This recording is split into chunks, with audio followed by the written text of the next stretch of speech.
other field.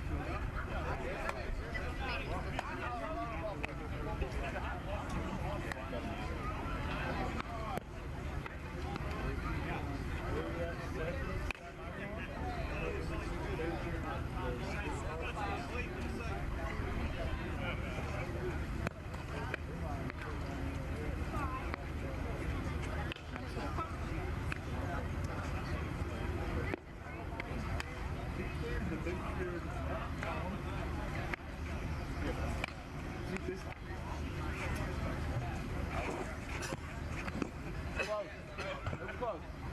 Josh Smith. My elbow. Boy!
I'm not afraid. Circles out there, you might as well get on the bump. I'm not afraid of it. No.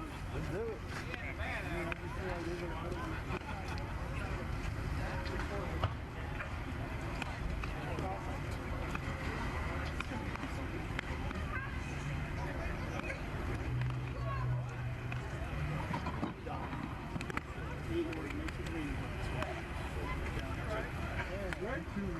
Line up, man.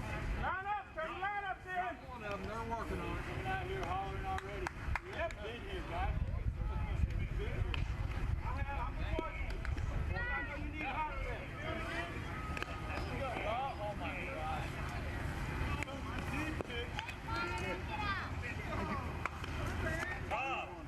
Y'all aren't rotating behind the plate again, though, right? Yeah, we did last game. Y'all rotated behind the plate. I said I couldn't. I told Doc I couldn't figure out the dang strike zone last night in the All-Star game. It was a different one every inning. Well, there was a different umpire every inning.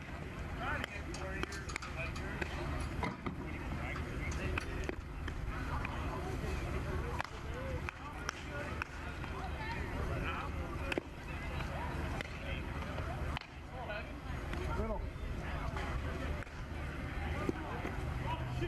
Oh, heads up. Got him.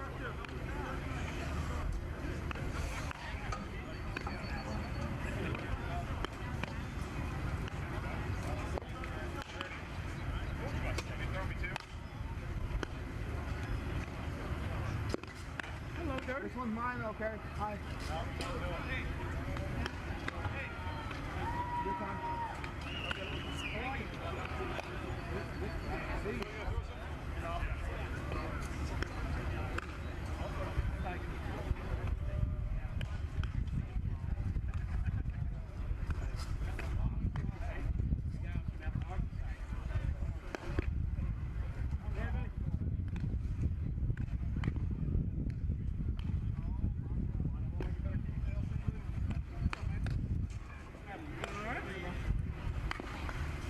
Coaches!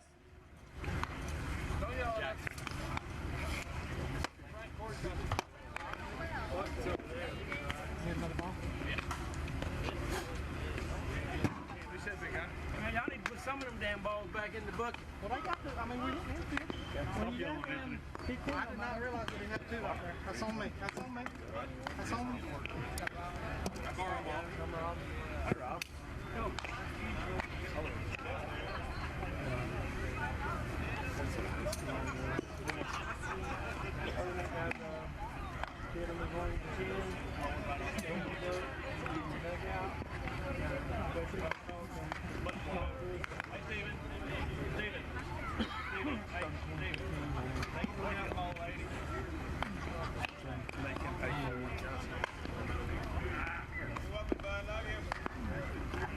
scoop.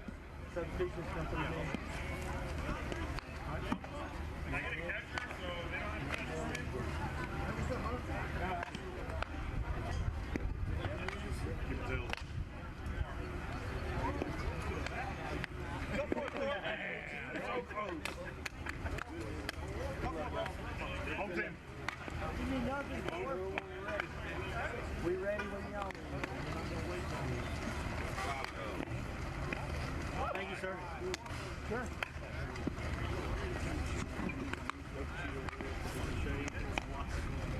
Whoa, Lord.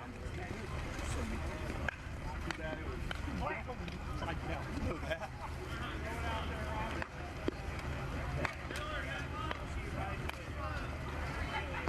We still got time, right? A little bit. I was saying, not everybody's here yet.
Waiting on two guys.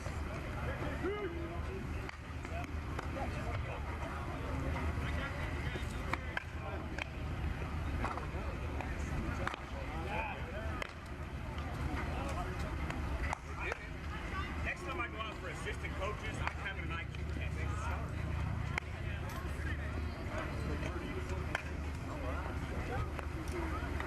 I gotta get my shooting. Didn't you like this stuff? You said we're supposed to start very much. So today, we're talking shit.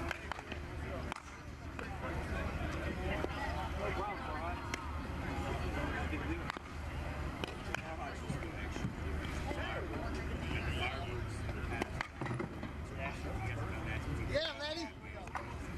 Freak me out. That's right. Everybody's like, I got my name on this bat too. My motherfucker means I expect more out of you. I know, but I only motherfucking one. Which is a weird way to go through life.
All right, everybody. Thank you for joining us here. We're coming to you live from Maryville, Tennessee, Smoky Mountain Classic, 55th edition of that. This is going to be second round action here. Competitive edge, home team. Epic is the away team. See if we can set the defense quick while they are getting warmed up. Should have Michael Thorbager pitching, Brandon Streets catching, Joe Bolin DH in first base, Tyler Irvine second base, Connor Murray, Kyle Pearson over the middle, shortstop Logan Rogers, Bubba Mack at third base, then left to right in the outfield we're going to have Brandon Jackson, Mitch Lindensky, and Ryan Honeycutt over there at right. Don't have the full lineup for Epic yet. It looks like Competitive Edge will probably be putting that in as we go, but Clayton Farrar here going to lead it off. Top of the first for Epic. I know he's off to a good start too, formerly of Classic Glass, and I think New Breed way back in the day before that. Clayton off to a 748 OBP coming into this one, 24 dingers.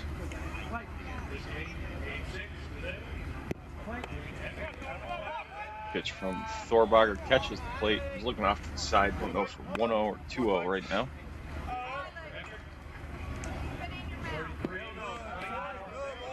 Pitch there inside, so 2-0 now.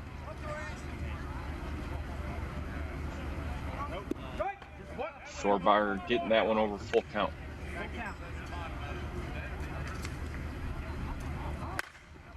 And Farrar, Pearson can't pull it in off the hop. Clayton on with a single.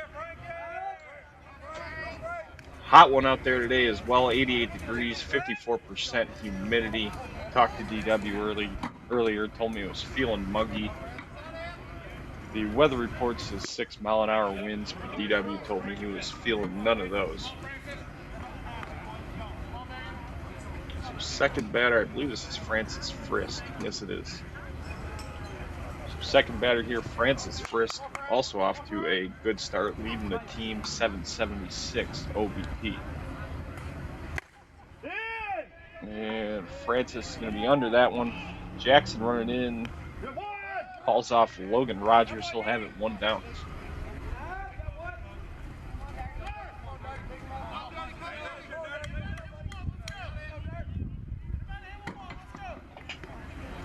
Third batter here is going to be the pitcher, Dan Sanchez. I assume he's pitching. Don't have the Epic defensive spots coming in with the lineup here.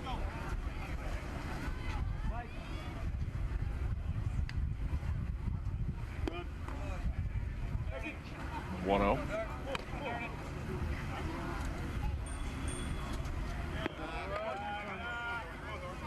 Two-0.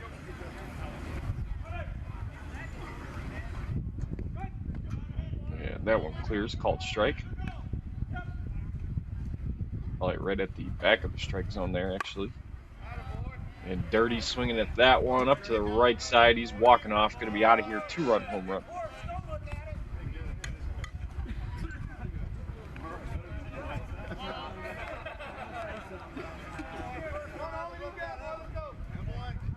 Fourth batter now is Sean Ulmer,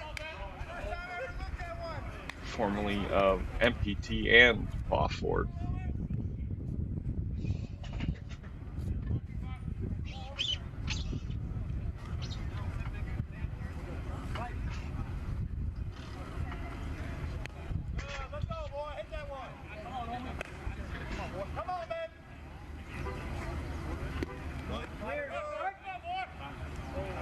Called strike there. Ulmer disagreeing a little bit. Ulmer some good power, but also good at playing the game as well. Good base hitter for a man of his size and power. And Ulmer trying to flick that one into right center, gonna get down. So Sean on board there with a single. That will give us Cody Garrison.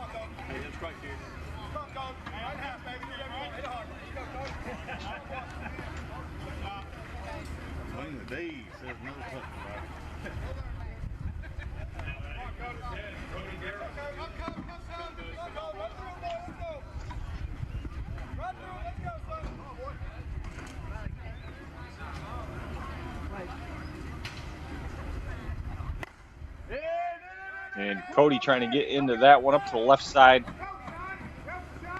It's like Brandon Jackson gets that one again there. So 2 down. 2 long running catches for him.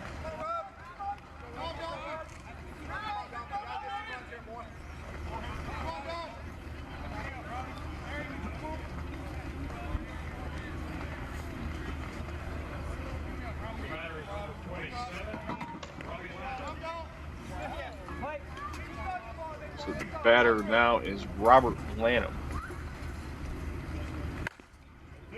And he's going to chop that one over.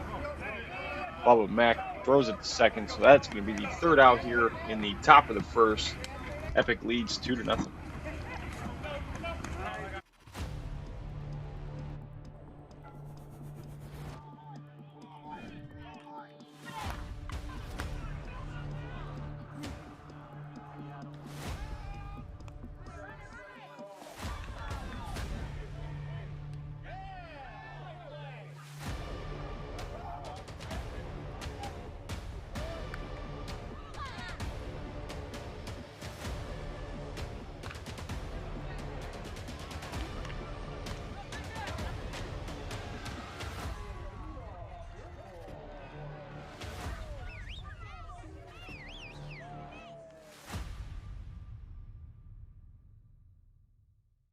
Are you ready to take your game to the next level?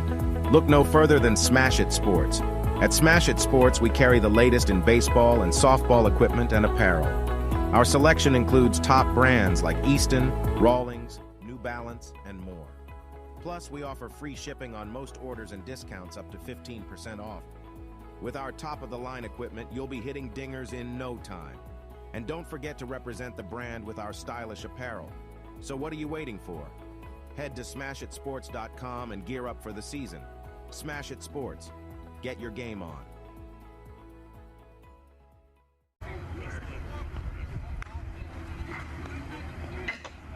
So competitive edge coming up here in the bottom of the 1st. Let me run through their lineup quick for you here. Leading it off, Mitch Lendensky, Tyler Irvine, Ryan Honeycutt, Bubba Mack, Logan Rogers, Brandon Streets, Joe Boland, Kyle Pearson, Connor Murray, Brandon Jackson, and Michael Thorbager, rounding it out. Again, I got no defense in here. I know Dirty's pitching. Ulmer's probably DHing or first base. Catcher DH first base, same with Francis Frisk.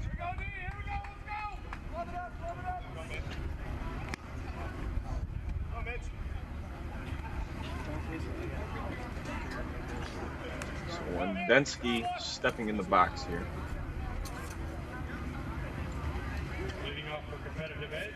Off to a hot start this year as well. 782 OBP coming in this one.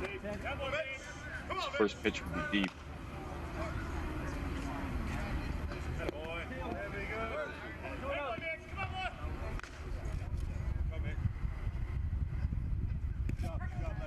And Lendensky drawing the 3-pitch walk. Field dimensions 2 here. They're playing on an old high school baseball field is what this is. So we're going to have 310 to left, 340 to left center, 350 to center, 336 to right center, and then 315 down the right field line.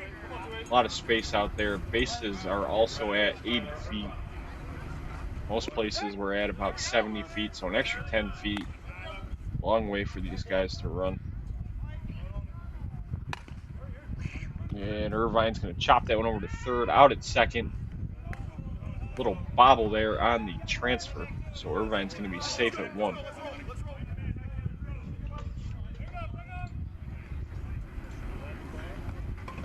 So third batter is Ryan Honeycutt. 764 OBP on the season coming into this one.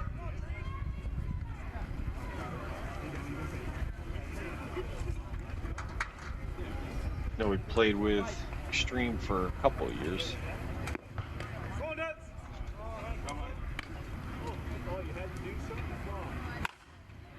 And Honeycutt line drive to right field. Like a topspin heater a little bit. So we're gonna have first and second now. And Bubba Mack coming to the plate. The longtime Resmondo player. Coming over to competitive edge this year.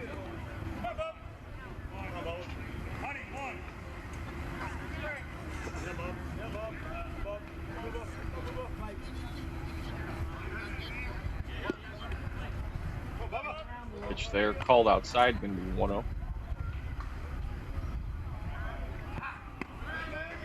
2-0.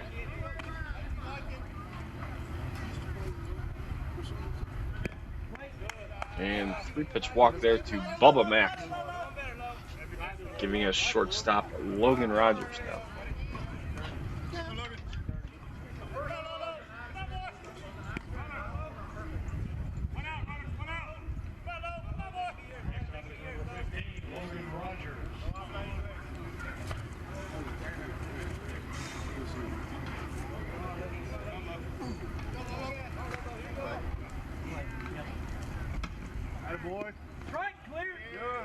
First pitch there, strike. Got to be fair now.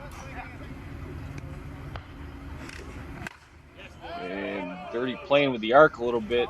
Logan getting into it out to left center. That one's out of here. 3-run home run, Logan Rogers.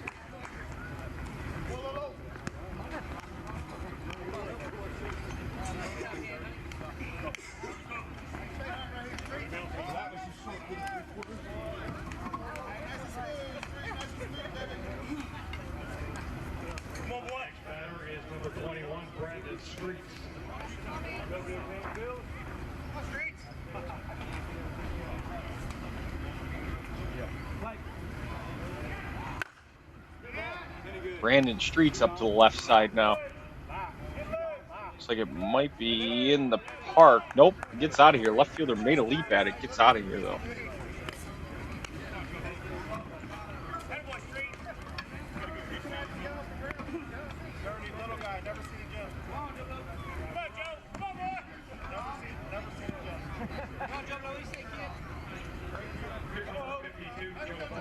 So Joe Bullen, the batter, now 1 out. First pitch, a strike there. And Jobo up the middle.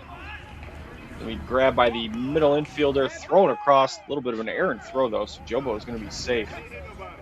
Again, base path's 80 feet here. As you can see, it changes it just a little bit. You have a little bit more time as an infielder to get the ball over there.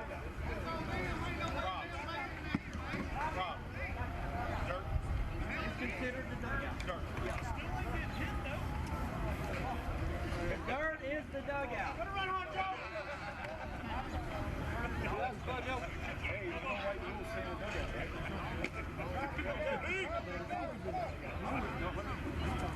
Kyle Pearson now, aka OGKP here. Don't tell him where I'm hitting.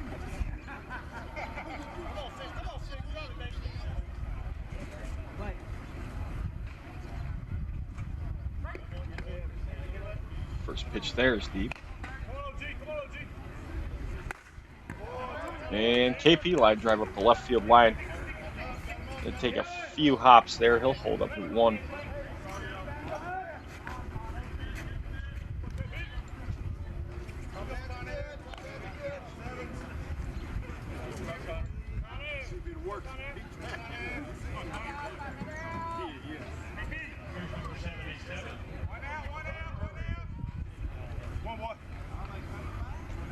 So 1 down, 2 on here. Connor Murray going to be the batter.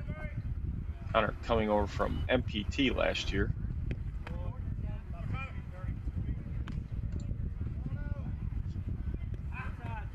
And 2-0 start to him.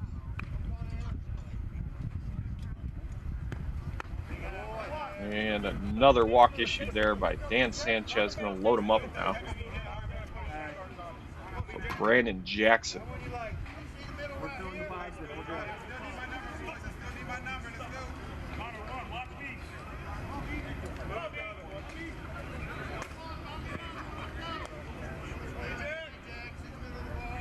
is number 23, Brandon Jackson. Light pole go, boy! Nothing extra! Boy. Hey! Light pole go! Stay smooth right here. Stay on it! Smooth, baby. Let's swing right here. Strike on him. Got to be fair. Couple of twisty moves from Sanchez. That one's going to be heavy.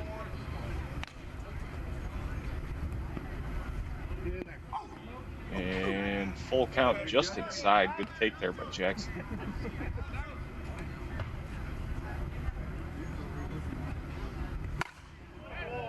And Jackson unloading into one there. Going to be a grand slam. 4 more across for competitive edge.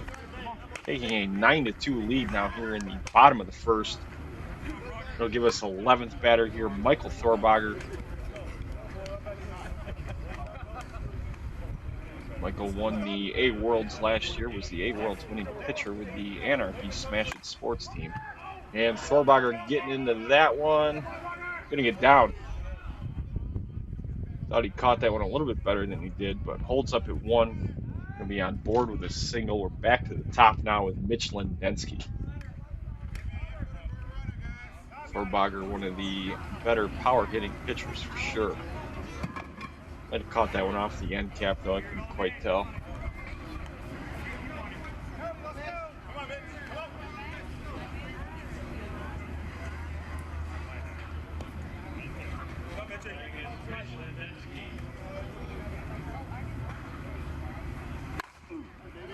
And Mitch Lendensky now pulling that one out of here, adding to that competitive edge lead.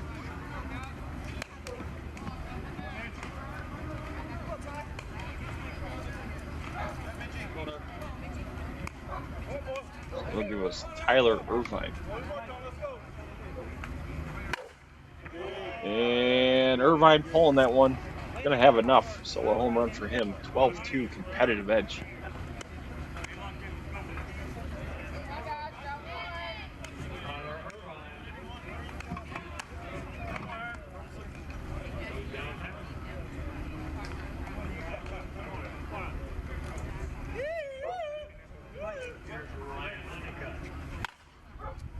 Right fielder Ryan Honeycutt. That one's up to the right side. Twisted the right fielder up a little bit. Gonna get back to it though, right near the fence there.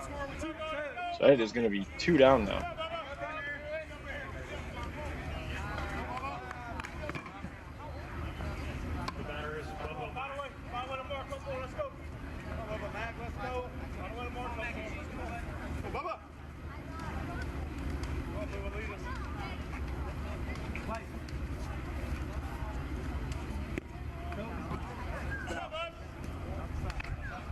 So 1-0 now to Bubba. And line drive left center. That one's going to get down. Center fielder plays it on a hop. So Bubba Mack keeping it alive here. Going to give shortstop Logan Rogers here another swing.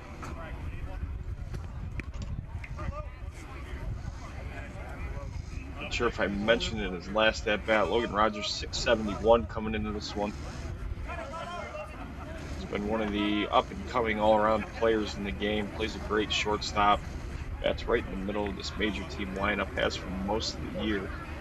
Pretty sure I've seen him right at the 5-hole, maybe 6 a few times in all the games I've done. So that's a line drive over the shortstop's glove.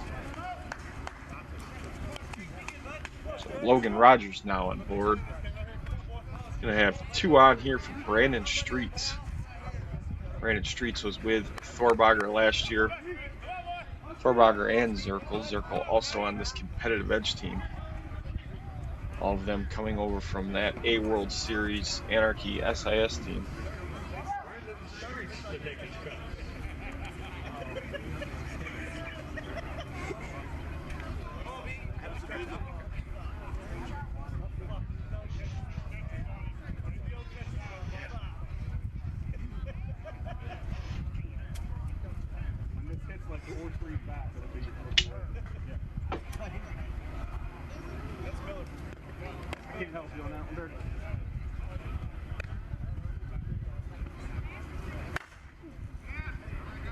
Streets trying to give that one a flick out of here.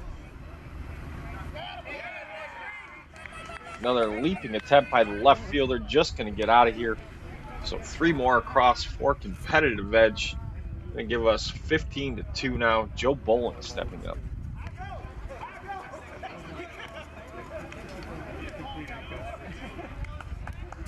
Jobo, a couple of years ago, coming over from a non-conference team up in the Northeast called Syracuse Smoke, going into the New York State Hall of Fame this year with Coach Tony Caruso.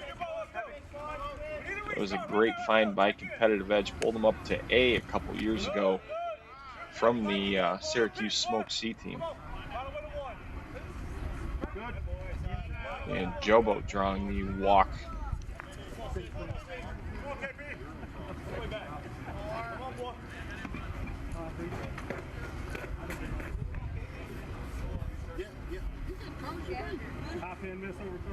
So man on here for Kyle Pearson, 1-for-1 stepping in. I think he had the line drive to left field last at bat, I want to say. And called strike there, probably about as deep as it'll let it go. For that height anyway. And KP trying to get into that one up to the left side. Gonna get out of here, 2 more across. Competitive edge not letting up. As 9th batter Connor Murray getting his 2nd at bat of the inning. Drew a walk his first one.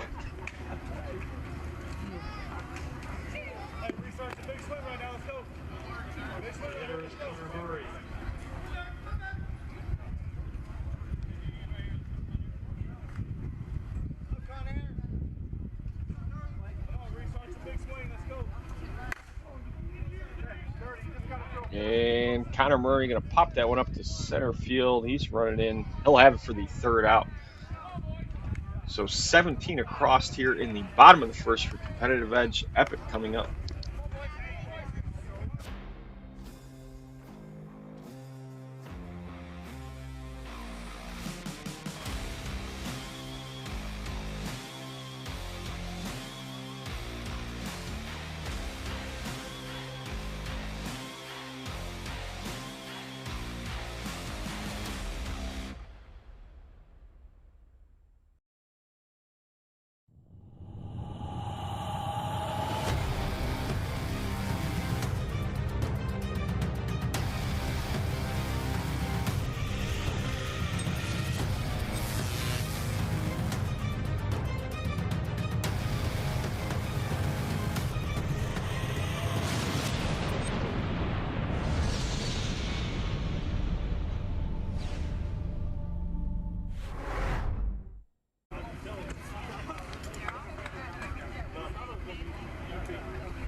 Top of 2 here, Epic trailing 15.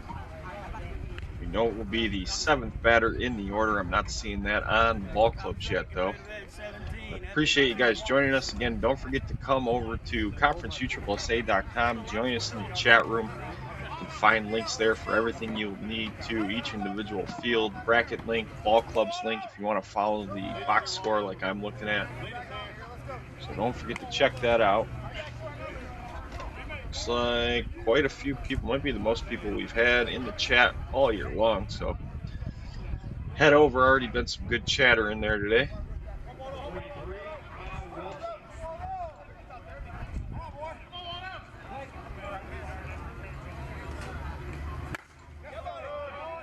And that one's up to the right side, gonna carry out of here, solo home run.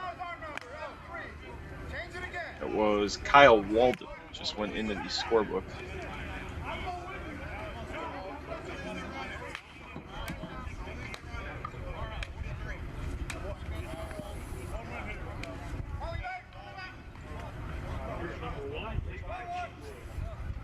Lonnie Cheatwood, the batter now. I say Lonnie was with that addictive group. Don't quote me on that. And Lonnie, that one's up towards the left center, going to get out of here as well. So back-to-back solo home runs to start it.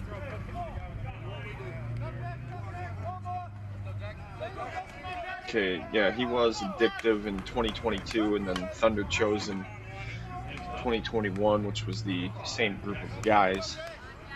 I was pretty sure that's where I knew him from. So now we'll have Jackson Watts, 10th or 9th batter here in the Epic order.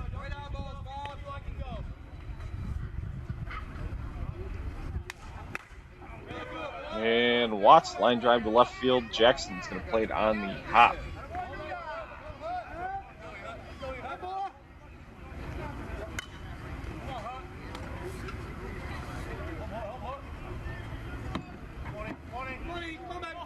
Play the game.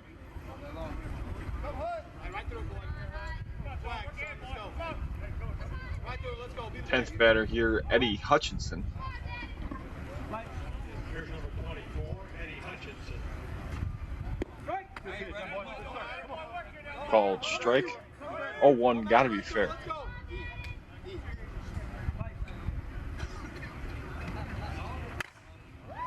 And Hutchinson up to the right side. Honeycutt running back towards the fence.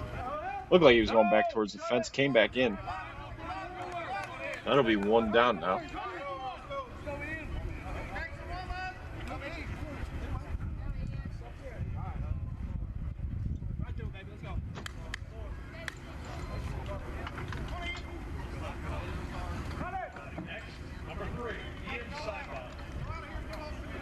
And Ian Sidebottom here, the batter, newly acquired Ian Sidebottom. Had a tournament or two with the Smash It Sports AA team. I know he's been around a little bit as well. I think he's had a few cups of coffee here and there.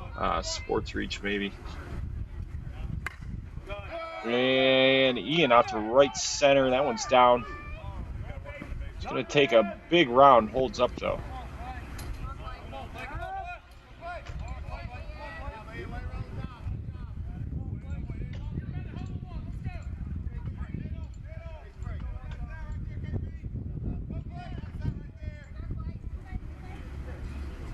So we're back at the top now. Clayton Farrar, Francis Fisk, excuse me, and Dan Sanchez. So a couple on here for Clayton at a singles first at bat.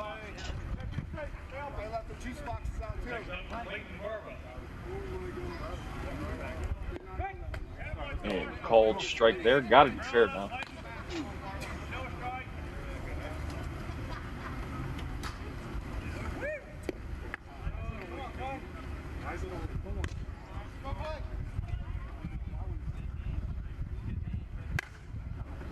And Farrar up towards right center. And Densky running back. Actually ended up right at center pretty much. So Densky way out there. Going to have the catch for 2 down. Gets a run across. So that brings it to 17-5 now. Epic trailing 12. Hit me up, baby. Let's go.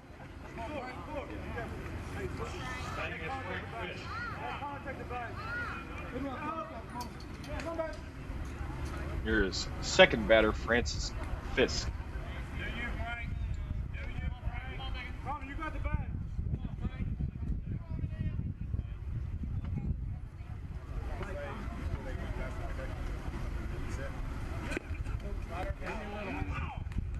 And called flat there from the ump.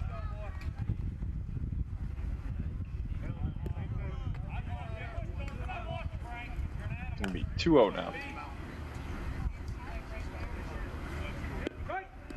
And called strike, full count. Gotta be fair.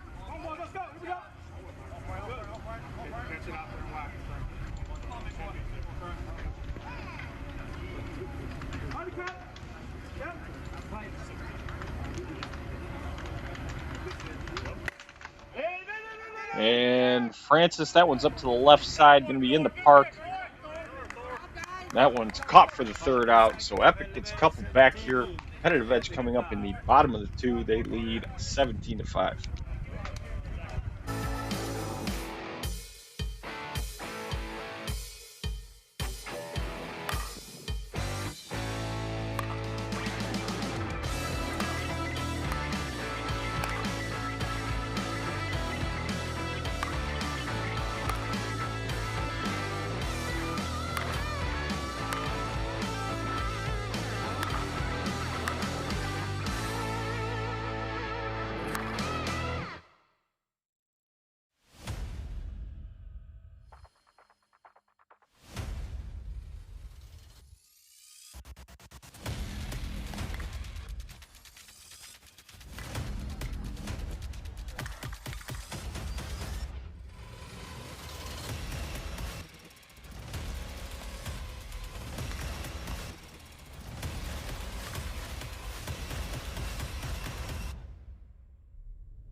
we go. Give me a batter.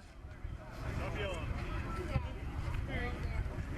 That killer's got to strike it well, boy. Come on.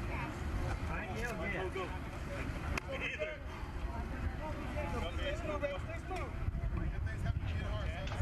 Brandon Jackson being set to lead it off here in the bottom of the second.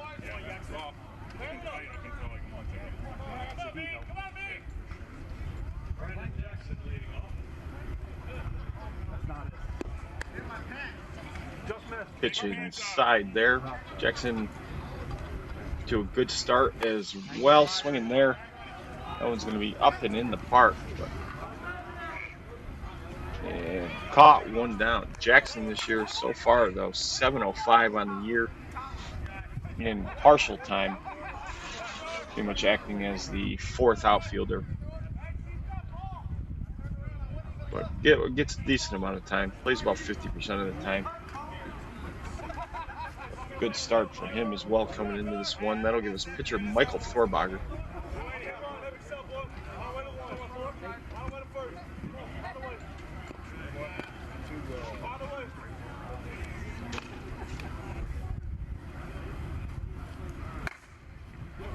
And up to the right side. Right fielder made a leaping attempt. Going to get down, though, off the fence. Thorbogger in with a double.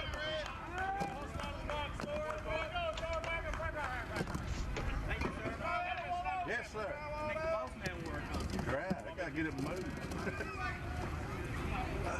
Or I won't be able to. He's like, oh, any balls on 3, I'll go.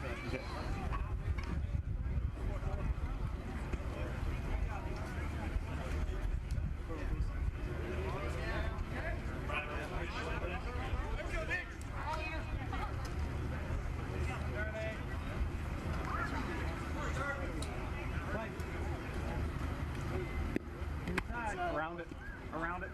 Pitch to Lendensky inside. Over. Yeah. Doing over.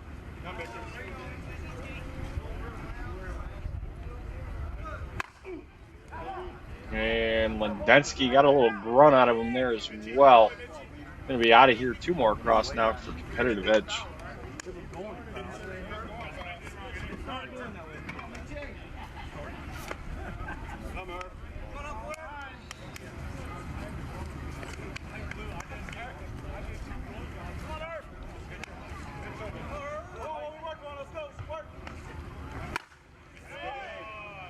And Tyler Irvine up to the left side. That one's out of here as well. Solo home run.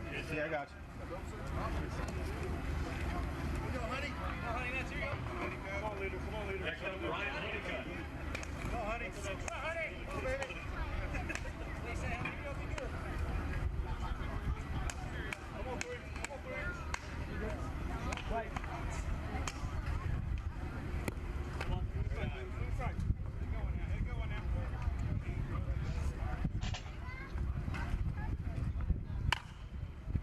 And Honeycutt line drive. Second baseman jumps. Can't get it, though.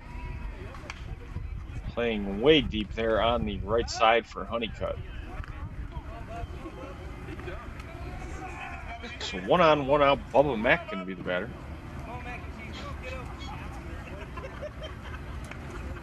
Come on, Bubba.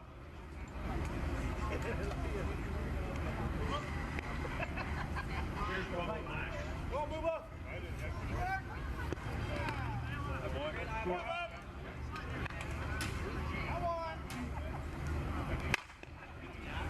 And Bubba Mack grabbed by the shortstop. Good play. Over to second. 1 down there. Bubba makes it safe to first, though. So we're going to have 2 down here. Logan Rogers, the batter. Logan Rogers up next.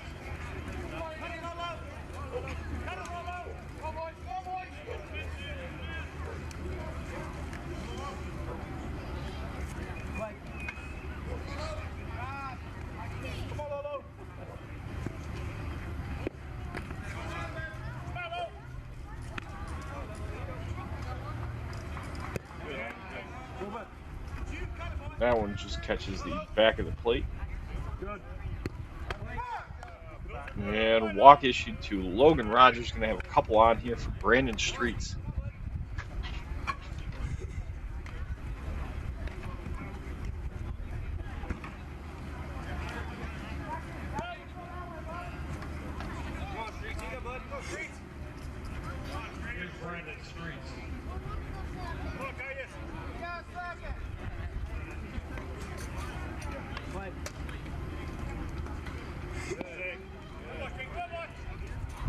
Pitch there is short 1-0.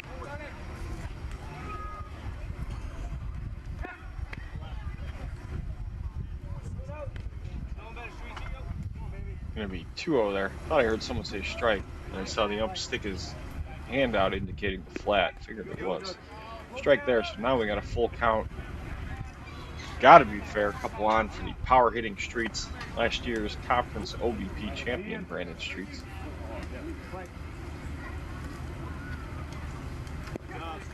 And he draws the walk as well. So back-to-back walks now issued by Dirty. The bases loaded for Joe Boland.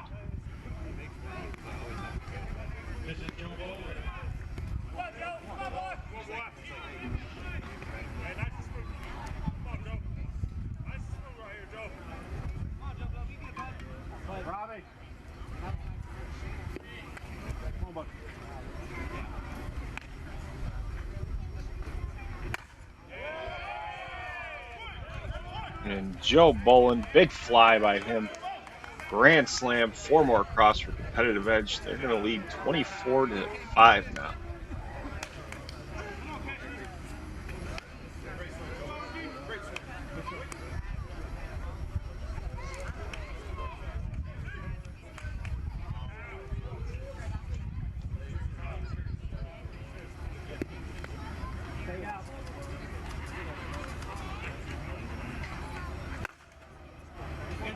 And OGKP getting into that one as well. He's going to do a little twirl as he walks back. Solo home run by him. Competitive edge now going to lead 25-5.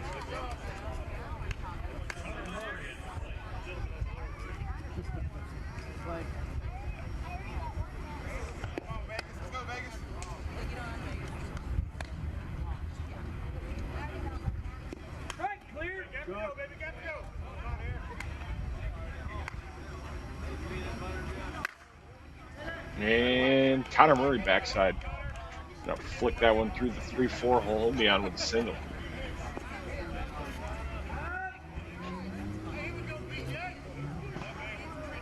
So bottom 2 here in the competitive edge order. Brandon Jackson, Michael Thorbacher due up.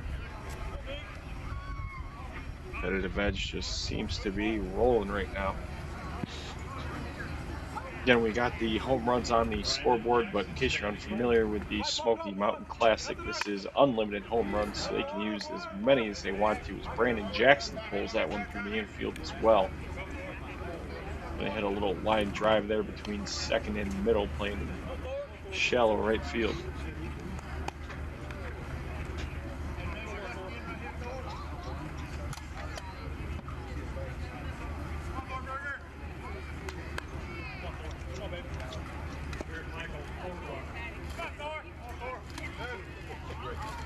Pitcher Michael Thorbacher, batter. And he's first pitch swinging right at the middleman, though. Oh, thought the middleman caught it. Apparently he didn't. Fooled me.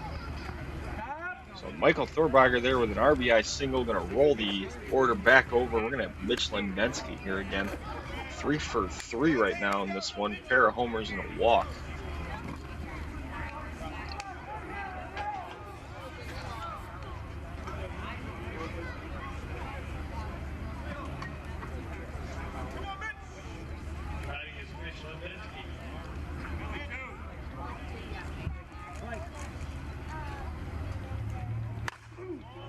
And Mitch Lendensky powers that one to the right side. Competitive edge, keeping it rolling. Going to be 29-5 now.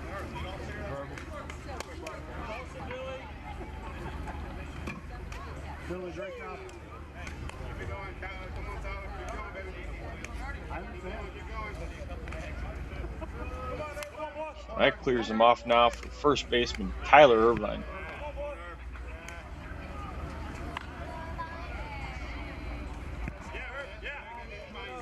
2-0 now to him.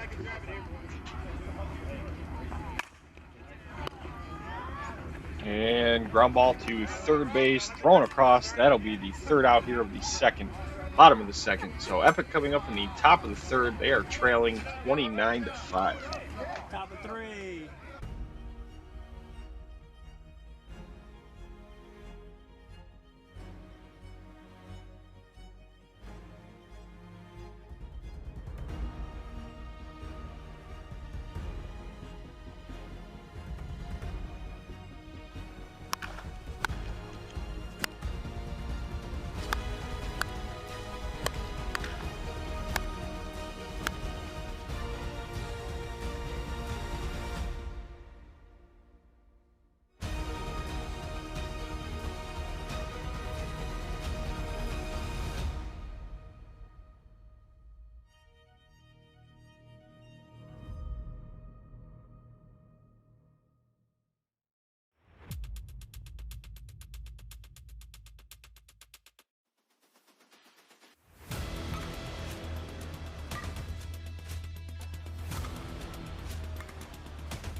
Here we go for the top of the third. Epic, a little bit of a tall task for him. I think we're going to have Dan Sanchez, Sean Ulmer, Cody Garrison here. As we see Dirty pop onto the screen now.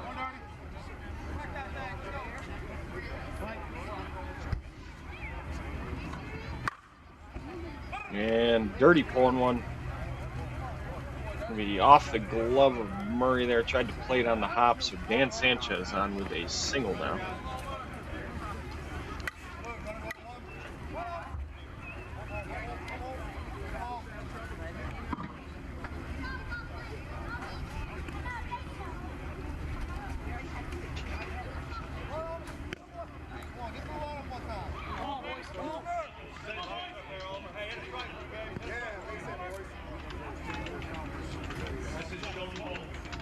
Now we will have Sean Ulmer. And Ulmer going backside right up the line. Ever played hard pull. I was talking about him earlier. I know he's got good in the park batting skills. Took advantage of that. So Ulmer on there with a double. A run will score.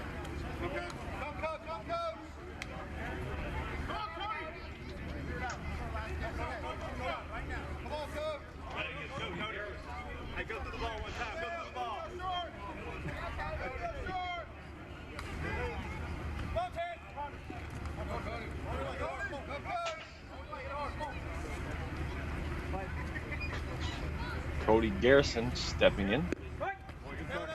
Strike there.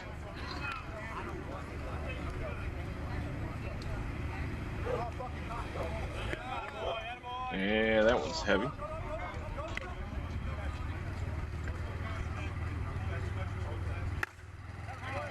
And Garrison up to the left side, trying to get that one out of here. Looks like it'll carry. Tell by the confidence in Sean Ulmer's walk there. So 2 back for Epic on that one. Cody Garrison, I know, played a little bit with LNS class and a little bit with Stars. I haven't played the full seasons with both of them. But I saw him out here on the West Coast a little bit. His line drive swing there by Lanham to the left side. That one will get down, and he's on with a single. So Epic 3 across already in the inning now. Nobody out. We're up to Kyle Walden.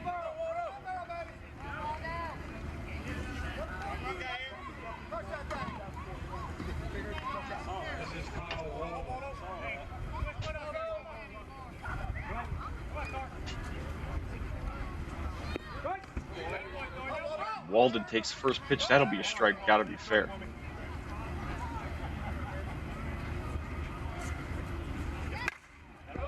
And Walden pulling the line drive. Honeycutt's got it off the hop.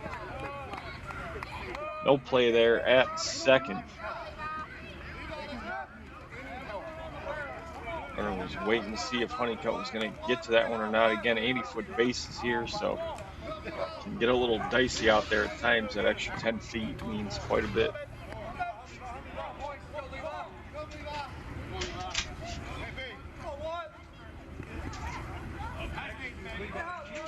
So Levi Cheatwood now the batter. And he's going to get one out of here. 3 more across for Epic on the Cheatwood home run. 29-11 is going to be the score here.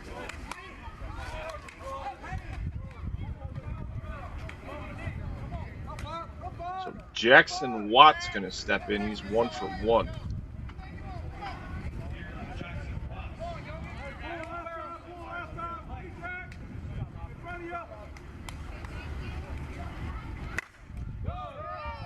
And up towards the left center. Looks like Jackson's going to make the play, though. A couple feet in front of the fence there, so that'll be 1 down. First out of the inning they were able to secure. So bottom 2 in the order now. Eddie Hutchinson and Ian Sidebottom coming up after him.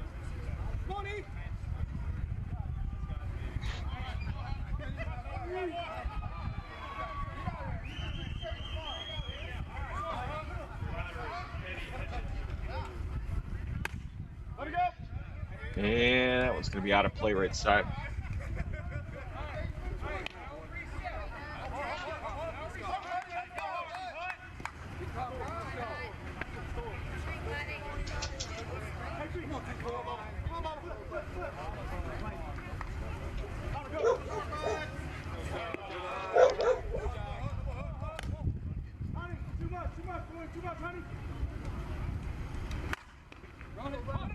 And ground ball, Logan Rogers has got it, throws across, 2 down.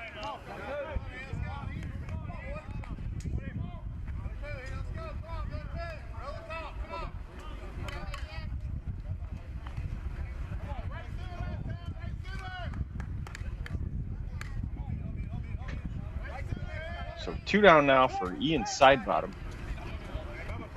Interesting stat pointed out to me as well by the Siteman pitcher David Bear.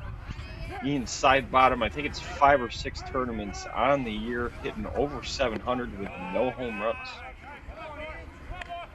He's made a few different stops. I think he started the year with True, played a tournament with the SIS AA team.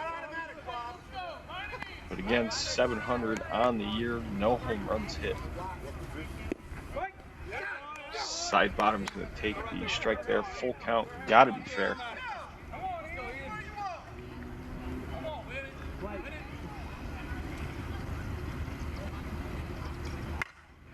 And Sidebottom, line drive to left center.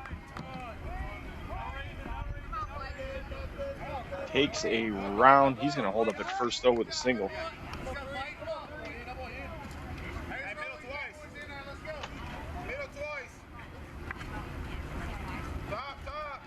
We got them scouting us. They can't worry. Here's Clayton Farmer. You know they worry. They ain't laughing. They ain't coming anymore. Back to the top, Clayton Farrar, first pitch swinging. And Bubba Mack's going to catch it on a line. Looks like he snow-coned it in his glove a little bit there. So Epic got 6 back. Competitive edge coming up in the bottom of the third. They lead 29-11.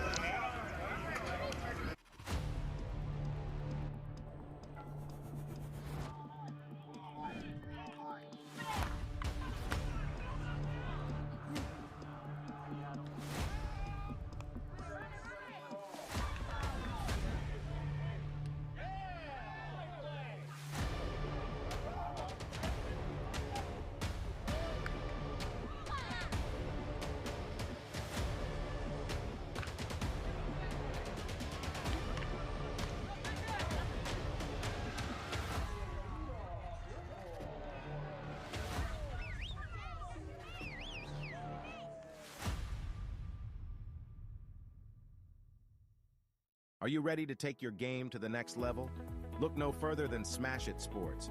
At Smash It Sports, we carry the latest in baseball and softball equipment and apparel. Our selection includes top brands like Easton, Rawlings, New Balance, and more. Plus, we offer free shipping on most orders and discounts up to 15% off. With our top-of-the-line equipment, you'll be hitting dingers in no time. And don't forget to represent the brand with our stylish apparel. So what are you waiting for? Head to smashitsports.com and gear up for the season. Smash It Sports. Get your game on.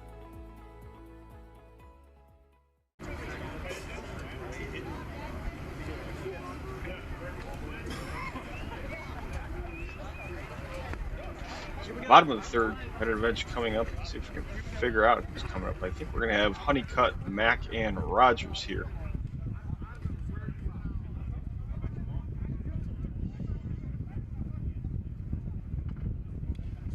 Sounds like I got a little wind whistling on the camera. We're finally going to get a little breeze out there.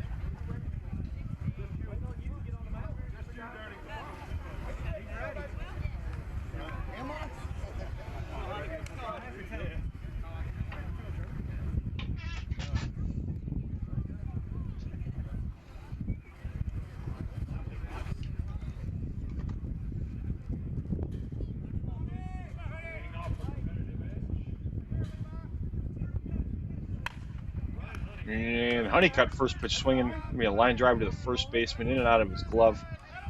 We'll grab it though. 1 up, 1 down.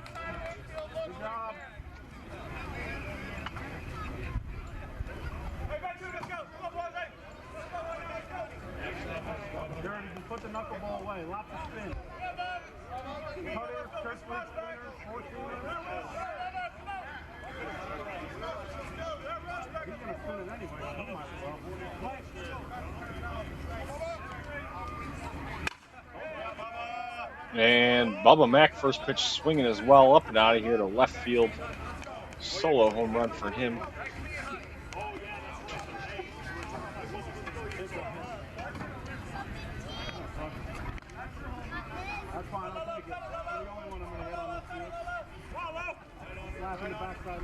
Now we have shortstop Logan Rogers.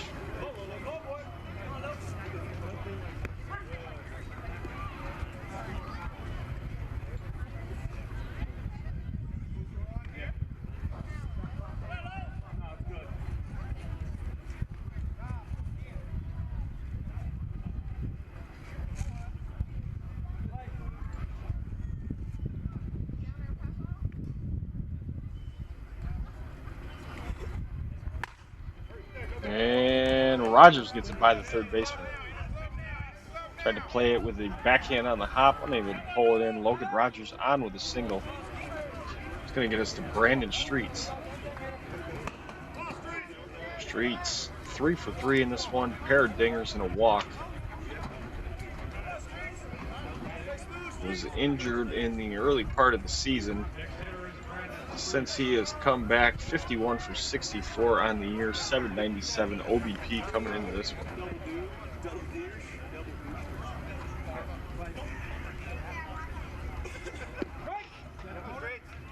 Called strike there. Four seam was nasty. Good spin rate.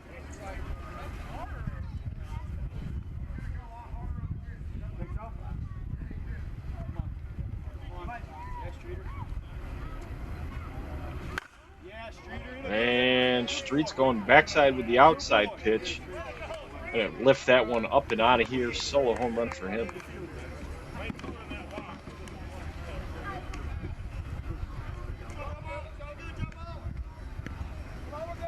We'll go over some other scores too, but I know Dirty Vegas beat LSR on a walk-off home run by Chris Roberts, the outfielder. Watched that one a little bit earlier.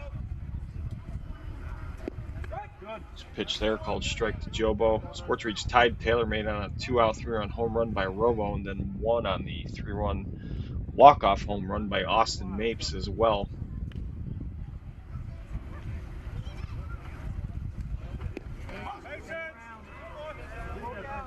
And full count now to Jobo.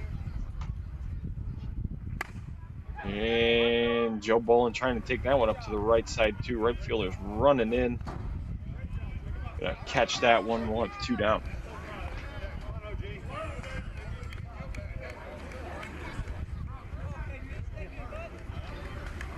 So Pearson, Murray, Jackson, and Thorbager here. Bottom 4 in the order due up.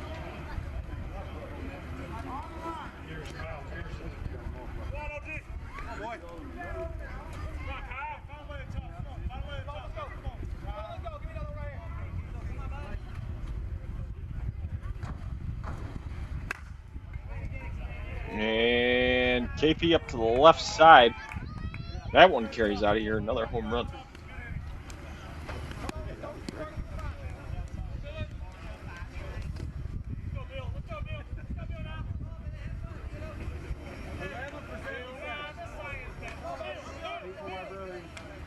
So Billy Sanders now getting the pinch hit here for Connor Murray. That one is called flat.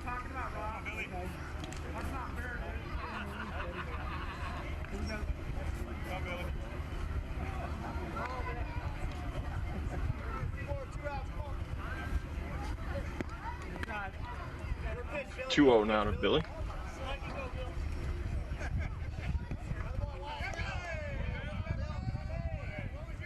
And Billy Sanders draws the walk.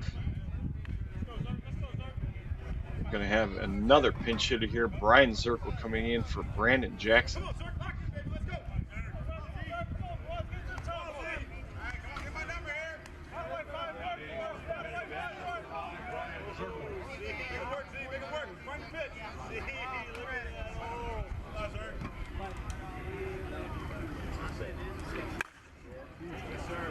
And Zirkle trying to go, looks like left center, where that one's going to get down in the gap.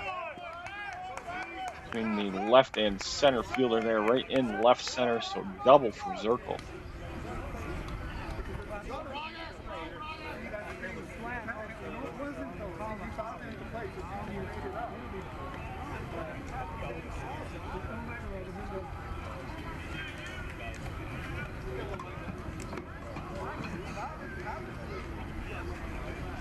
So 11th batter now, pitcher Michael Thorbager.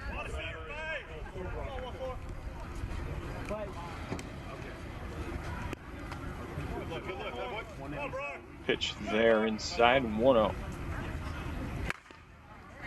Swing at that one, going to ground it at the second baseman. Over to first, that's going to be the third out.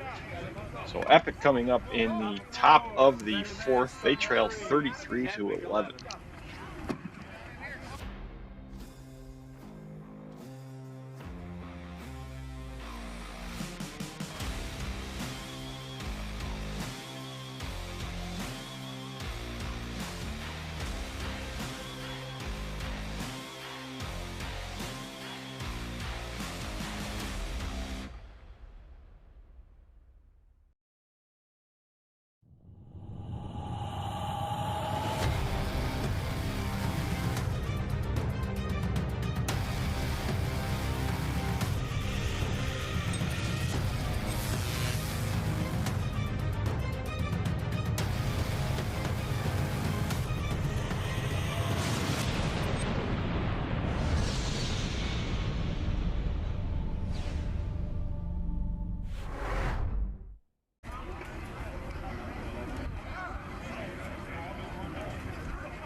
Top of the fourth, competitive edge taking the field.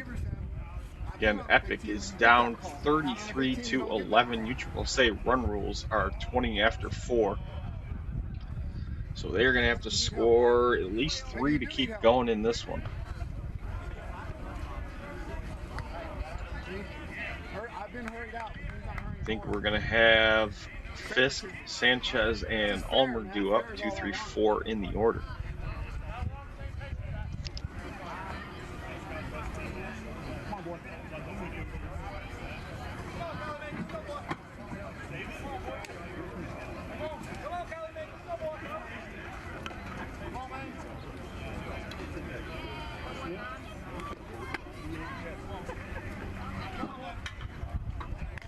Don't forget to stick around after this as well. Going to be closing out the night on this field. Next we will have Monster versus the winner of Classic Glass and West Point.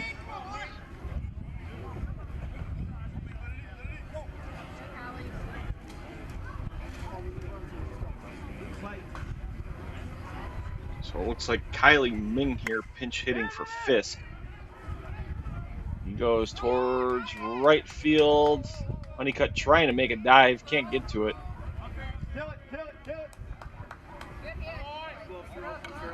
So Kylie Ming there with the pinch hit triple.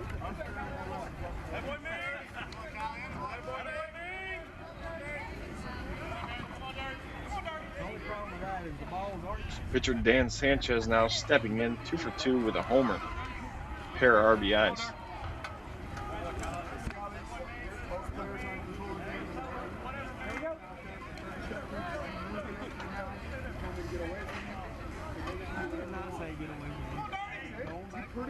Pretty much told me to go back on. Let's go, win it now. Come on, Dirty. Let's go, Dirty. Lock in for me. I'm not saying you bad about it. Dirty, come on. Come on, Dirty. Let's go. Let's go. Come on, Dirty. Come on, Bubba. Betting is Daniel Sanchez. Come on, Dirty. And Dirty pulling that one out of play.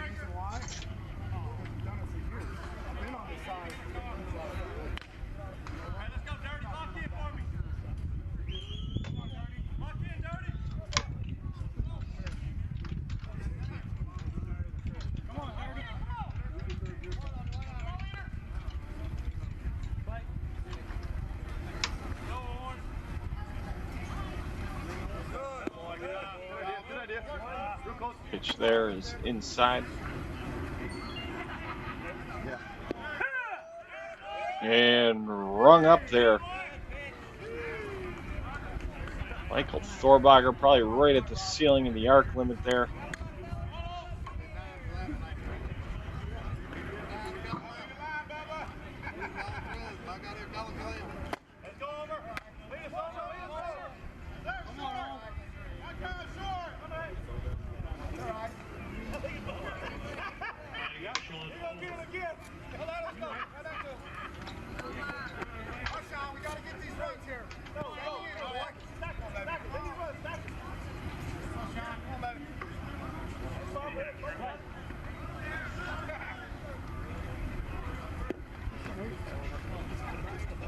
Pitch there to Ulmer is going to be deep.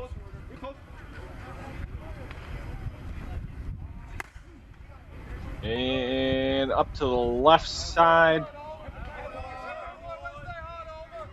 Jackson, if it was still him running back, ran out of room. So Sean Ulmer gets a couple across. It's going to put him right at chasing 20. Epic's still going to need one more to keep this game going into the bottom of the fourth.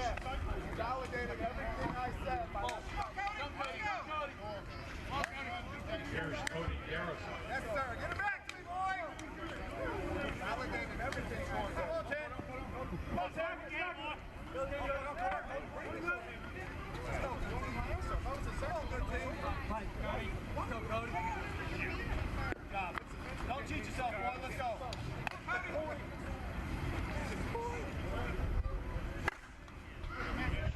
And Cody Garrison hits that one pretty strong to the left side. That one's out of here as well, so we're going to have a bottom of the fourth.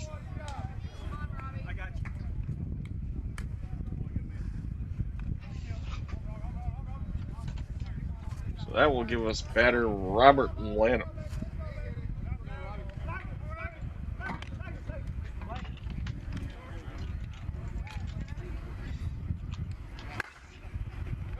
And Lanham gets that one through the infield as well. He's going to be on with a single.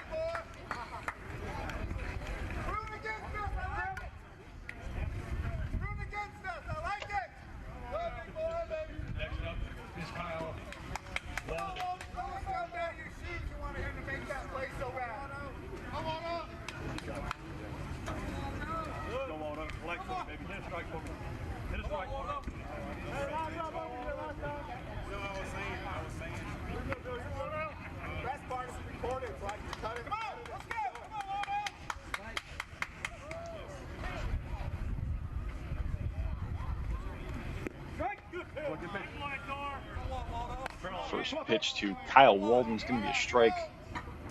Got to be fair.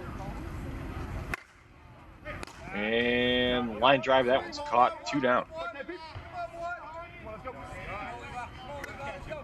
Hey, 2 fouls, 2.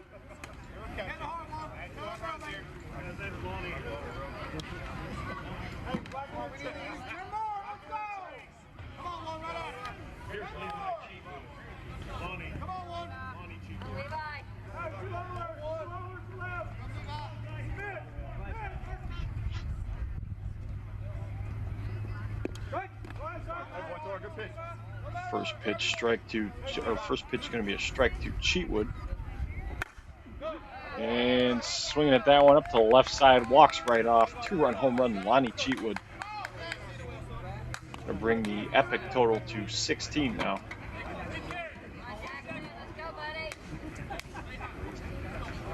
So bottom 3 now in the order for Epic: Jackson Watts, Eddie Hutchinson, and Ian Sidebottom.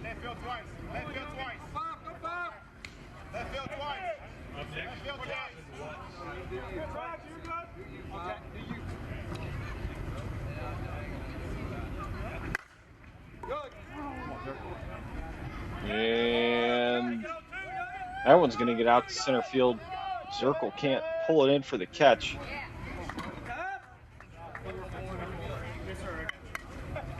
So Watts on with a double now. Corey Hill will be the pinch hitter for Hutchinson.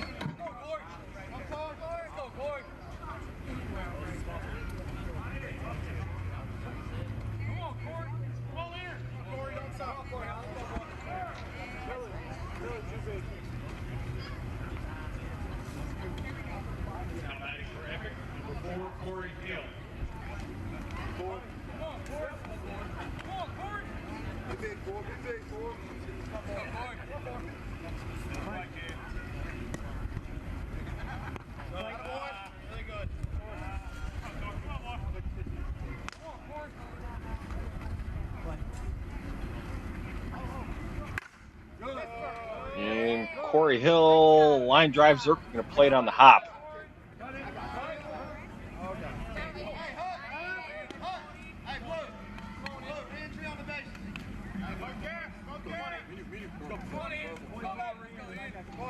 So 11th batter, Ian Sidebottom now, 2 for 2, couple of singles in this one for him. Again, the interesting stat earlier, hitting 700 on the season, 5 or 6 tournaments in, no home runs. Got that from Sighton pitcher David Baird.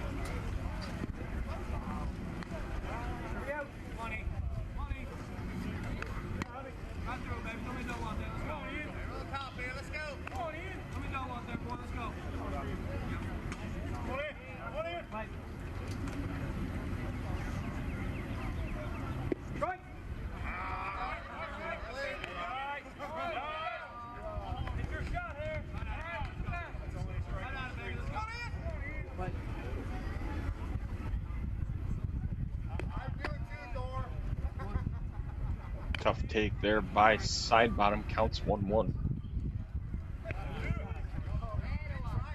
Full count here, gotta be fair.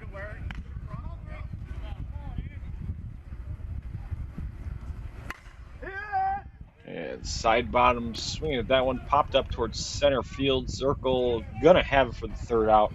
So competitive edge coming up in the bottom of the fourth. They lead 33-16. 3 runs gonna put this one away for them. Competitive edge 33.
Bottom of the fourth here.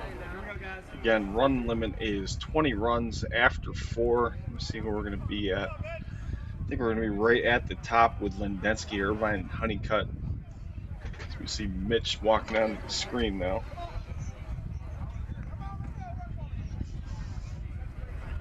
So 3 runs here will put them at plus 20.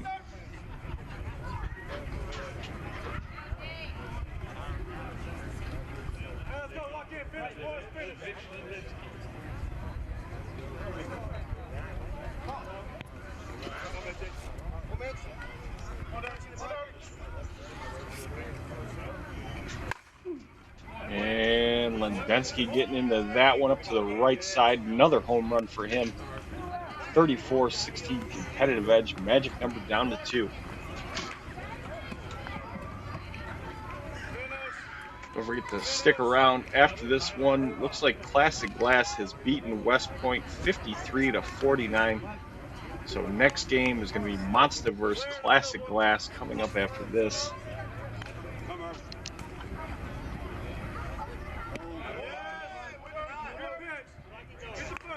So we have power hitting first baseman Tyler Irvine. He gets the 3-pitch walk. Ryan Honeycutt now the batter.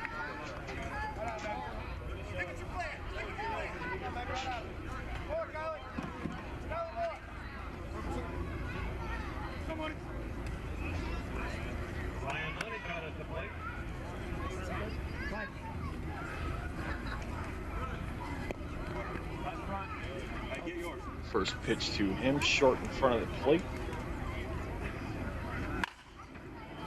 And Honeycutt swinging there up towards the right side. Going to carry out of here, walk-off home run, Ryan Honeycutt. So competitive edge finishing their second round game here, 36-16 win. Let me see when their next game is. They will play tomorrow morning, 9:15 on this field. Smash It Sports, Rebel, Roofex, and Platinum Fire all playing to get to them. So we're going to step aside here for a second. Again, coming up next, Monster versus Classic Glass.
Leave it.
That's worse because it's so grassy. That works, you just layer up and hope you can take them off.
Oh, damn, I thought you said no, my bad.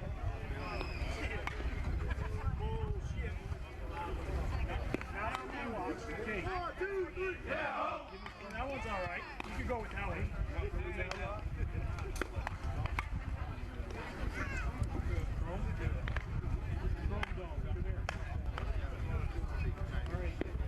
We're going to do a flip. Well, there you are. You're hot top. Very good.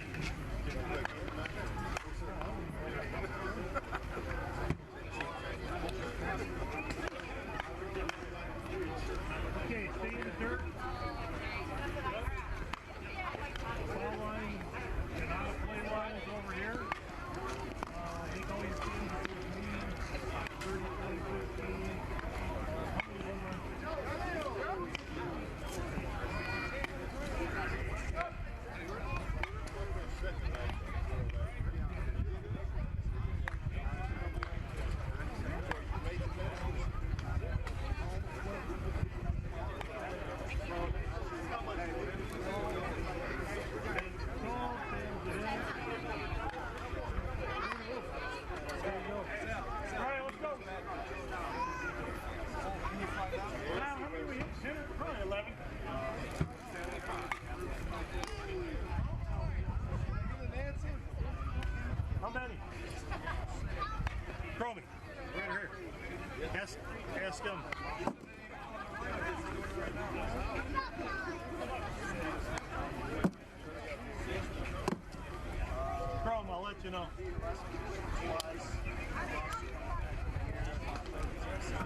Yeah, here we go.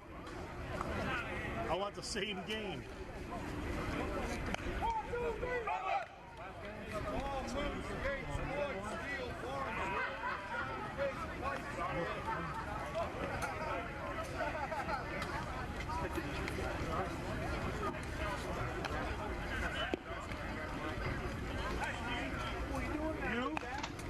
All right, here we go for our next second round game. Classic class is going to be our home team. Monster / Sunnies is going to be the away team. We'll go ahead and run through their lineup quick.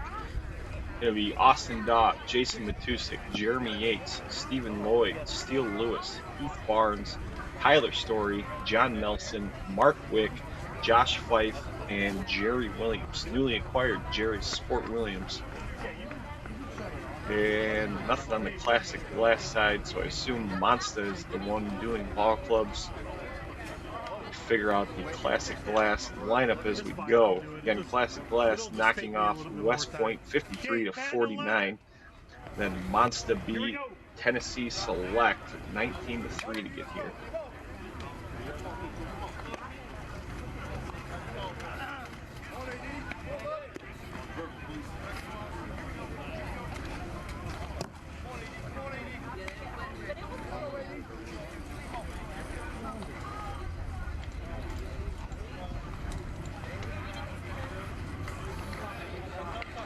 Looks like newly acquired pitcher Dan Bean out there on the mound.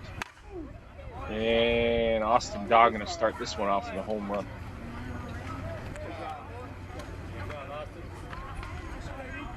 Shannon Smith is catching. Probably looks like Ryan Ramirez there at first.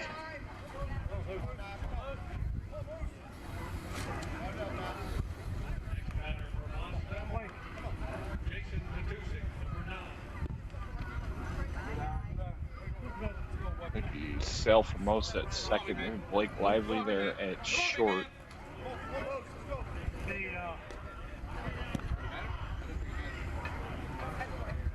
Okay, here we go.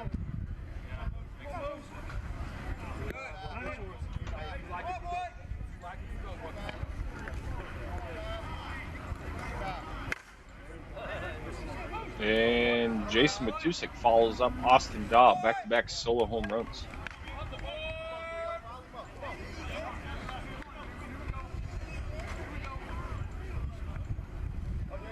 So third batter here is Jeremy Yates.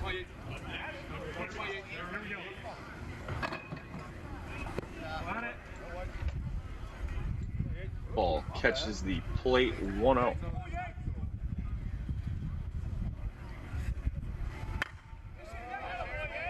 And Jeremy Yates getting into this one, another solo home. So 3 solo home runs in a row. Just pulled this up too. Coming into this tournament, Austin Daw 706 OBP, Matusik 729, and Yates 714. This fourth batter here is going to be Stephen Lloyd. And he just goes backside 3-4 hole. Gonna flick that one out there. He's on with a single. So 5, 6, 7 in the order now. Steele Lewis, Heath Barnes, Tyler Story. Hitting now number 19, Steele Lewis.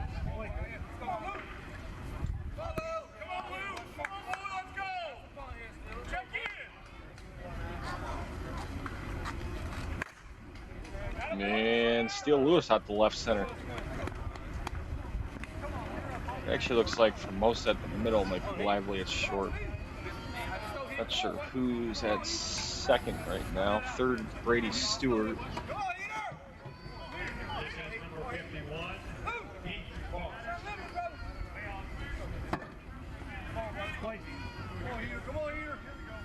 So a couple on, no out for Heath Barnes. He's first pitch swinging. That's up to the left side. Jumping catch attempt. Going to get down and by him. So Lloyd will score Lewis to third. Barnes in with a double. So a couple on now for Tyler Story. Hit it hard.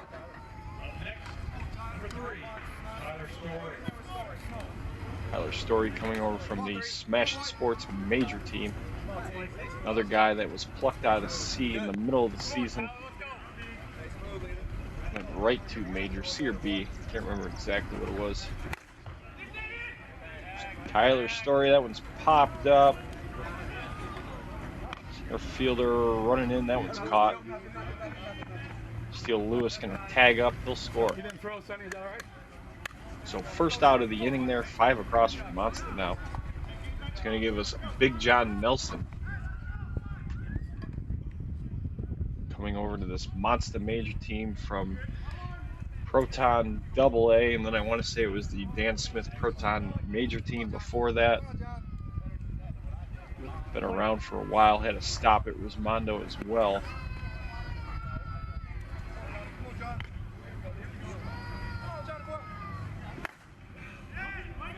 And John hitting that one in foul territory. We'll see what the indicator is.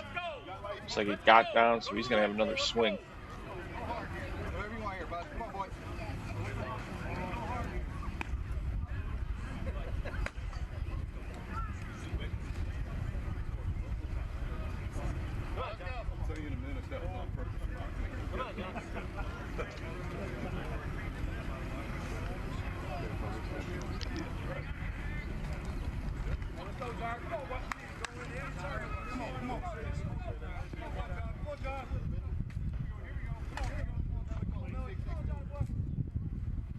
Got to be fair now. Big John swinging at that one. Grabbed by Formosa.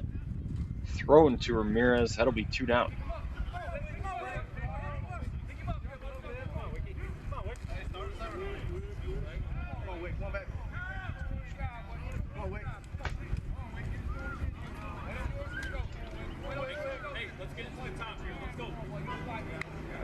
So Mark Wick going to be the batter. 693 OBP coming into this one.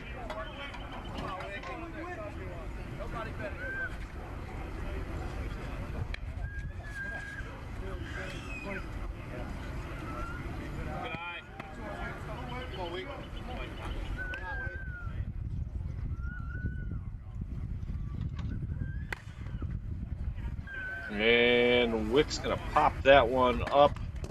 That'll do it here in the top of the first. So Monster gets 5 across. Classic Glass coming up.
Bottom of the first coming up.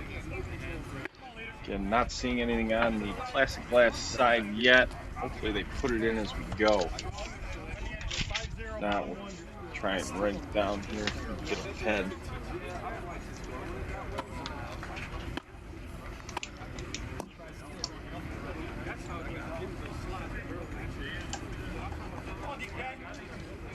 So leadoff here is Daniel Kirkwood. I just saw him going to the ball club, so should get the order as we go.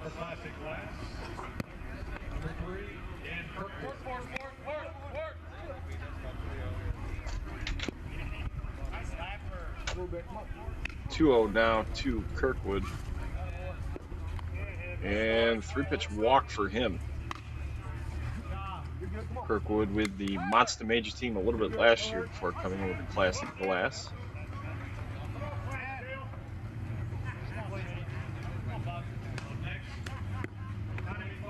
Second batter now, Shannon Smith. Longtime Extreme player Shannon Smith pulls that one to left field. Gonna get down. He's on with a single. Bounced around a little bit last year. Anarchy and cut 4. Started with Anarchy, finished with cut 4. Or actually started with MPT, excuse me. MPT, Anarchy, and cut 4 last year.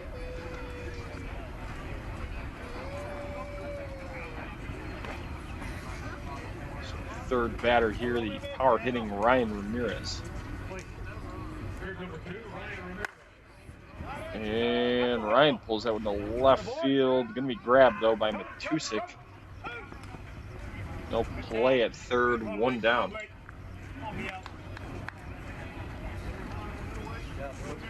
Fourth batter now, shortstop Blake Lively. Blake with cheap suits last year.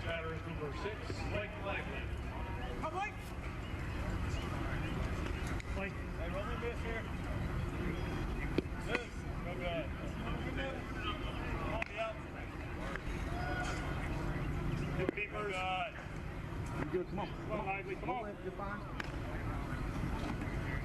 There you go. And Blake's going to pop that one up to the right side. That'll be caught by Tyler Story. Going to run across, though.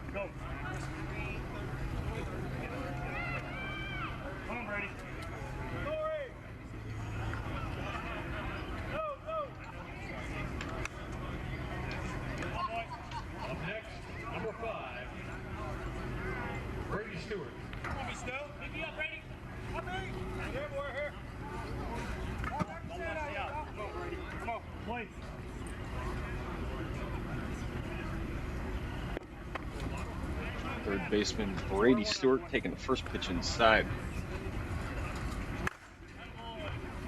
And swinging at that one up towards center.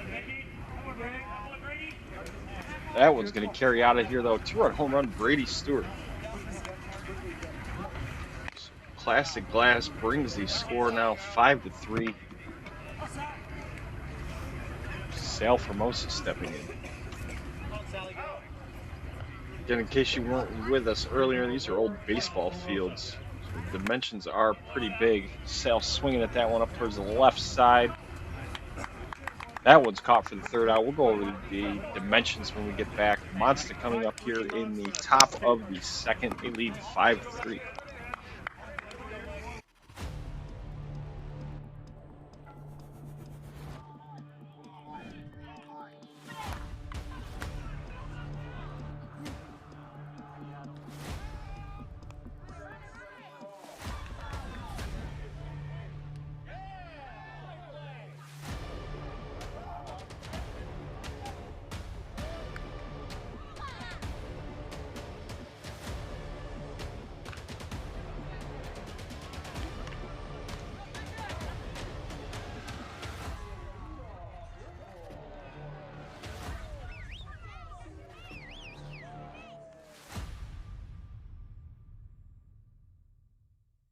Are you ready to take your game to the next level?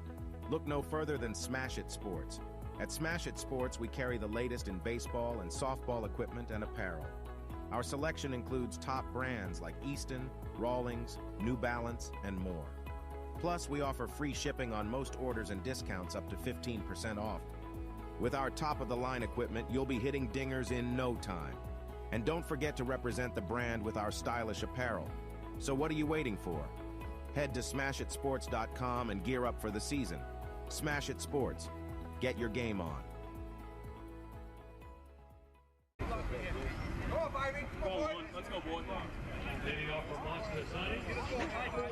Top of the second now. We're going to have Josh Fife and Jerry Sport Williams rounding out the order.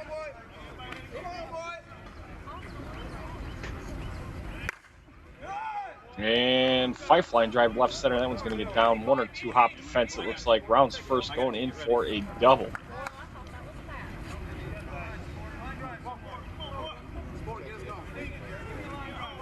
So newly acquired pitcher here, Jerry Sport Williams. I know he won B Worlds with PG Brand last year. Then started off the season this year, or True, excuse me, won the B Worlds with True last year. Started off with True. I'm not sure he ever played a tournament with them. Had a little stop at LSR. Finds himself on this Monster Major team. Strike on him, got to be fair.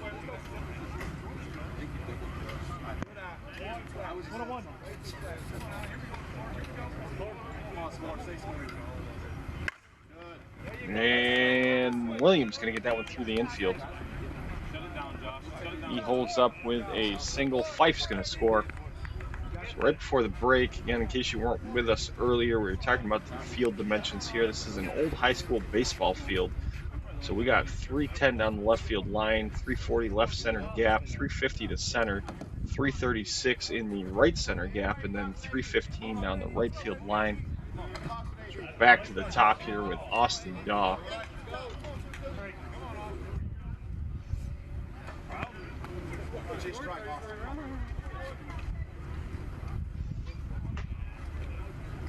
Austin with Monster Major team last year, SNI the year before, won a AA Worlds with them.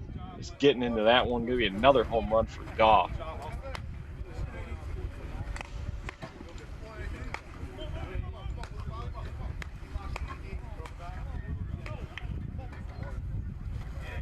Now we get the power hitting left fielder Jason Matusik.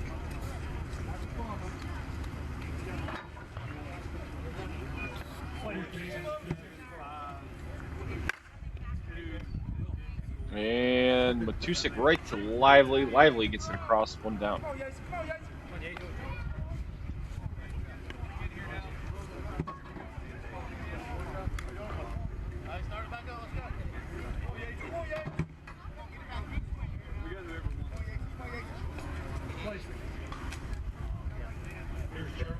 Jeremy Yates stepping in, also Monster Major team last year. He gets into that one. That'll be out of here.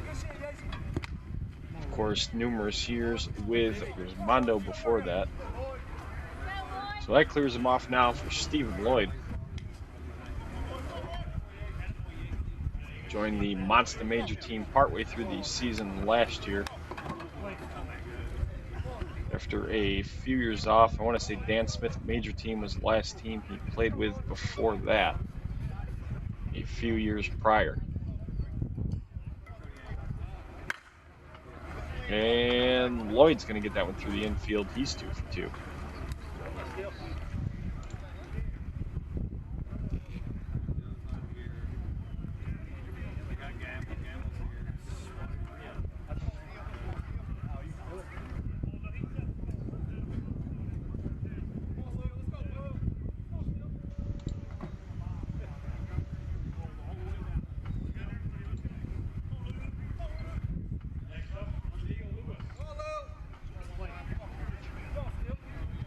Center fielder Steele Lewis, first pitch swinging out towards center.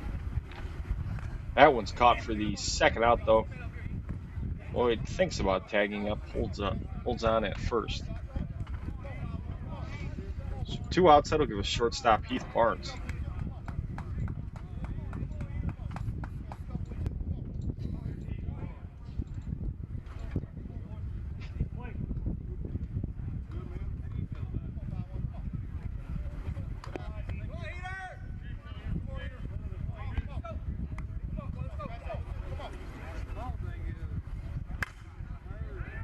And Heath sending one backside.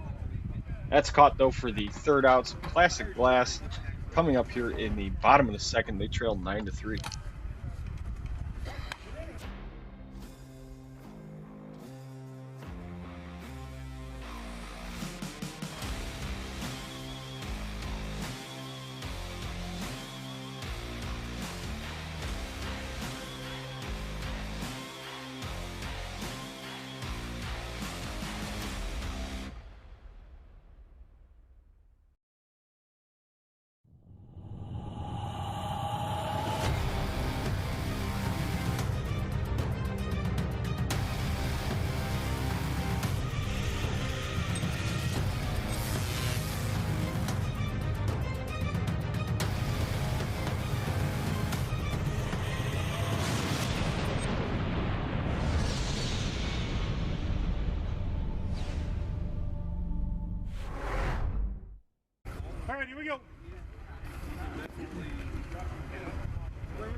So bottom of the second here, Classic Glass trailing 6. Brandon Hooks is going to be the batter. Little bit. You're good. Come on. 20. And 2-0 now to Hooks. Boy back. Come on. Stay with me.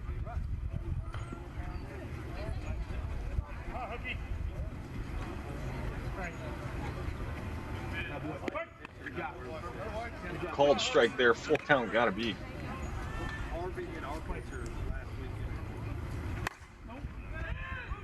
And Hooks hits that one up to the left side.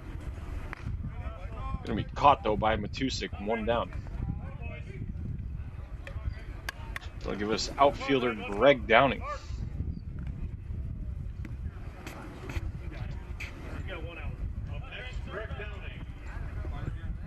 Here we go. Come on, Bree.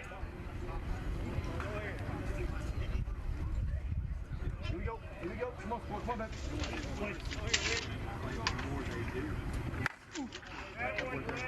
And Downing hits one up to the right side. Story running back out of room though.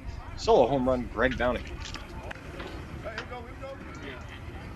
Greg also on that S&I team with Austin Daw that won AA Worlds. And came over to Classic Glass last year, I believe. So 9th batter here, Bo Andrews. And Bo hits one up towards the left center. Lewis and Matusik running back. Going to carry out of here, though. Solo home run, Bo Andrews. 10th batter now, newly acquired pitcher Dan Bean.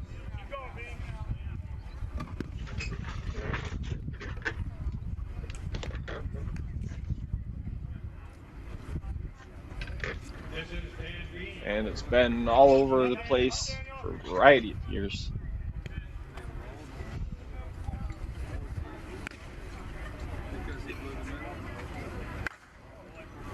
And he hits that one up towards the right side. Story running back. It was off the fence though. Being Round's going to get into second there with a double. He had a little stop with Resmondo last year. Dance with Proton Precision the year before. Smashing Sports. Dan Smith Major Team. Nightmare. Again, Dan Bean, a veteran in this game. Still getting it done out there.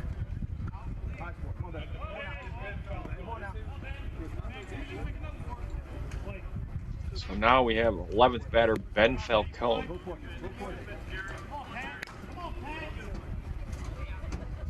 Had a couple of good years in Conference B with cheap suits. Hits that one over to Yates though. Trying to get the touch and go play. Can't handle the ball. So second out of the inning there. We're back to the top with Daniel Kirkwood.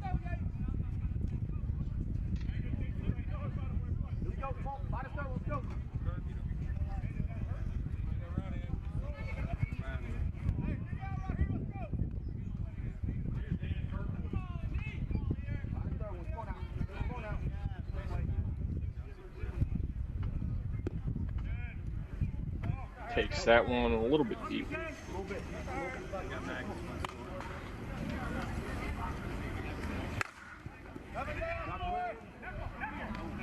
And that one's going to be caught for the third out. So Classic Glass gets a couple back.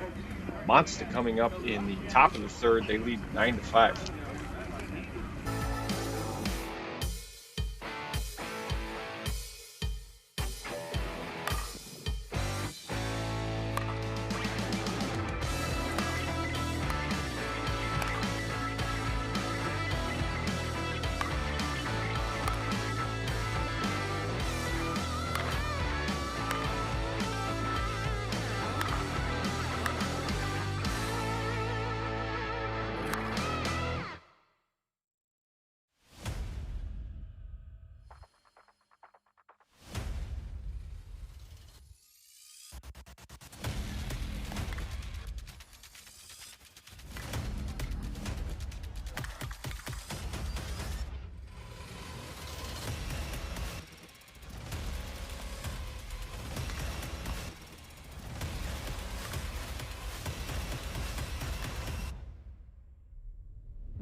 Top of the third, Monster leading 9-5. We're gonna have Tyler Story, Big John Nelson, and Mark Wick due up.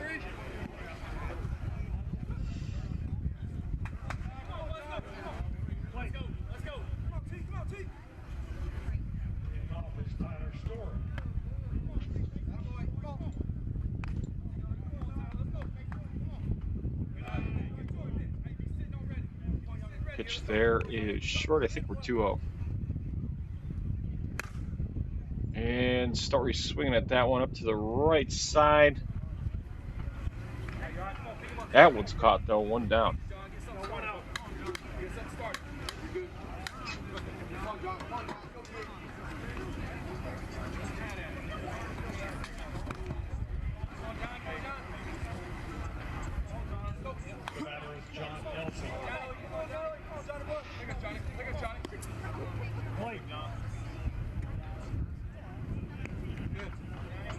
Come on, John. 1-0 now to Big John Nelson. 2-0 here. John Nelson, one of the nicest human beings alive. Get to play against him here and there in the Southwest. For a man of his size, he sure is a nice human being as he draws the walk.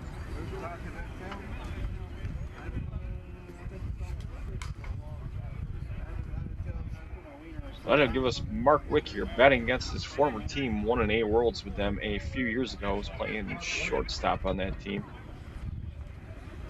Really came onto my radar that year. Saw the massive power. I think he had a year or two with cheap suits before that as well. Put up some pretty good numbers. As Wick hits that one. 1 out at second. Thrown across. Going to be safe.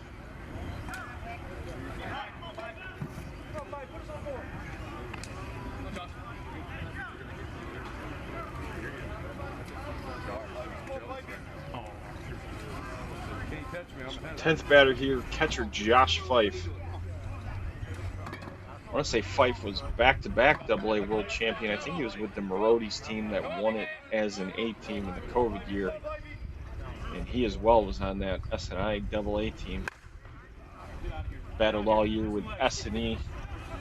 And Fife lines that one out. That'll be caught for the 3rd out. So Classic Glass holding serve here. They're going to be coming up in the bottom of the 3rd, trailing 9-5.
Shannon Smith going to lead it off here in the bottom of the 3rd. First pitch to him is deep. Probably a little bit inside there as well. And Shannon sending that one out to left center. That'll carry out of here. 9-6 now is the score. So we get to the power hitting first baseman Ryan Ramirez.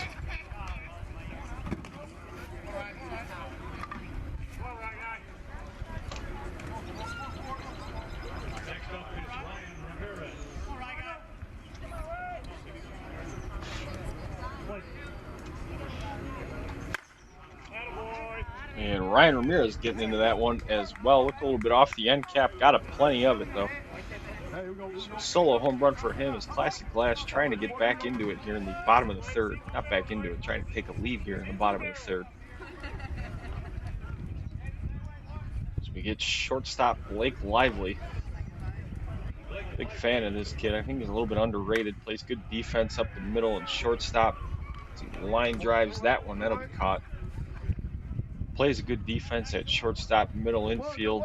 Gets around 650 with power. Pretty valuable player. So now we have third baseman Brady Stewart. Brady off to a good start this year. 739 OBP coming into this one. Second on the team. So he pulls that one out to the left side. Takes an inside pitch. Going to get it out of here. Another solo home run. Just to go over a few of the classic numbers. Ryan Ramirez leading the team. 743. Stewart 739. Sell Consigne in limited time, 712. Same with Jeff Andrews, 731. And Sal Formosa trying to pull that one up and out of here to the left side. That one's caught though, 2 down.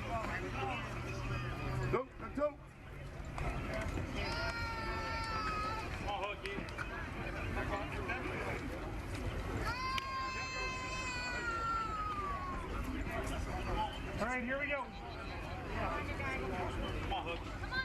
Next runner is Brandon Hooks.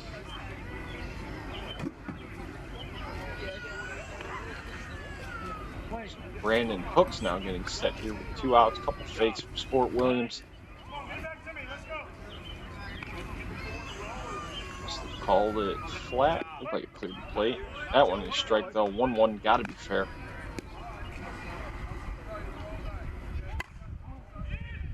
And up to the right side. Story running in. Wick running out. Looks like Story's going to grab it, though. So a couple back here for Classic Glass. Monster coming up in the top of the 4th. They lead 9-8.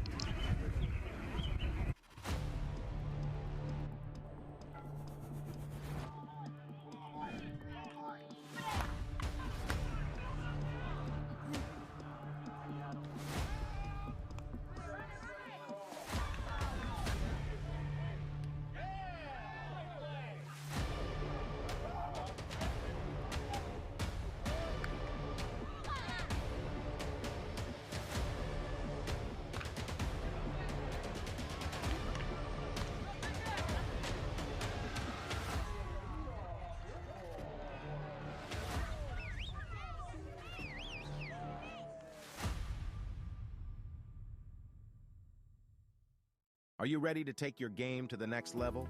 Look no further than Smash It Sports. At Smash It Sports, we carry the latest in baseball and softball equipment and apparel. Our selection includes top brands like Easton, Rawlings, New Balance, and more. Plus, we offer free shipping on most orders and discounts up to 15% off. With our top-of-the-line equipment, you'll be hitting dingers in no time. And don't forget to represent the brand with our stylish apparel. So what are you waiting for? Head to smashitsports.com and gear up for the season. Smash It Sports. Get your game on.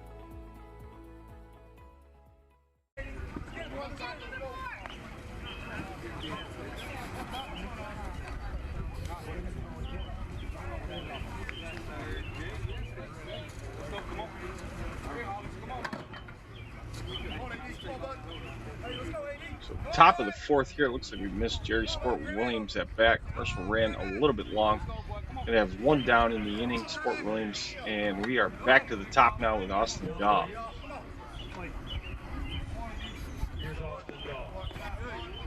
Daw 2 for 2 right now, pair of dingers. And make that 3 for 3 with 3 home runs, Austin Daw.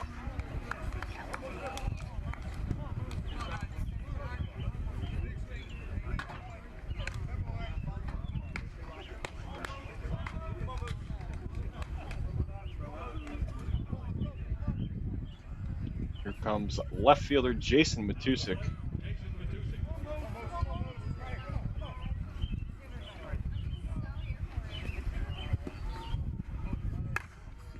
And line drive center field. That one's going to get down. So Tusick on board here with a single. 1 on, 1 out, Jeremy Yates.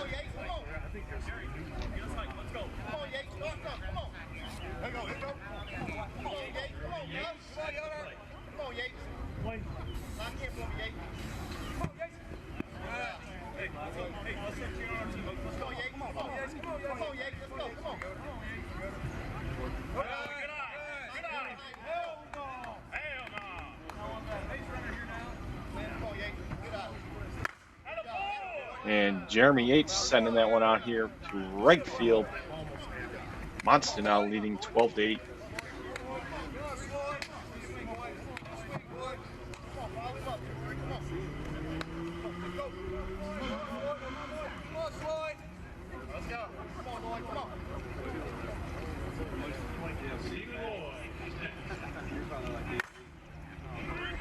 Stephen Lloyd now going to pop that one up to left field. Going to be in the park, it looks like. So that one's caught, 2 down.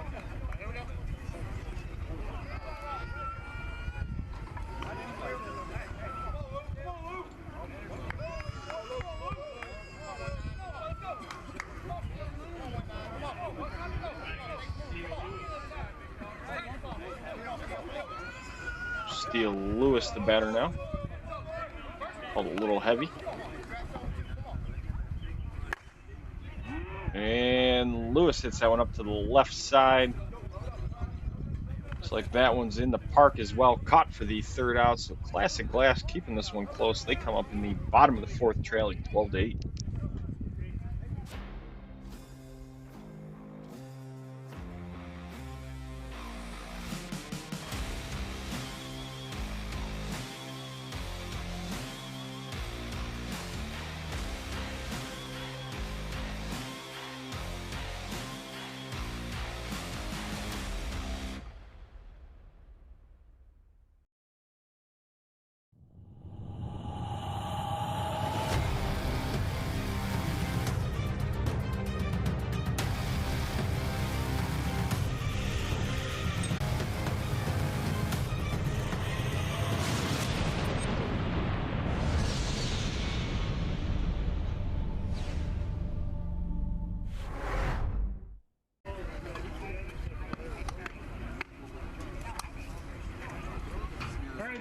Sport Williams headed out to the mound. Looks like we got the bottom 4 here in the Classic Glass order. Greg Downing, Bo Andrews, Dan Bean, and Ben Falcone.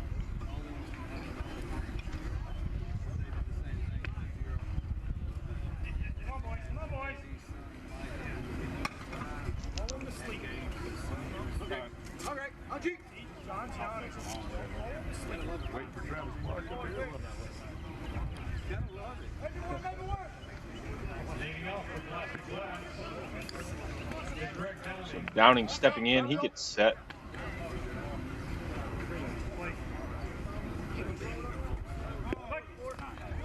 Called strike there.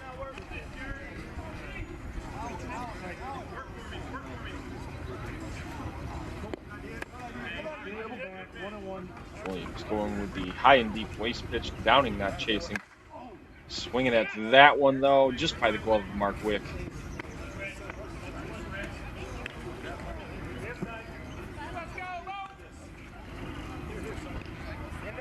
Downing on with the single, Bo Andrews to be the batter.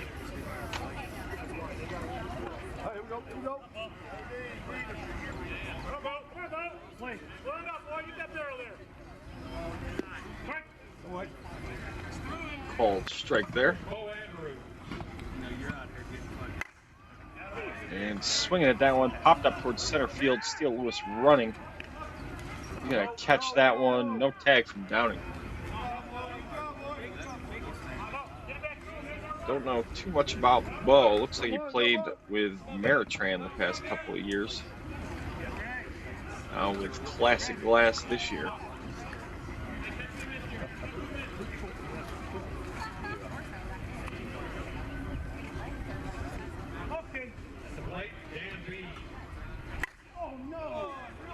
And Dan Bean popping that one up to the left side. Looks like Keith Barnes pulled that one in, 2 down.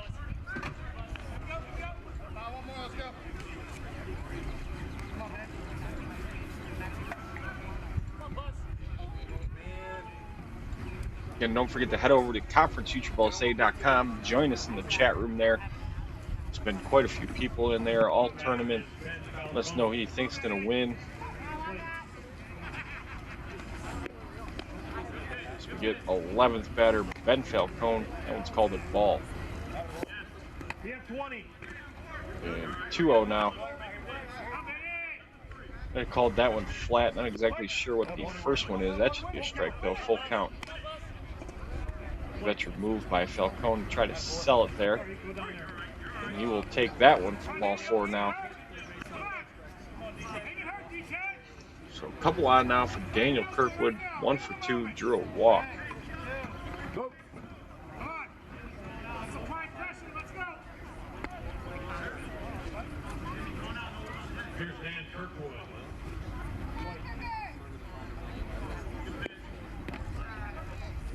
Looks like that one just caught the back of the plate, maybe. And Kirkwood gonna flick that one down the third base line. Austin Daw played way off of it.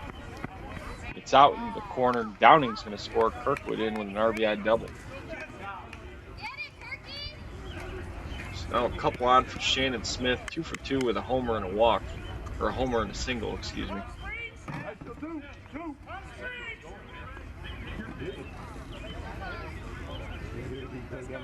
Shannon Smith looking to tie the game right here. That one called a strike. Gotta be fair.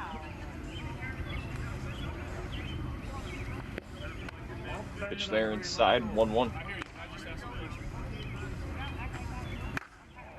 And Shannon up towards center. Still Lewis running back, hand on the fence. Makes a jump for it. Shannon Smith, 3-run home run, ties up this ball game here in the bottom of the 4th, 12-12. I don't think that's quite the score we expected here in the bottom of the 4th.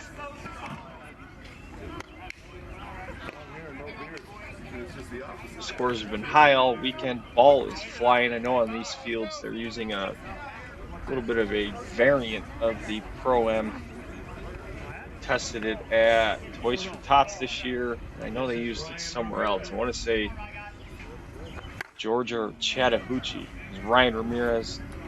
That one's up to the left side. Looks like it's going to be in the park, though, and caught for the 3rd out. So we're headed to the top of the 5th. High ball game. Monster coming up.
Keith Barnes now getting it started.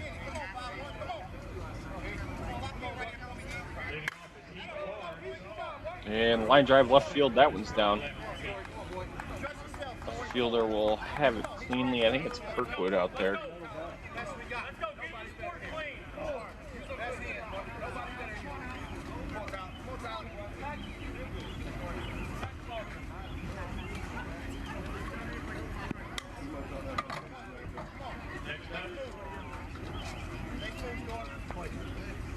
So 1 on here for Tyler Story. Pitch there short.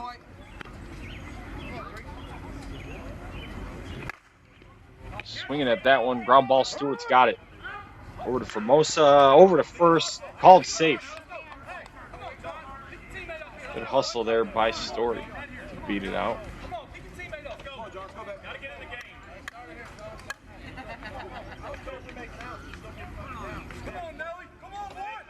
Big John Nelson now.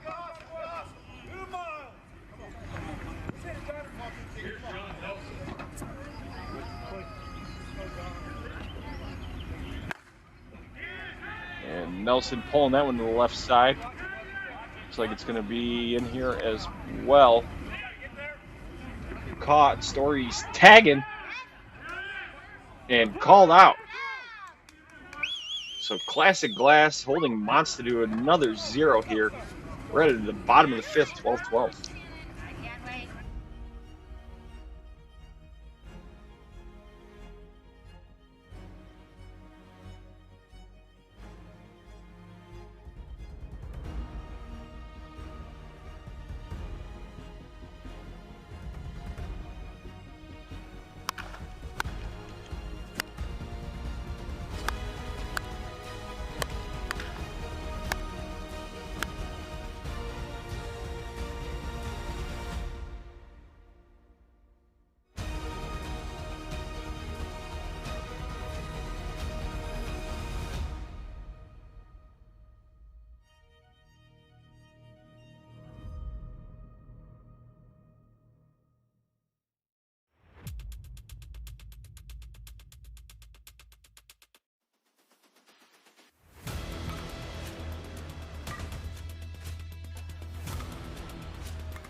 Bottom of the 5th, shortstop Blake Lively here going to lead it off.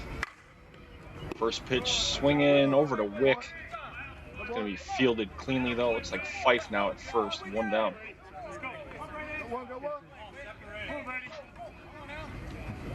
I think it was third baseman Brady Stewart. Played on that Proton AA team last year. I know he was with the Smash It Major team 1 year, I believe.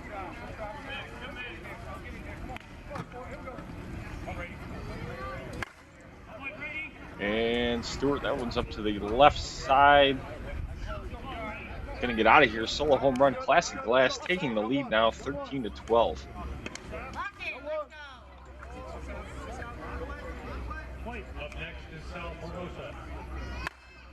Sal Formosa now.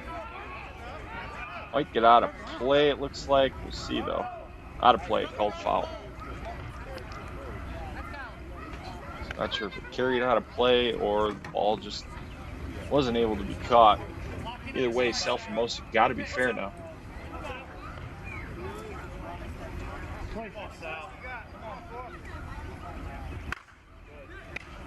And that's a line out to Heath Barnes, 2 down.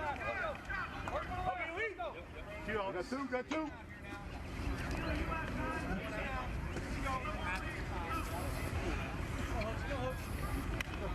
So we will have Brandon Hooks, Greg Downing on deck, Bo Andrews in the hole.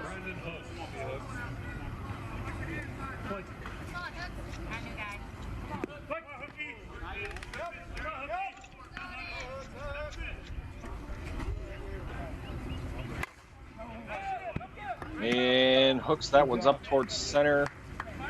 Looks like Steele Lewis will have it though. So 1 across here in the bottom of the 5th for Classic Glass. Monster coming up.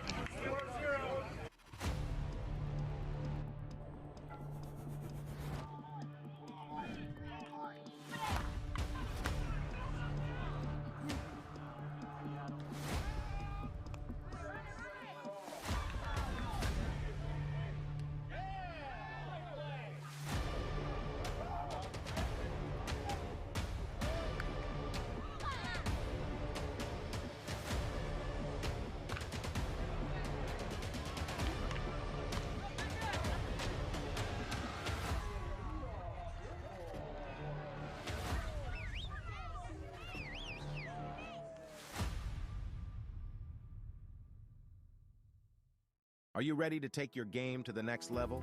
Look no further than Smash It Sports. At Smash It Sports, we carry the latest in baseball and softball equipment and apparel. Our selection includes top brands like Easton, Rawlings, New Balance, and more. Plus, we offer free shipping on most orders and discounts up to 15% off. With our top-of-the-line equipment, you'll be hitting dingers in no time. And don't forget to represent the brand with our stylish apparel. So what are you waiting for? Head to smashitsports.com and gear up for the season. Smash It Sports. Get your game on.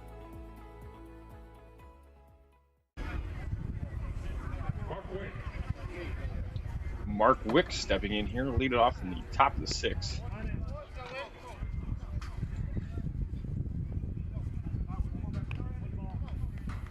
So we were a little late, so we missed the Wick wiggle.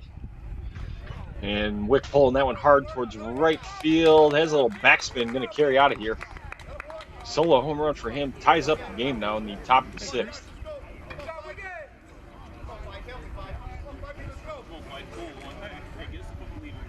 So Josh Fife now 1 for 2. Had a double.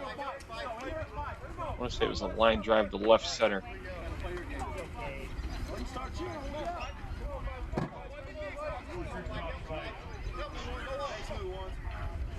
Good eye, 1-0 now. Pitch from Bean. Hits the plate. 2-0.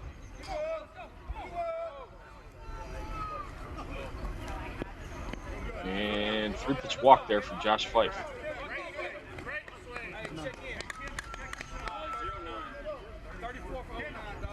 So Kendall Wellborn here checking in. Going to get a pinch hit for the pitcher, Sport Williams.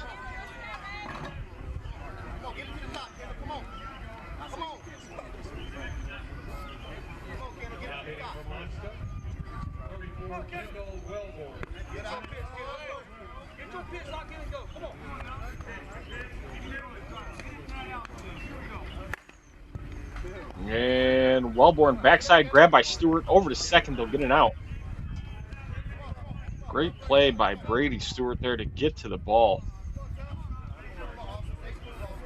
Could prove to be a big out here in this close game.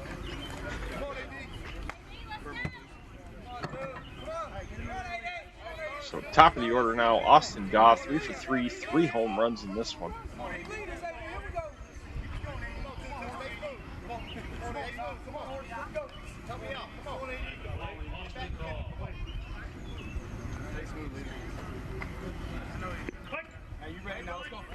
Strike there, gotta be fair.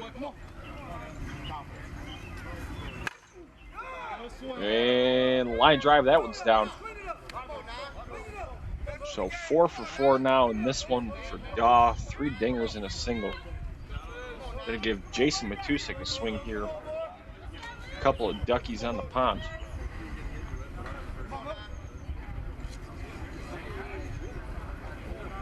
Here's Jason Matusik.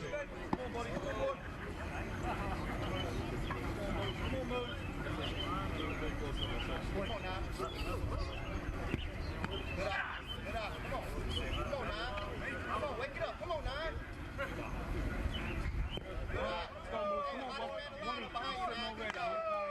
2-0 again here to Matusik. Dan Bean out there working hard.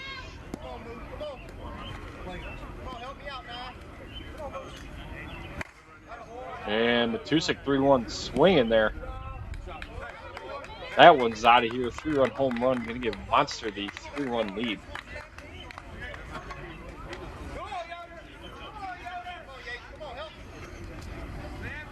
Jeremy Yates stepping in would be the batter.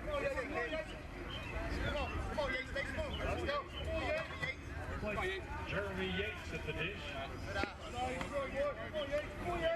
1-0. Yates better be careful with that left foot too. It looks like it's in front of the plate. Umpires have called that this year. And Yates getting into that one. Bullet line drive off the light pole.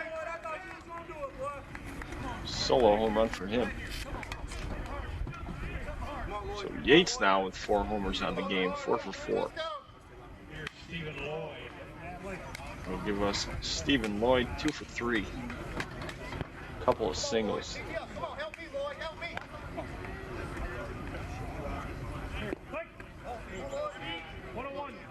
Strike there.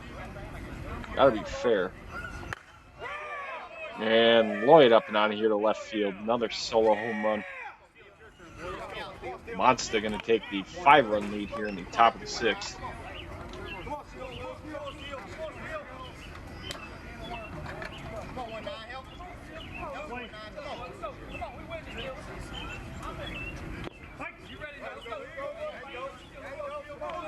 First pitch strike to Steele Lewis. And Lewis swinging there. This was going to be in the park. Left fielder running in. And I think that's Kirkwood. That's caught. 2 down.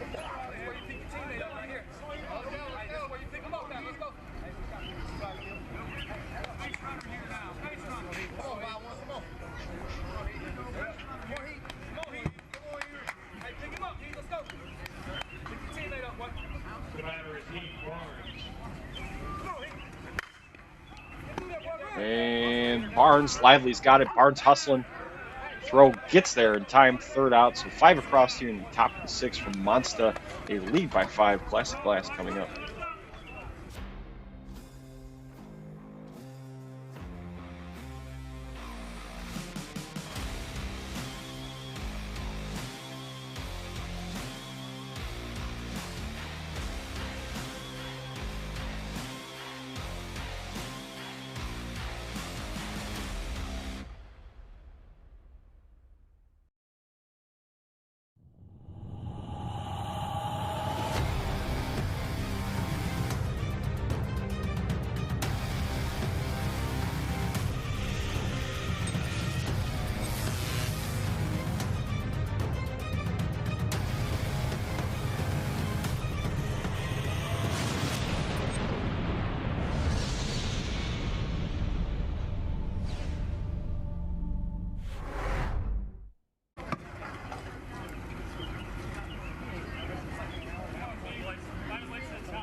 Bottom of the 6th. Let's see who's coming up here for Classic Glass. I think we're going to have Greg Downing, Bo Andrews, Dan Bean, Ben Falcone. Bottom 4 in the Classic Glass order. Trying to respond to the 5-run inning that we saw here by, or 6 runs, excuse me, 6 runs by Monster.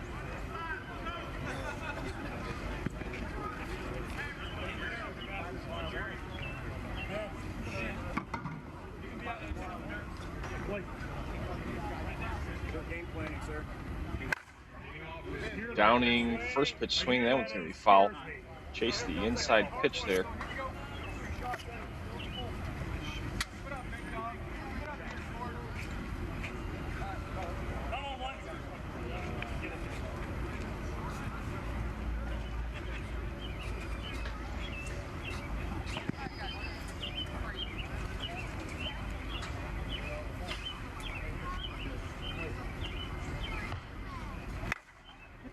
And Downing off the glove of Wick. Good swing, Greg. Good swing, Greg.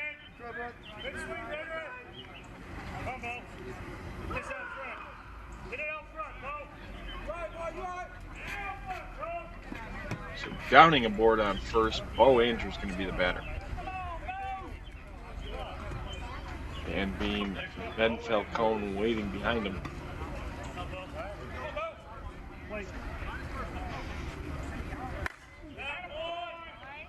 Bo Andrews up to the left side. That one's going to carry out of here. Classic Glass gets a couple of back. They pull to within 3 here now.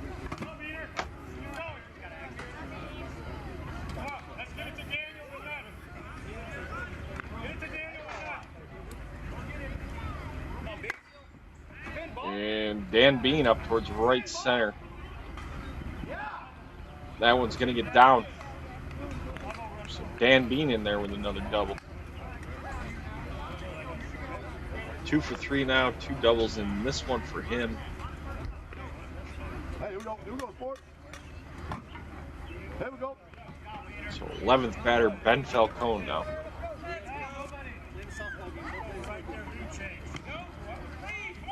So they try to get to the top with no outs. Love seeing Classic Glass battling like this. I know they weren't off to the start that they wanted to be. But looking good in this one, over 50 runs last game, battling with Monster in this game. Ben Falcone pulling that one hard. That one's going to get down, bounce off the fence. Falcone hustling into second. He's going to be safe. Sal Formosa running for Dan Bean, holds up at third there. We're back to the top now with Daniel Kirkwood. 2 for 3 with a walk and a double.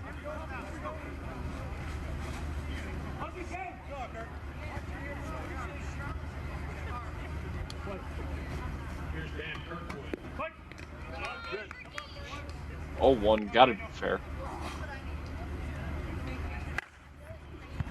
And that one. Good attempt there by Story. Looks like it's gonna get down. Nope, Formosa's walking past the bag, so that one was caught.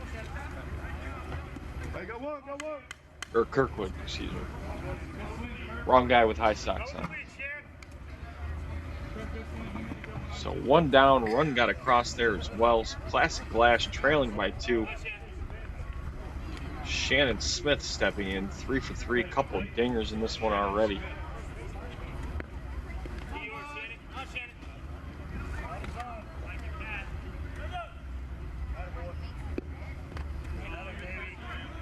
Called flat 2-0.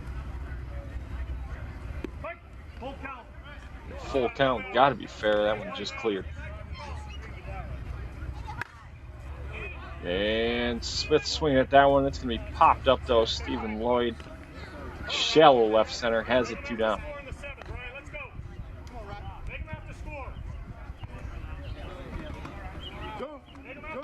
So Ryan Ramirez is going to be the batter.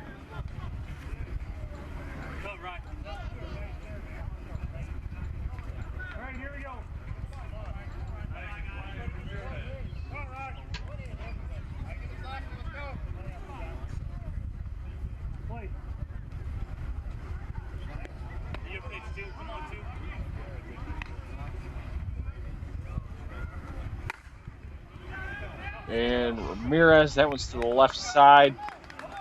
Going to be caught for the 3rd out. So a couple back there for Classic Glass. They're within 2.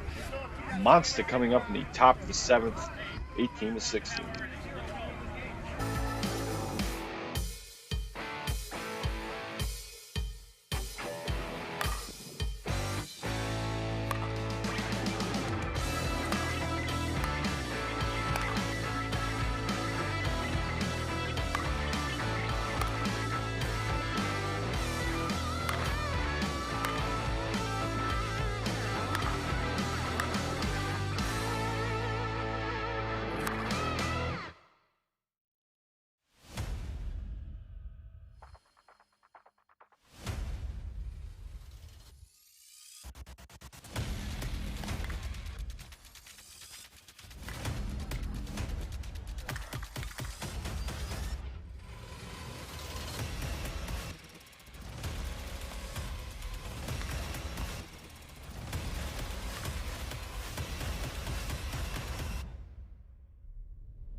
Top of the 7th, Tyler Story going to lead it off.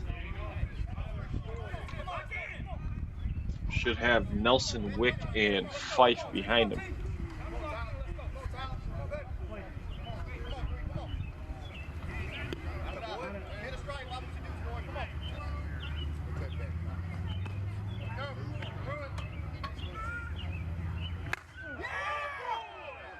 Tyler Story sending that one way out of here. Leadoff solo home run from him gives Monster the 3-run lead now.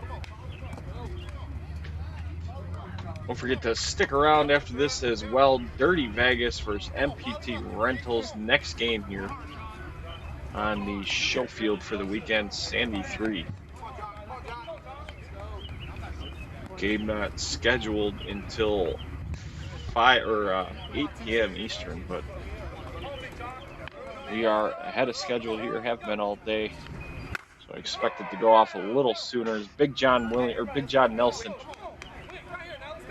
line drive there, he's on with a single.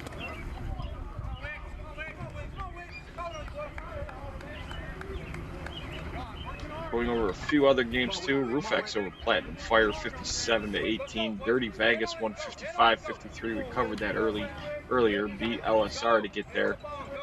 JBL over Van Wert Frickers. They take on Chick-fil-A next, who beat Bololi.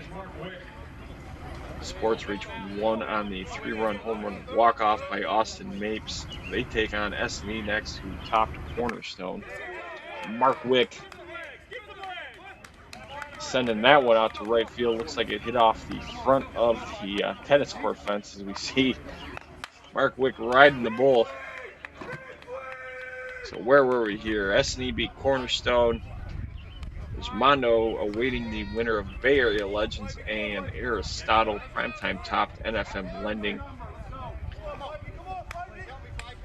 Looks like that's pretty much it for now. Josh Fife pops that one up. Formosa running back.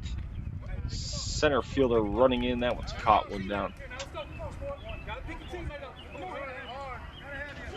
Again, if you're friends with people on these teams, like Classic Glass, encourage them to use ball clubs so we can properly call out the names of all the players on defense. Good play there by the center fielder, long run. So that'll give us pitcher of Sport Williams again. Kendall Wellborn hit for him last time. 5 seconds. Ball 1. Come on, Sport, right here, boy. Way to draw the ball. Way to draw the ball. Looks like it was called. 5 seconds. Ball 1 there, maybe. Strike there, though. Got to be fair. And full count.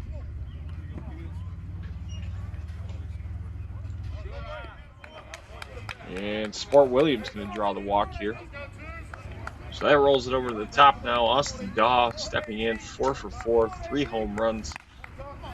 Tusick and Yates behind him. Top 4 in the monster order right now are a combined 14 for 16.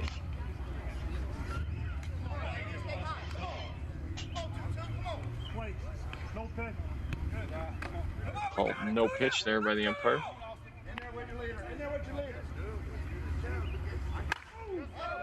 And Austin Daw sending that one out to left field. Should clear the fence. It does. Another 2 runs added for Monster now. Austin Daw 5 for 5, 4 homers in this one. So Matusik stepping in. He's 3 for 4, pair of dingers, 4 RBIs.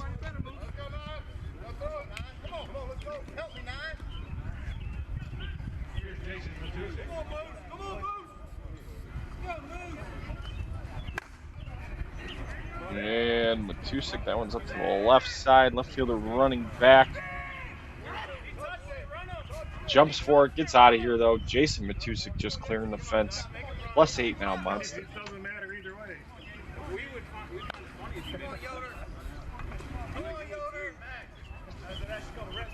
There it is. That was that extra half rest we got. You got 4.5. Come on, Yoder.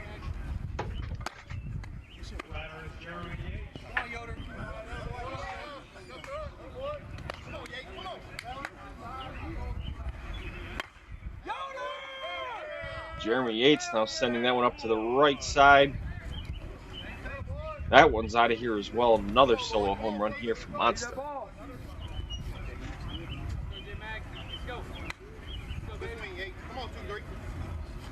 on, Lloyd. Let's go, boy.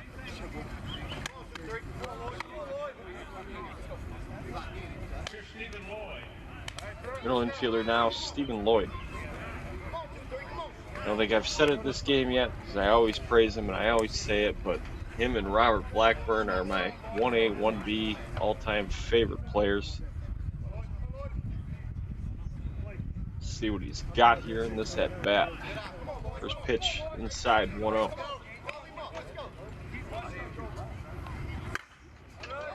And Lloyd line drive through the shortstop and middleman, taking a round. Ball got out to the fence or close to it. Holds up at 1 though. Still just 1 out. Monster already their biggest inning of the game. 7 across for him right now.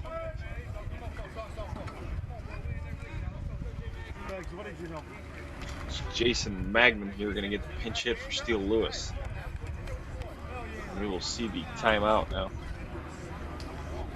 Ben Falcone walks out there and give his pitcher Dan Bean a little water, takes off the helmet.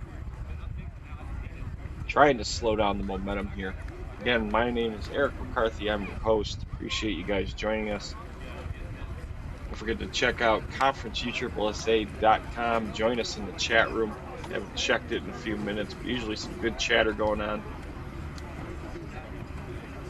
Quite a few people here, probably the biggest crowds we've had in the chat room so far this year here for the Smoky.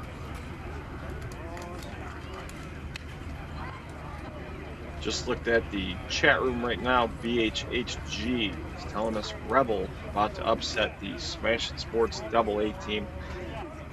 You know, they took a 12-0 lead on Smash It early on in that game. I haven't been checking the scoreboard though.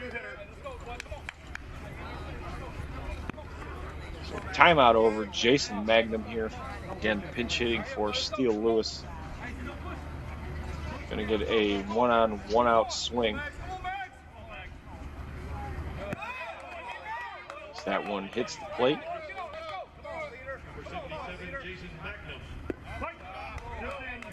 That one called strike. Magnum doesn't like it. 1-1 gotta be fair. Umpire's been calling quite a few flag calls today, so surprised to see him let that one go. Bean scratches the arc. Magnum gonna hit it to Lively. Double play there. Classic Glass gets out of the inning. Monster +9.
So bottom of the 7th, Blake Lively set to lead it off. Classic Glass trailing 9.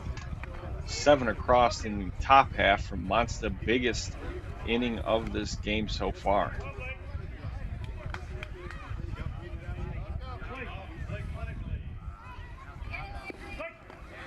And first pitch there is strike. Tough pitch from Sport Williams. And Lively trying to flick that one backside where there's some space. Going to be a fair ball. Gets out to the corner. He rounds. He's in with a leadoff double. I like that swing there by Blake Lively with Brady Stewart and Formosa coming up next here. If they were going to give it to him, he took it there. More important here, not to make an out.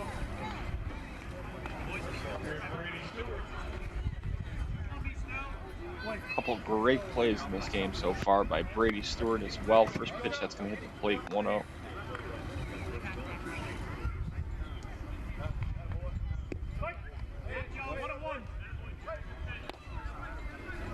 Gotta be fair. Tough pitch there by Sport Williams. Sport's been looking pretty good to me. Thought this was going to be a good pickup by Monster. Brady Stewart pops that one up, but Tusick back by the fence, catches it, no tag from Lively. So one down, Formosa stepping in. Again, following this one, we are ahead of schedule, but I assume both teams will be here early. We're going to have MPT versus Dirty Vegas. Should be a good one there as well. Dirty Vegas scored 55 runs their last game, topping LSR by 2. So for Mosa, that's a line drive to left field, caught for the second out.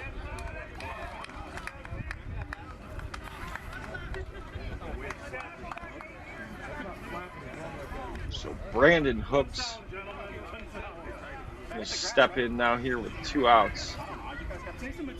Greg Downing, Bo Andrews behind them if they get the opportunity.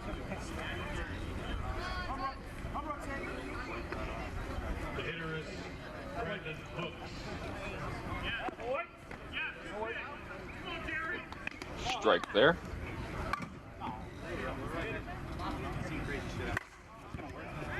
And line drive caught by Matusik for the 3rd out. So Monsta hangs on in this one. Close game throughout. They're going to beat Classic Glass 25-16.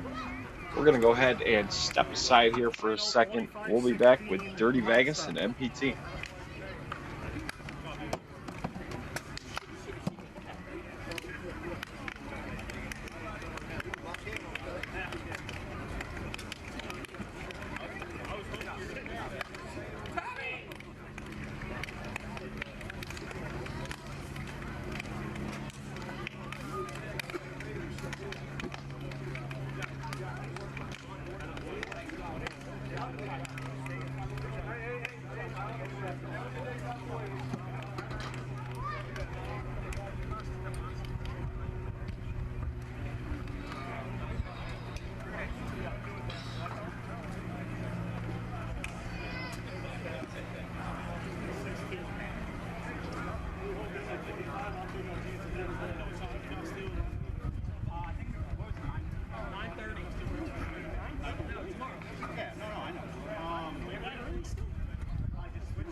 How you doing, young man? Good, how are you, sir? Good. Wow.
Live right there. Live right there.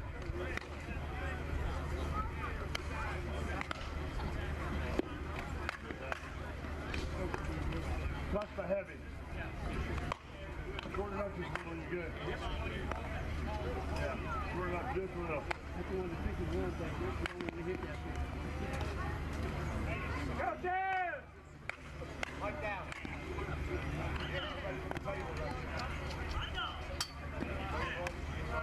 How many? 7:30, we got 20 minutes.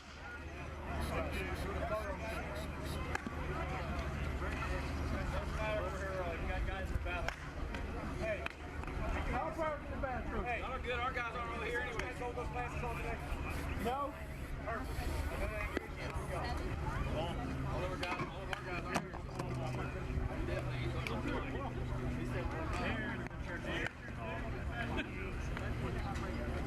Ever since you've been in the gym, James. It's just not the same. To be fair, the guy that looked like him was just there to drop his pins off.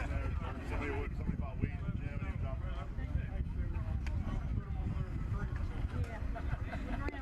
Probably pretty close.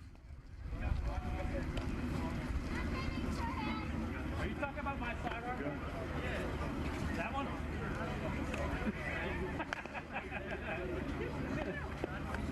Is that the one you wanted? Yeah.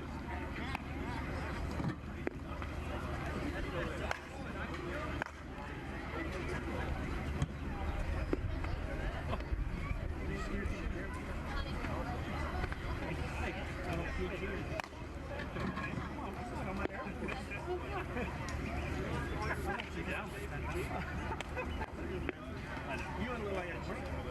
Oh, I was about 6 I haven't seen a number that started with the one long color bud.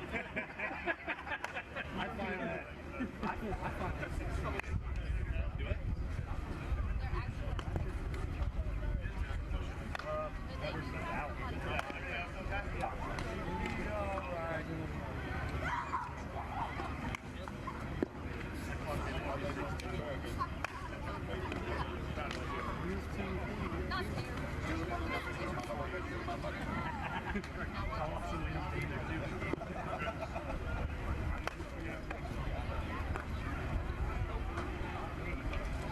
I'm out on that.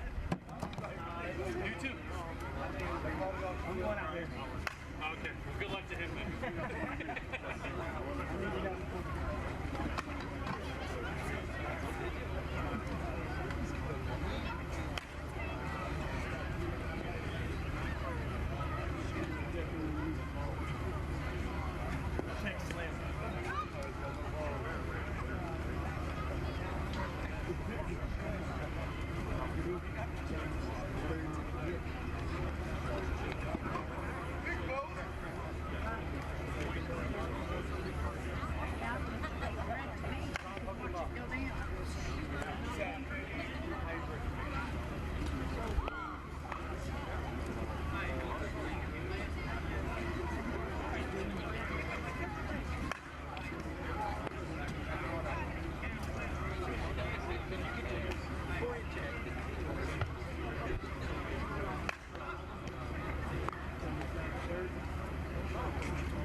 2 to throw.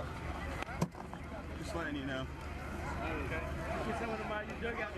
Huh? Get some of those ones out of your dugout.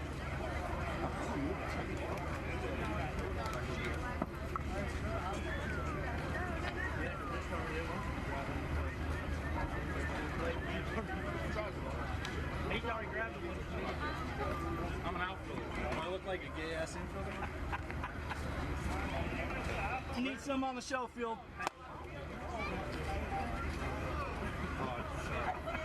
They identify differently than myself.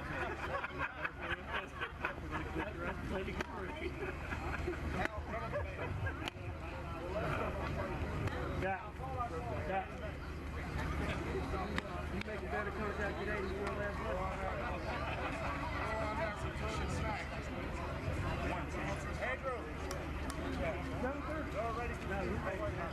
It's not when you guys are ready, it's 7:30 start time. Yeah. Okay. How you rushing up? I got a guy in the toilet. There's identifying in there. Let's take this shit.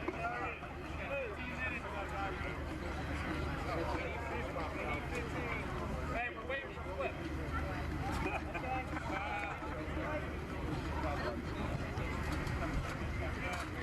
Not August yet. You've been waiting a while.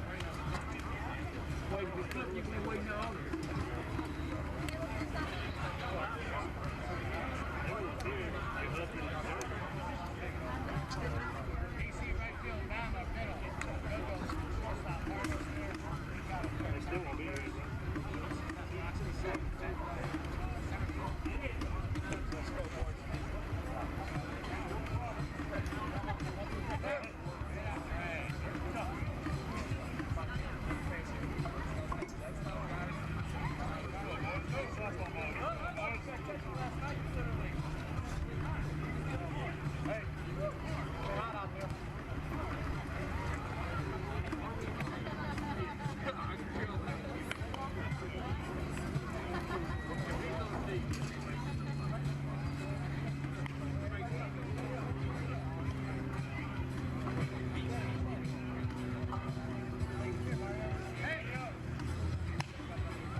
All right, everybody, welcome back.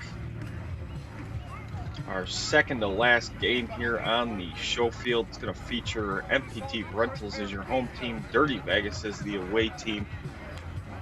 Don't have a ball clubs yet with the lineups in it, but I know Spencer Sangster on Dirty Vegas does do it, so we should have lineups and everything for this game. Looks like Pinkham pitching, Harvey catching, Walsh at first, Roxby at second, Big John Williams at third. Might have Castillo at short and Caton over the middle. At least that's the way they're standing right now, it appears.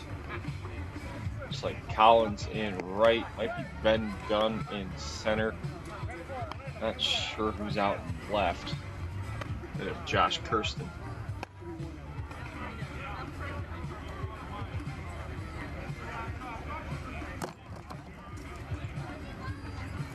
Just got a box score. Mario Morales is going to lead it off.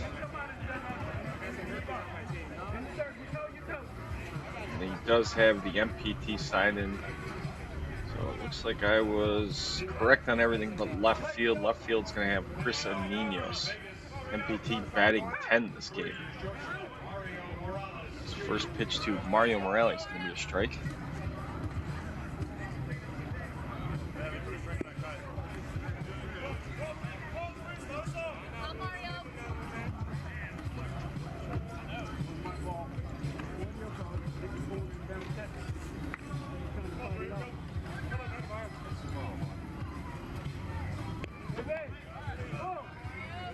Pitch there, a little deep, full count now.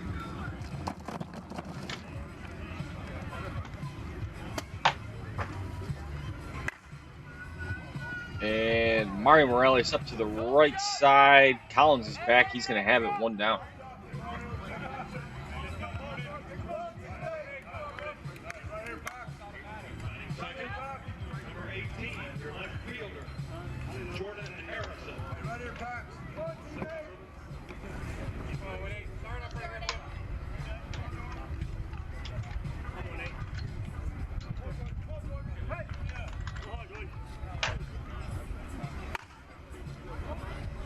And Jordan Harrison.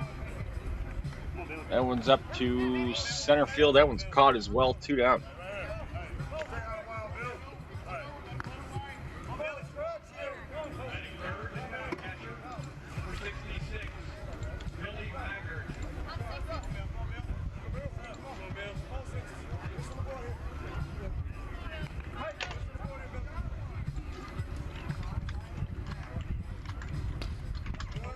So third batter here going to be Billy Maggard, longtime conference veteran. Nightmare combat major teams. That's a ground ball to Castillo, thrown across, 3 up, 3 down here in the top of the first. We're going to head to a break quick. We'll be right back with MPT.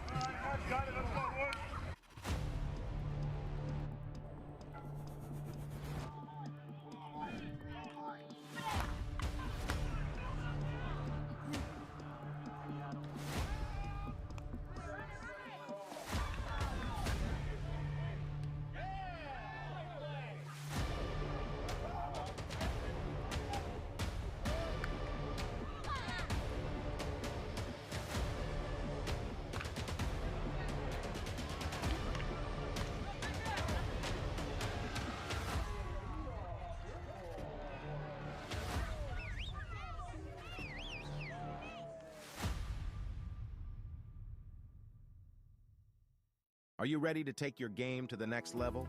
Look no further than Smash It Sports. At Smash It Sports, we carry the latest in baseball and softball equipment and apparel. Our selection includes top brands like Easton, Rawlings, New Balance, and more. Plus, we offer free shipping on most orders and discounts up to 15% off. With our top-of-the-line equipment, you'll be hitting dingers in no time. And don't forget to represent the brand with our stylish apparel. So what are you waiting for? Head to smashitsports.com and gear up for the season. Smash It Sports. Get your game on.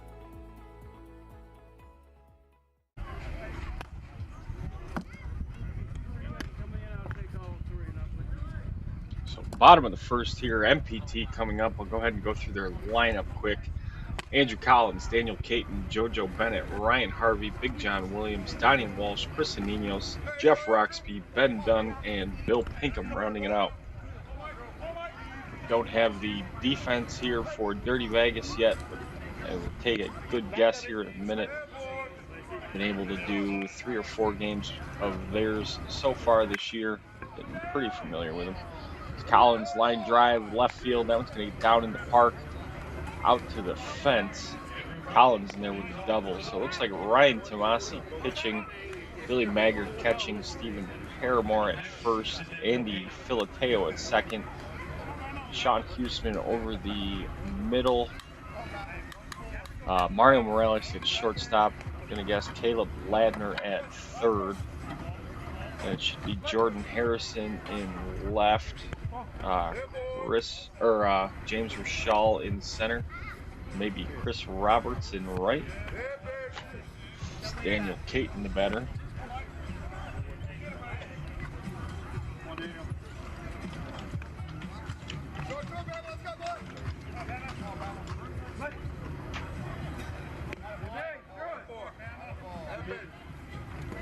And that one called a ball to Caton. So Caton draws the walk. A couple of runners on here for JoJo Bennett.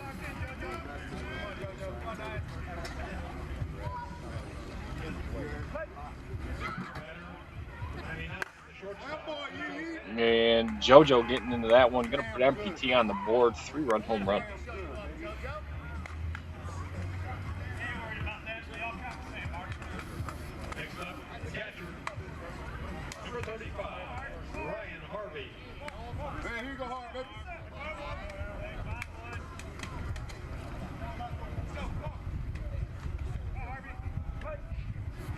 Bases cleared. Ryan Harvey. First pitch swinging as well. That one's up and out of here to left field.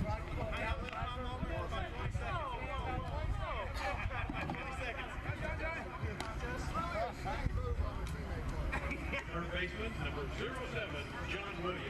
Come on, Jake.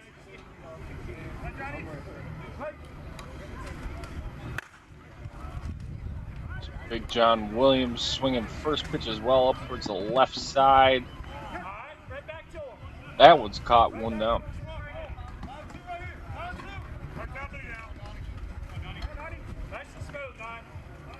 Power hitting Donnie Walsh now.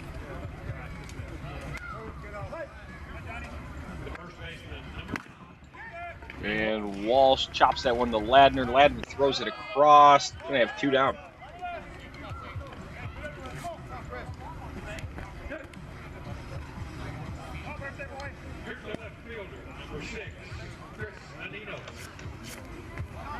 Batting now, Chris and Ninos.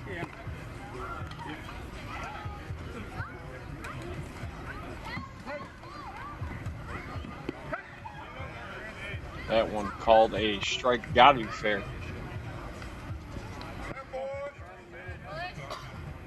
Pitch inside. And Ninos is going to get up and out of here to the left side. Solo home run, 5-0 lead now, MPT. Give you some of the offensive leaders here for MPT. Looks like they got 6 guys hitting over 700. Big John Williams, 739. Jeff Roxby, 735. Caton, 725. Collins, 711. Kirsten, 709. Chris and Ninos, 706.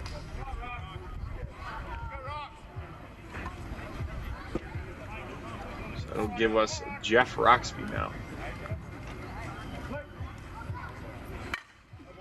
And that's a line drive up the middle. Pitch looked like it was going to be a little bit outside. Roxby just flicking the barrel at it. He's on with a single. So bottom 2 here in the MPT order. We're going to have Ben Dunn and Bill Pinkham.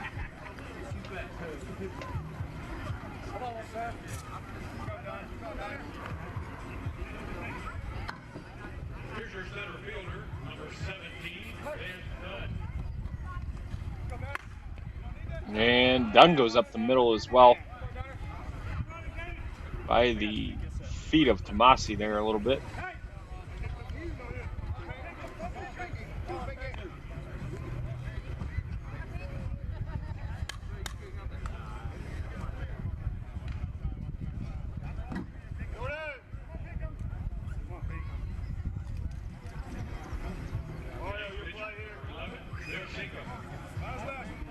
So 2 on, 2 out. Bill Pinkham, the batter.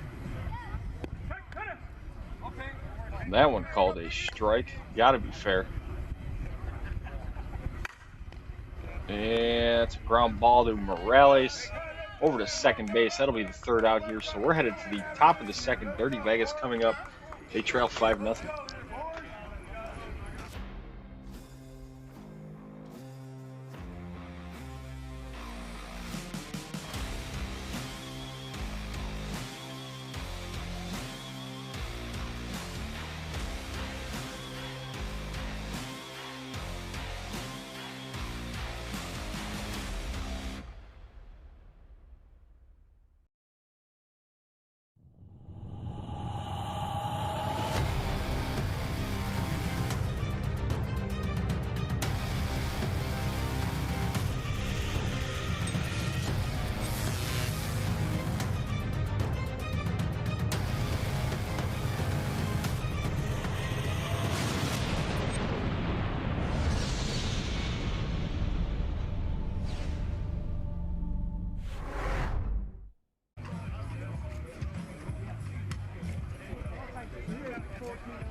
All right, here we go for the top of the 2nd. Dirty Vegas coming up.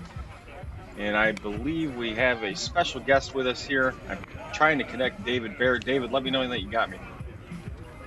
Yeah, I'm here. I don't know if you quite qualify me as special, but I'm here.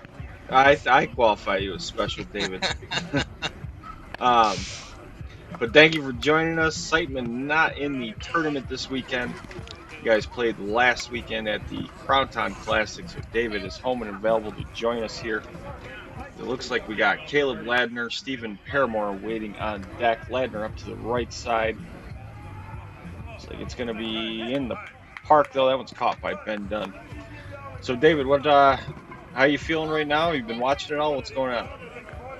Yeah, I've been watching a little bit today. Looks like it'd be a really good atmosphere there, like always at the Smoky. And it looks like these, I think they're using that Hardcore Pro-Am and looks like it's going pretty well based on some of these scores. Yep. Some of the scores on the other, I think they got a good batch of regular pro-ams anyway. Stephen Paramore steps in, first baseman. Because I know they're using the special one. Stephen Paramore, left side. That one's caught as well, 2 up, 2 down. I know they're using the special one on, I think, this field and then Sandy 4 that's right next to it. But I believe most of the other fields, which are regular size fields, are using the standard Pro-Am. But I know they got a good batch. We've had a ton of good scores. Seen some, I've seen a handful of 50s on the scoreboard. So ball is absolutely flying at this year's Smoky Mountain Classic. Could get interesting. I think it's keeping these games pretty competitive just because everybody's able to score so many runs. Oh yeah, it's been a really good ball all year. There's no DV complaint this year, that's for sure. No. As we see Filateo there flicking one to the left side, he's going to be on with a single. It's going to give us Chris Roberts. And I know I don't think I've covered this yet either, but Smash It Sports AA team was trailing Rebel by, I want to say 6 or 7, and had to score 7 or 8 in the bottom of the 7th to hold off that. It's Chris Roberts' line drive to left field. Filateo's in at second. So 2 on here. I don't have the full lineup in front of me yet. This is going to be James or Shaw, right? As they go. What'd you say, David? Looks like they're adding it as they go. Yeah, usually Spencer, might be MPT doing the ball clubs this time, because usually Spencer always does it. I wonder if they got a dead device or maybe bad signal for whatever service they're using. Yes, the one negative about this location is that it's the signal is pretty tough here. Gets a little spotty at times, for sure. DW was setting up cameras earlier, and you had to stay in like a 5-foot radius to get signal. As Rashal to Roxby, they're going to get that over to second for the 3rd out. So we're going to go ahead and cut to a break quick. MPT coming up. They lead 5-0.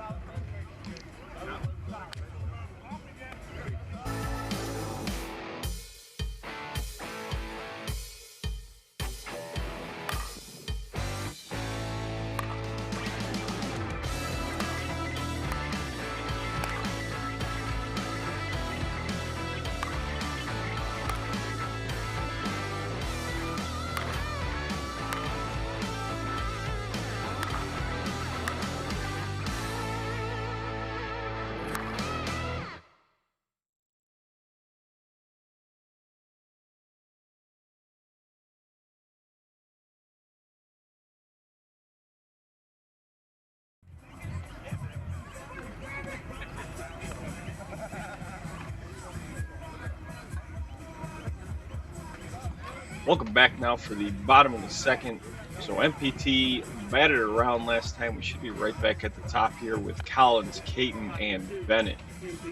MPT going with that 10-man lineup. So Speaking of that Smash It Sports game from last inning there, just I've got a couple like updates from some buddies of mine that are there, and they said that the Rebel walked the first and second intentionally and put the winning run on second in the 7th. I'm not so sure I agree with that necessarily. Who did they walk and who got the at bat? Do you know that? That much I'll have to find out for sure, but I mean, still at the Smoky in an unlimited home run scenario, I mean, it's kind of picking poisons there. Yeah, that's why I want to know who the players were. I wonder if they walked a home run guy to get someone with less power or what the deal was there. It's Andrew Collins leading this one off with a solo home run, but yeah. Collins doing what Collins does at the Smoky, just sounding off that left field line. Absolutely. So that'll give us middle infielder now, Daniel Caton. And Caton doing the same thing here. MPT looking like they might want to explode in this one. You got a winner? You got a winner pick yet for this one, David? For the event in total? Yes. Resi. Tough to bet against them right now. I mean, they're unreal. Competitive Edge put on a hitting clinic earlier against Epic, but Resi's just unreal. Yeah, competitive edge had a couple of really good innings there. Ended up just pulling. I think they 20-runned them. There's JoJo Bennett sending that one out of here as well. So 3 up, 3 solos, 3 on the board for MPT. You know, as Harvey steps in the box, another guy that might hit another solo. But speaking of JoJo there, earlier in the year, like in the off season, I know we had spoken about these things a few times during these different games. We're talking about like who's the best player in the game, stuff like that. JoJo Bennett is very, very quickly getting in that top 3 conversation. Yeah, it's tough to make a case for him to not be in the top 3 possibly, especially when you think about his versatility too, right? As Harvey sent that one out, just as David predicted.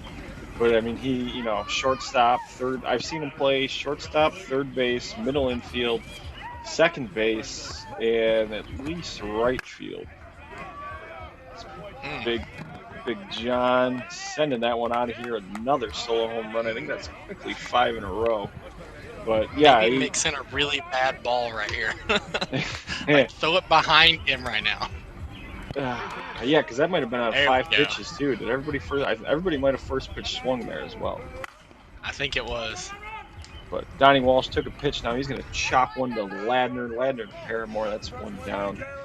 I've been pretty impressed, just because I know you're probably pretty familiar with the A division. I've been pretty impressed with this Dirty Vegas squad. They seem pretty scrappy. How do you think they square up in the A division this year? Well, I played with several of them last year on Addictive, and right. I mean, those boys can play. And you add in Maggard, who's a veteran. He's really, really solid. Is it Huseman or Hausman that plays middle? I want to say it's pronounced Huseman, but don't quote me on that. Is a Nino sending that one out of here as well? But yeah, that kid's been electric for me. He makes a ton of plays up the middle. Unreal at the middle. Yeah. Every single time I watch him play, he's making a great play everywhere. Mario Morales is back to the should be on the watch list. Mario Morales. I mean, they're definitely going to be one of the teams that I think will either be there on Sunday or will be fighting for Sunday at the A World. Right. Yeah. I tend to agree with you for basically all the same reasons too. They've been doing really well. Caleb Ladner's been pitching well. Not pitching here. I don't know if Nick Perez is there or not. Is Jeff Roxby sending that one out of here as well? MPT just. Who is this pitching? Because that doesn't look like Tomasi. It doesn't look like Tomasi's form, but I'm pretty sure it's Tomasi. Because he's not doing the usual. It looks like he changed his style, but. Yeah, he's not doing the normal spider walk-up thing that he does. Right, yeah, I haven't seen any of that stuff this game. It's Ben Dunn flicking one backside there. He's on with a single, but I have to believe it's Tomasi. I know Dela Garza is there, and Ladner's obviously playing third. And I mean, I'm out of pitchers for them at that point. Yeah, that's not De La Garza, because that's right. Too wide of shoulders for him. Right, definitely not James. So back to the 10 batter here, Bill Pinkham. That one's inside.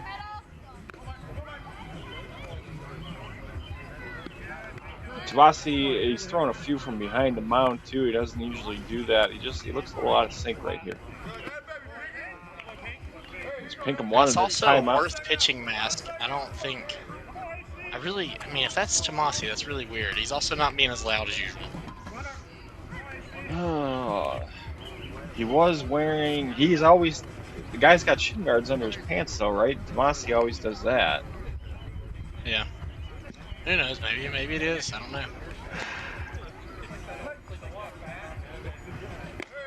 But it looks like this year is going to have a really good home run number for whoever wins the home run crown this year. Who do you think is going to have that? I got to go with someone on Resmondo just because I agree that they're going to win it as well. Someone is Resmondo or whoever they're playing, obviously. Collins sends that one way out of here. Daniel Caton. I mean, if one of these good AA teams or major team happens to fall to loser bracket early, yeah, good swing, Caton. If one of those guys fall down, then that's where I think the home run champ comes from. Right, yeah, just because they're going to get the couple extra games to put up an extra 4, 5, 6 home runs here. Yeah, that's a tough call. I don't know who's been doing what. I haven't seen everybody's first round game. This is the third, second round major team I've seen. JoJo Bennett sending that Hey, one out of here. But it JoJo's pretty locked in, so maybe it's there. could be JoJo. I mean, Austin Daw had 4 last game. Jeremy Yates, I think, had 4 last game. I'm assuming Riley's sending him up. I mean, Riley's my first instinct pick there. Just because I think Resmondo would be my pick to win, and I think he's got obviously a really good shot to hit the most home runs for him. So my early pick would be Josh Riley. Who do you got? Ryan Harvey sending that one out of here. I feel like maybe JoJo because I've got a feeling that says MPT. Based on the way I see the bracket lining out, I'm thinking MPT is going to drop the 4:30 game on Saturday to competitive edge, and because of that, they're going to get a couple of extra games to lose bracket. So I'm thinking maybe JoJo or Collins. I can't argue with it. It's a valid point. So I just pull up the bracket now. I'm trying to see who lines up where. Yeah, it's a tough call. Rezi most likely is going to meet Monsta at 6 o'clock on Saturday, and Comp Edge and MPT can meet each other at 4:30. Yeah. I mean, could maybe come somebody from like the Griner from losing Nitro. team. Go ahead. Sorry. Maybe somebody like Griner from Nitro. I mean, but still, you gotta get that extra game or two in there. Yeah, always possible for Griner for sure. Because Nitro can make a run in this thing and knock off somebody, and if they get those extra swings. It's Big John Williams line drive left center. That one's gonna get down. So just taking a peek here quickly. That is 13. I can't believe it. 13 across in this inning right now. Nobody out. MPT just rolling. They got 14 total home runs in the game, it looks like. Mike Martinez is who's pitching for Dirty Vegas. Okay. Donnie Walsh, 5-6 hole. Big John's going to hold up at second. So Mike Martinez, I believe, was catching last weekend when Billy Maggard wasn't there yet. Okay.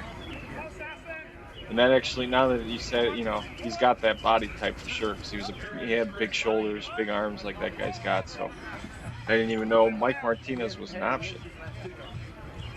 I didn't either. I mean, I'm surprised you go through your normal 3. I mean, maybe they're not there. I don't know. Chris and Nino, 3 more across for MPT on the home run. I mean, you got to think about swapping somebody out here, do something. Yeah, I'm not sure what the scenario is. I was pretty sure I saw Della Garza earlier, and I know Tomasi's here. I'm thinking, I don't know if Nick Perez is there or not. Maybe they just want to go with Ladner at third base over Perez in this one. I know Perez has got a pretty fresh young baby, so I don't know if maybe it's the back-to-back weekend things, job and baby and all that stuff. Okay, yeah, that would make sense. Roxby trying to go backside. Ladner plays a really good third base too. Fields really well up the middle when he's pitching. Plays a really good third base. I'm pretty high on this kid lately. I've watched him in Kansas, and I was really impressed with not only his ability to pitch, but I mean, it seemed like he was hitting really well. At least the couple of random times that I was kind of paying attention there. I mean, it's an important thing, especially now. Right. Yeah. Today's modern day game definitely favors a hitting pitcher over not having one. Let me pull up their stats quick. There's Jeff Roxby. That one gets out of here as well. Home run Jeff Roxby, but I know he was off to a good start. Yeah, 692 going into this one. Jordan Harrison leading the team, 745. Mario Morales, 713. And then Ladner's Jordan third. is one that could definitely play at a AA or higher level. The kid has a lot of talent. His power is through the roof. I know he was a AAA baseball player. It's been done. That one's out to right center. That one's going to be caught, though. 2 down, I think, now. Martell was who hit the walk-off with 2 outs to beat Rebel, according to DW on the chat. Oh, okay. Who did they? Yeah, I gotta pull up the chat again. Who? So who would have been batting in front of Martell? I wonder. Like, I will go pull back. You can keep your ball clubs up on this game, and I will go find that game and tell you. Thank you. Yeah, see if we can get a lineup for that game.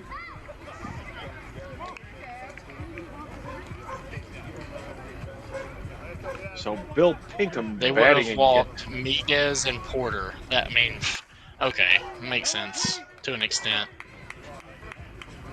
It's almost like a lose. That's a tough part of the lineup, though. You know, Porter's been I still killing don't it. know if I mean, I don't know if you. I'm not putting the winning run on second base. I'm just not doing it. Not on an intentional walk. I'm not. Yeah, on the intentional, it's tough, but you know, I don't know. We don't know what the feeling was. I don't know what those guys were in the game. You know, maybe those two guys were just killing it, and Martell wasn't, or you know, I don't know what the deal was.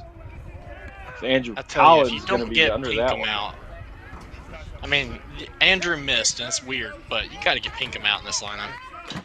You got to try to, but they'll flick one backside. So that's going to round it out here. 17 across for MPT in the bottom of the second. Dirty Vegas coming up in the top of the third. We'll be right back.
Welcome back, everybody. I'm your host, Eric McCarthy. David Bear, pitcher for the Siteman A team, joining me in the booth.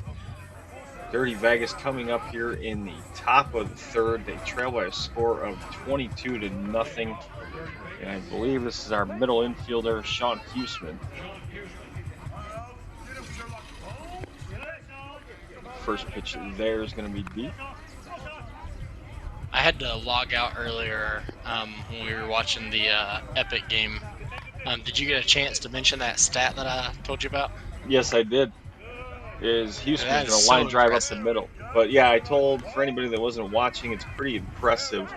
And he had a good, I can't remember if he might not have made it out in that game either. Maybe it was one, but I'm pretty sure he did well that game. Ian Sidebottom, the stat gave me, is hitting over 700. I want to say this is his 6th or 7th tournament on the year, and he doesn't have a home run on the year. Yep, Tough. 73 at-bats, hit the 726, and his HRF says NA.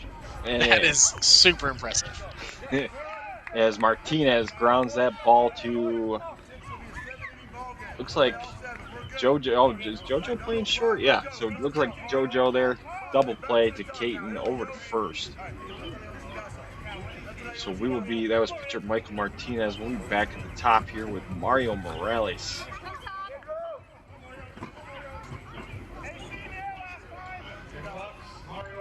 They better do something here, or it's going to be a real short game. Yeah, just nothing. Bat's a little stagnant after they score. They scored 50 runs earlier, so I mean they're capable. Mario Morales going to line drive that one. I feel they got pretty good power for an A team. I think with Harrison and Maggard and Paramore hits them, and Filateo and Roberts too. Even Ladner and Michelle got some decent power in there. So If they can get hot here, they can get going. But they are looking at 30 after 3. MPT, as it stands, needs just 8 in the next half inning to round this one out. Especially considering MPT will be coming up with Bama. Right, yep. And Jordan Harrison kicks that one off the glove of Big John Williams. So Morales scoots over to third. Harrison on one. Billy Maggard, the batter. I saw Billy hit a ball earlier in their walk-off win of LSR that I don't know if it's landed yet. So we'll see what he's got here. That error has to hurt, because that very much so could have been a death sentence for the rest of this game. Yep. And maybe that's it anyway. That could be it. Billy Maggard line drive to Big John Williams. So we're headed to the bottom of the third now. MPT leading this game 22-0.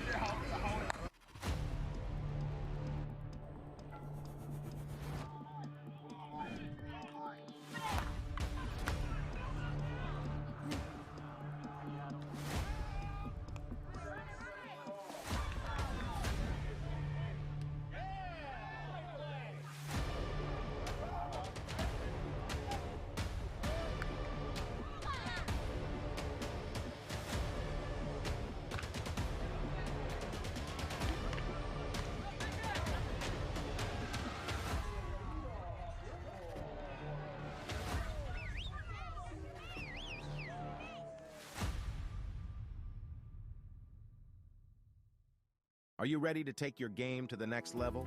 Look no further than Smash It Sports.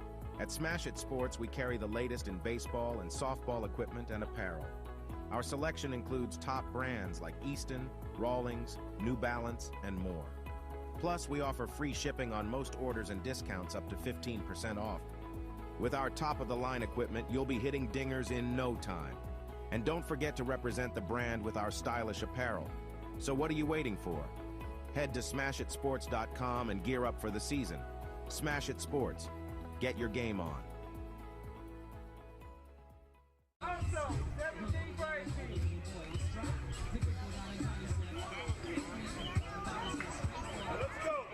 So here we go for the bottom of the third. Daniel Caton going to lead it off. JoJo Bennett, Ryan Harvey, Big John Williams behind him. Caton, Bennett, Harvey, and Williams are combined 11 for 12 right now. 8 runs here is the magic numbers. Looks like we got Della Garza out there now. And Caton out of play. Just foul. 17 across last half inning as well for MPT.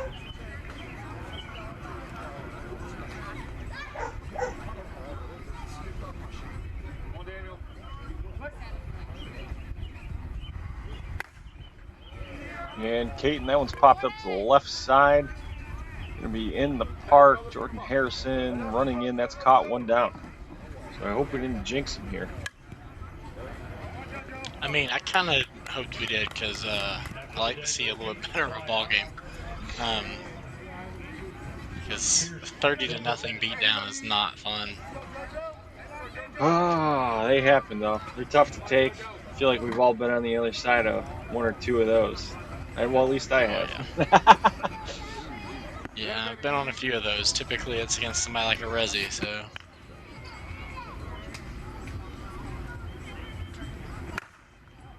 And JoJo line drive. Harrison's going to have that one. 2 down.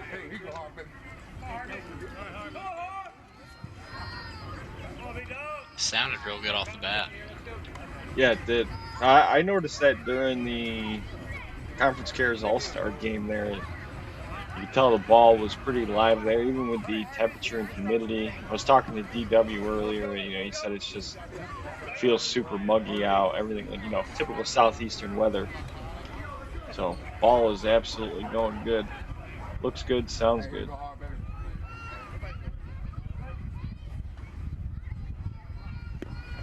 Yeah, it's Harvey, that one's a little inside, maybe a little deep.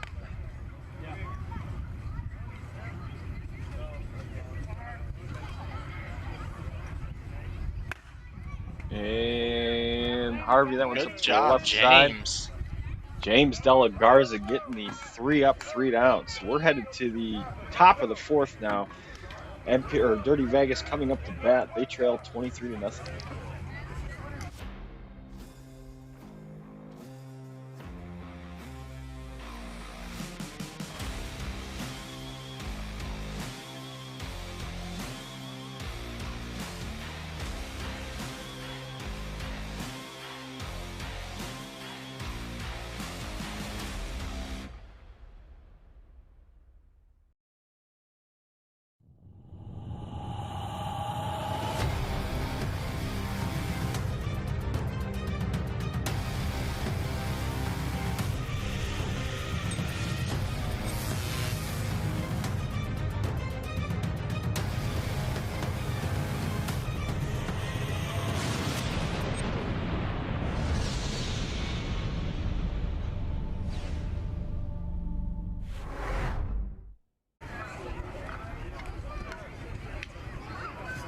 All right, top of the 4th coming up. Dirty Vegas coming up to bat. I didn't have it in front of me.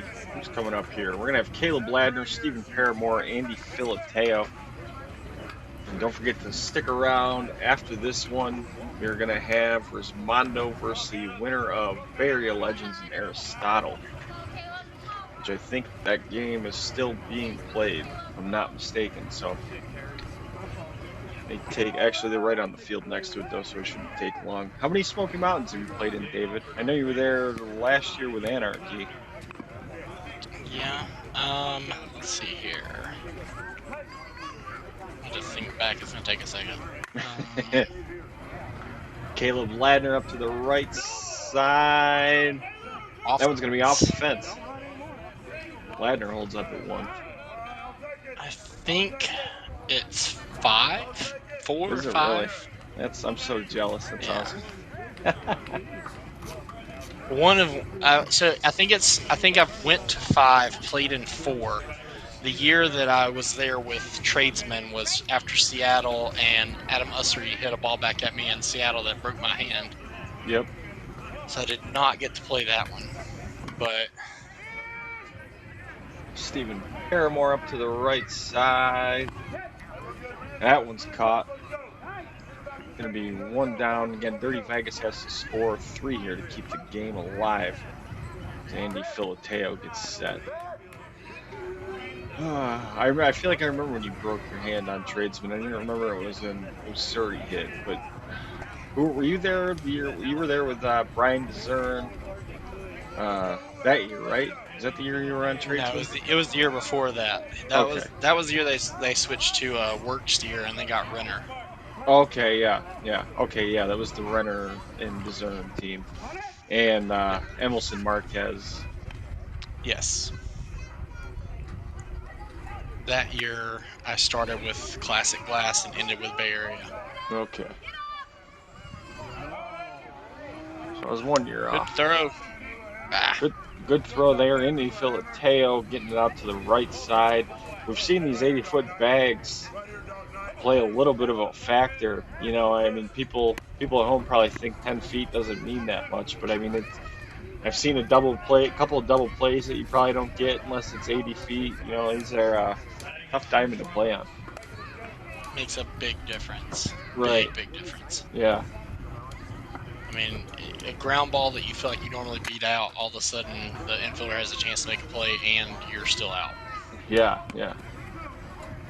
Chris Roberts pops that one up to Ben Dunn. That's caught for the 2nd out now. 1 run to score. So 2 outs. They're still going to need 2 in order to keep this one going. So we get to James Rashall. I remember seeing this kid at the Challenge Cup. I don't know how good of a look you've got at this kid, but been pretty impressed with him so far. Seems to really go get it in center field. Played a good second base at Browntown, maybe it was. See, it's a line drive out to right center. I have not had a chance to really see him play. Well, I mean, obviously I was there in Kansas City, but or is not Kansas. Yeah, Kansas City, Shawnee, whatever, Crown Town. But I mean, I was watching them, but I wasn't like watching them play. Yeah. So Yeah, he's pretty good. He's pretty impressive. I want to say he's a rookie too. well, there goes that shutout though. That's a good thing. Good job, Chris Roberts, for hitting your sack fly there. Yep, shutout has ended. Huseman, I wonder if that's ever backside, that's going to be fair. So we are going to have a bottom of the fourth here. Sean Huseman painting the first base line. Going to get 2 runs across. Score is now 22-3. James De La Garza stepping in for his first at bat. I feel like that's a good question to ask DW. Is like, when has a conference A or better team ever been shut out at the Smoky? Ooh, that is a good question. I would like to know when the last time an A team. I'm sure it's happened and I'm just forgetting. But I wonder when an A team's beat a major team at the Smoky too. Tough task to pull off. Rapid Fire a few years back with Cam Byers pitching beat a major, because they finished like 3rd at the Smoky, I think. Rapid, man, that must have been a minute. That was the year they won the A World. Freddie Bynum was playing second. Yeah. But they finished 3rd at the Smoky that year. What was that? 2016 then, maybe? 2017? Or was Freddie? I think it was 2016, maybe 2015, 2016, somewhere in there. De La Garza swinging at that one. Gonna be caught by Ninos for the 3rd out. So bottom of the 4th we go. MPT is going to need just 1 run to end this one. I'm going to step away for a second. We'll be right back.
Bottom of the 4th here.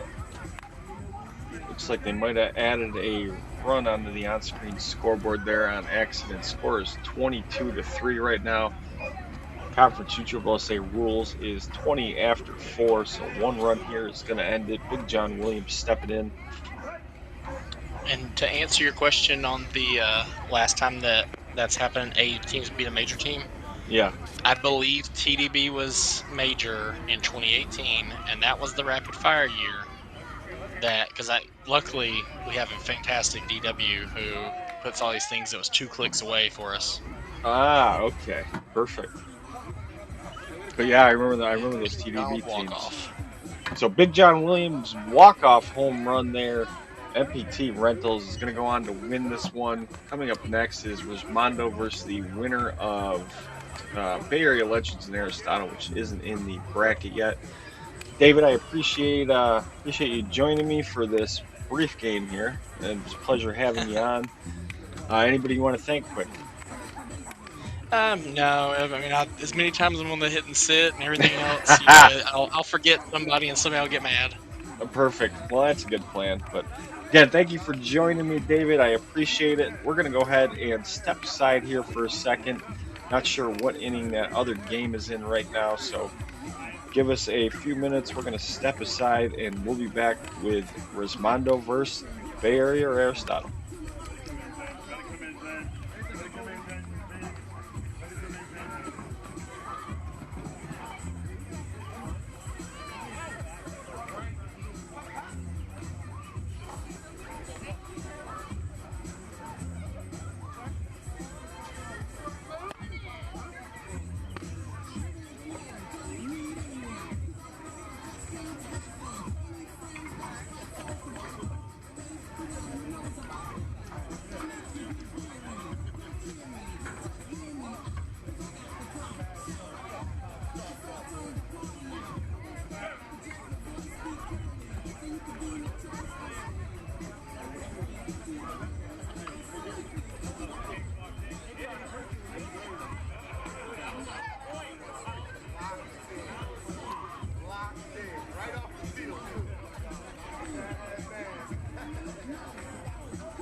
take some things. Get on it, they try.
Hey,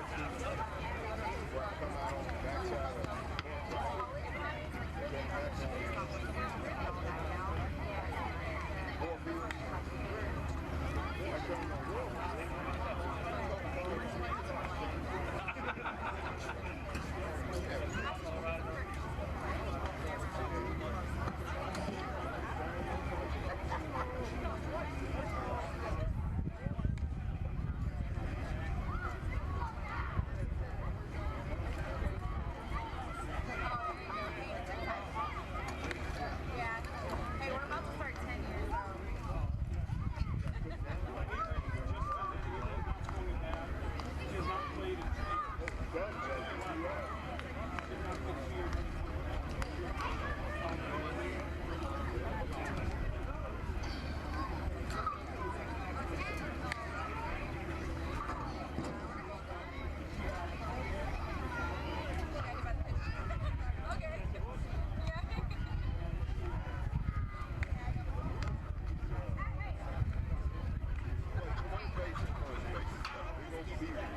Okay. Yeah.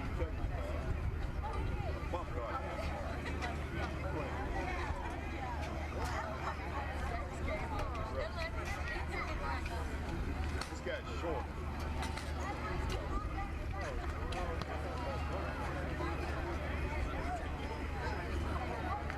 He plays smash.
mean, this is pretty dummy proof. I can't even mess with it. No, things have been going pretty smooth all day. Oh, shucks. I'm just saying, things have gone real well all day long.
Jason can't stand it. He's old school? Yeah. Hey, I'm a Georgia guy, so I mean, technically I should hate him too. Just the color, man. Just the color.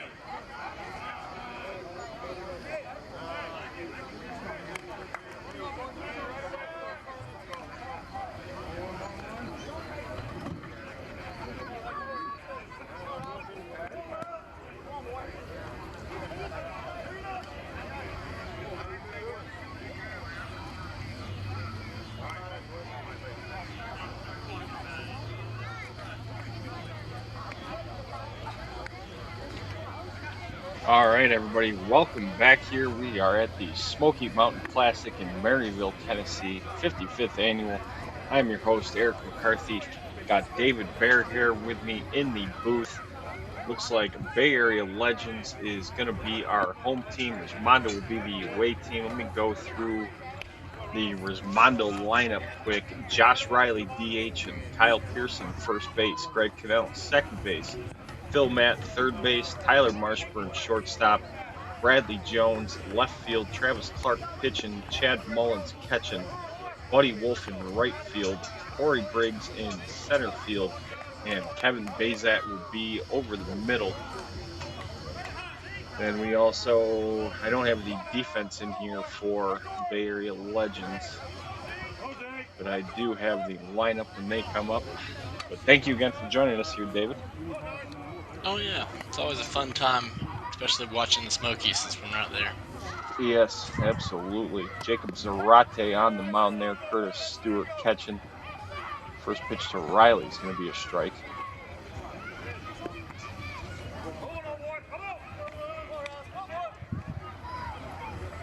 1-1, gotta be fair. Zarate playing with the arc. Not going to get the call. Tough pitch there, though. And Riley, that's hard, going to get through the middle. So I have the ball clubs up. Let me see if we can figure this out. Zarate's pitching. Looks like Steven Lopez at first. Who's at second base there? Might be Grant Behick at second. Maybe Randy. I don't Frederick recognize several of these guys. We have a lot of West Coast guys. I know most of them. Looks like Randy Frederick at the middle. I would guess Grant Behick at second if he's there. Kyle Pearson, that one's outside. Shortstop, I think, is the new guy. Not entirely sure what his name is, but I've heard a little bit about him. It's supposed to be quite the prospect. Might be Brian McCarville, so I'm not familiar with that name. And looks like Mason Moore maybe over there at third base.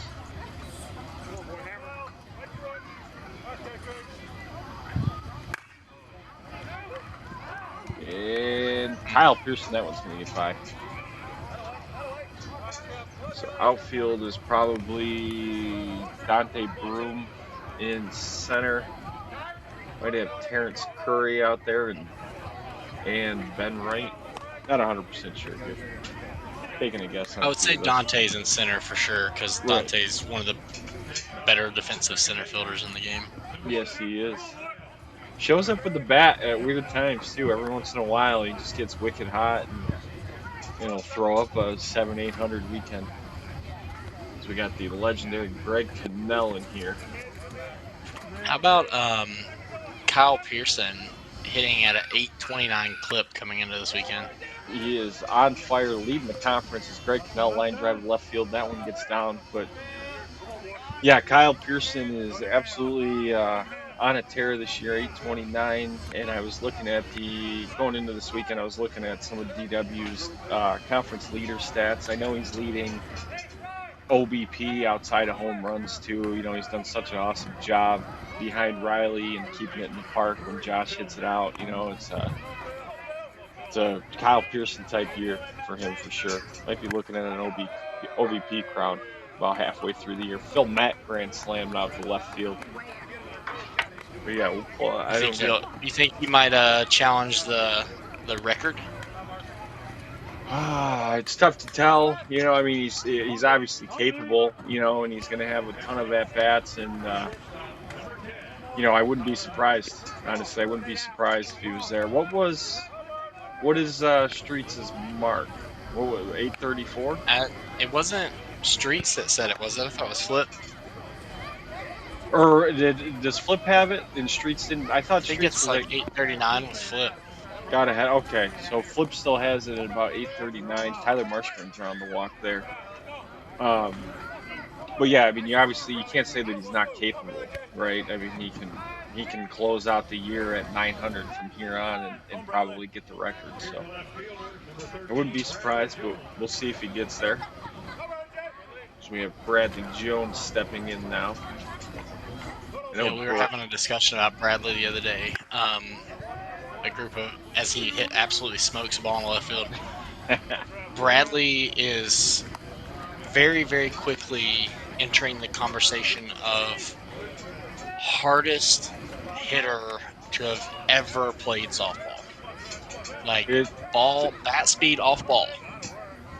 Yeah, he's ball speed off bat. Sorry.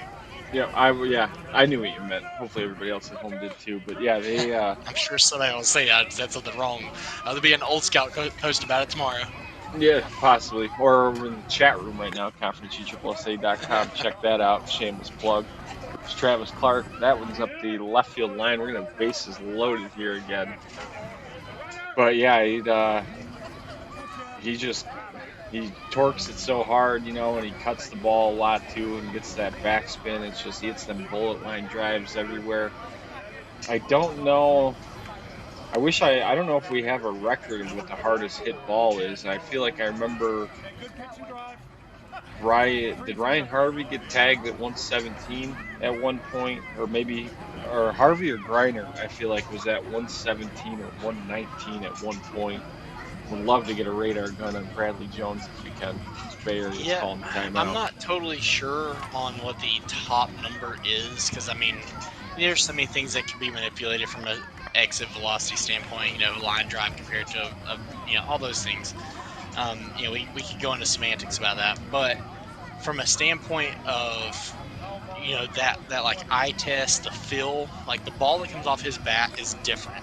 And funny enough, I was actually talking to a major guy about this the other day, and he's like, when you're sitting here and you're watching a game, there'll be chatter, and everybody, like the complex is still going, and people that are sitting around watching Resmondo play are talking, and Bradley steps in the box, and there's this calm, just waiting for him to hit the ball. And that means that the ball off his bat's different. It's just different.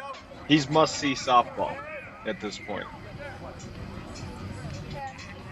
So bases loaded here for Chad Mullins. Reset the table quick. I will try to pull up I don't know why our scoreboard isn't reset. Chad Mullins, that one's going to get down. Everybody's safe, but I can get in there and reset the scoreboard. So give me 1 second here. So Buddy Wolf now, bases loaded.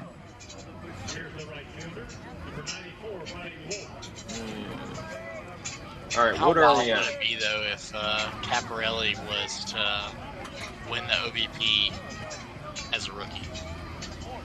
He's got a shot too. I know their stats aren't updated, and I think there's a couple of lost stats in there. And BW and I have talked about his grand slam there. Who's that? Buddy Wolf. Grand slam by Buddy Wolf. 4 more across for Resmondo. But I know. See, it's just I want softball to get to the point where this isn't a problem, But I know Nitro Circus is missing some games, but I think me and DW for a few teams and a few games, just because we want the stats for it so bad, are going to go back through some stuff. But yeah, Caparelli is tearing the cover off the ball.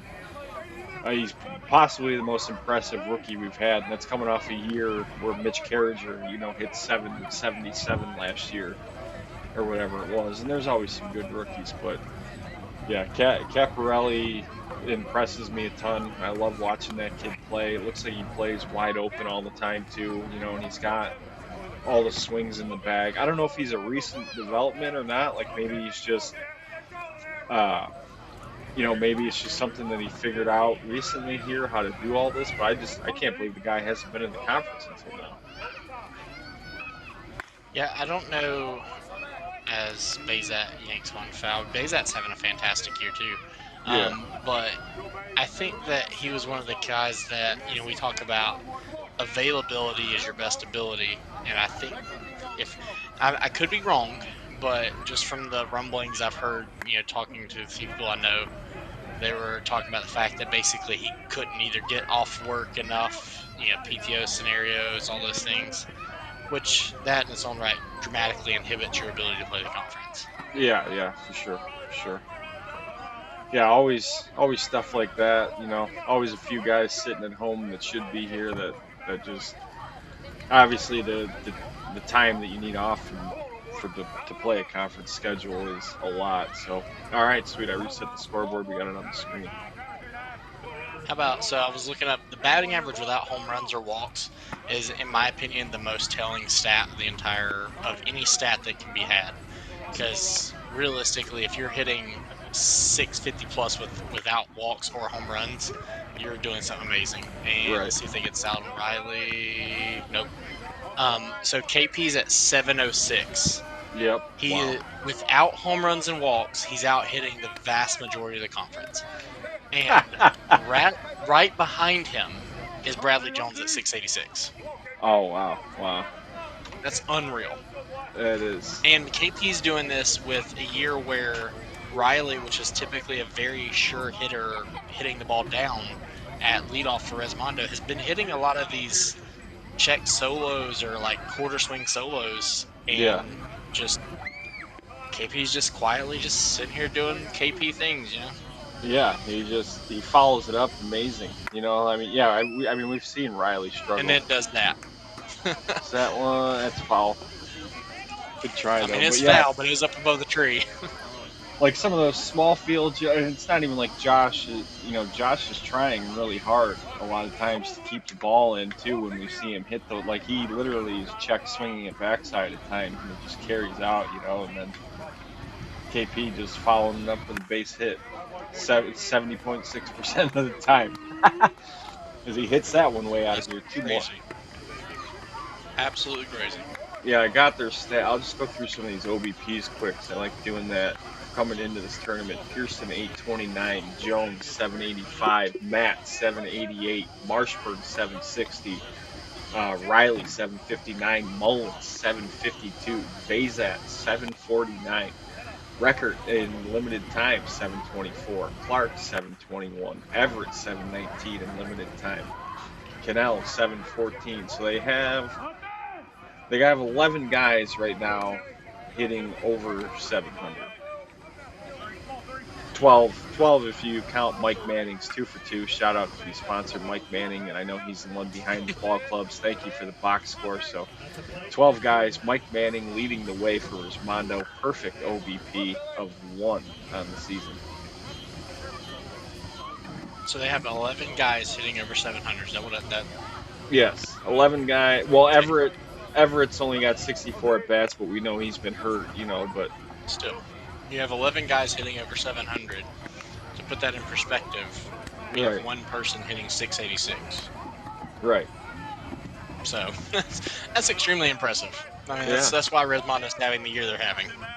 It's arguable. I know DW said this somewhere too. As Matt draws the walk there, so we're gonna have a couple on now for Tyler Marshburn. But we'd probably have to go back and check a few of the teams. But for Resmondo for the, we'll call it the stat era too, because we had Mashenko on, and Steele's played like 300 something games one year, and I think he hit 800 something home runs and stuff like that. But for the, we'll call it the modern era, this is possibly the probably the best offensive team as a whole that we've ever seen. You know, in a single season, they certainly have to be up there.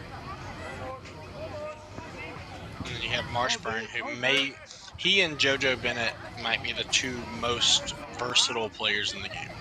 I agree with that too. Because we see him at shortstop all the time here. You know, he's not moving around a lot. But Tyler Marshburn, for the people that don't know, can play every spot on this field. I've never seen him pitch. I don't know if he can do that, but every other spot, he's above average. Probably, you know, amongst the top. I mean, he came up with the bad draw A teams back in the day. Was the right fielder, and was the right fielder that you hit that ball into the right center field gap, and you're like, oh yeah, I've got a cruise in double, and next thing you know, you're out by 3 feet. I know it's been a while. I mean, I think this was last year, maybe the year before that. He and I, we talked a lot because we're both from the Carolinas, and he went to like some little tryout thing for a random pro team around here for baseball. Yeah. And was still throwing like 91, 92. Like, wow. That's a pretty darn good arm. Yeah. Well, especially if you're not doing baseball training stuff, right? Like if he's not in baseball shape, and those guys exercise their arms all the time. It's Bradley Jones. That one's popped up. Still just our second out here, but yeah, how old was he when he did that? By Bradley. Do you know how old Marshburn was? I think Marsh is only like 26, 27, 28, somewhere in there. Oh, wow. I know he's younger than me. I'm not 100% sure how young he is, but I know he is younger than me. And I'm thinking he was like 23 to 25-ish doing that. So, I mean, still prime area, but like... Yeah. I mean, when you don't, like you said, when you don't play baseball all year round, you're just throwing a softball across the diamond, you know? Yeah. Yeah. So Travis Clark here now, bases loaded, 2 outs, 12 across so far in the inning for Resmondo. Trying to catch up too. Don't forget to join us in the chat room. David keeps a pretty good eye on it. ConferenceUSSSA.com. Link for that's right at the top. Travis Clark draws the walk now. So Mullins, Wolf, Briggs, and Bazap, bottom 4 in the order. How about that for Chad Mullins? He's batting 8th, and he's hitting .752 on the year. How often does that happen? Yeah. Tough lineup to crack, right? You're batting .750 and you're batting 8th, and then you have a guy like Everett's not even in the lineup right now, and he has a potential of hitting .750 plus. Yeah, They're making a switch here. Might have Kenny Chavez coming in. Chavez. Yep. So Kenny Chavez, drafted baseball player. Kenny was too. I don't know if you know that. Yep, for the Giants. He was a teammate with me on the Tradesman. Oh yes, he was. Yes, he was. Yeah, back before Louisville was back, and he was still whacking around the ballpark. Yeah, I like Kenny. He's always been nice to me. He got some good talent, got some good pop. You know, can do a few things for you. I've seen him play third base at times, play the corners, pitch a little, hit a little.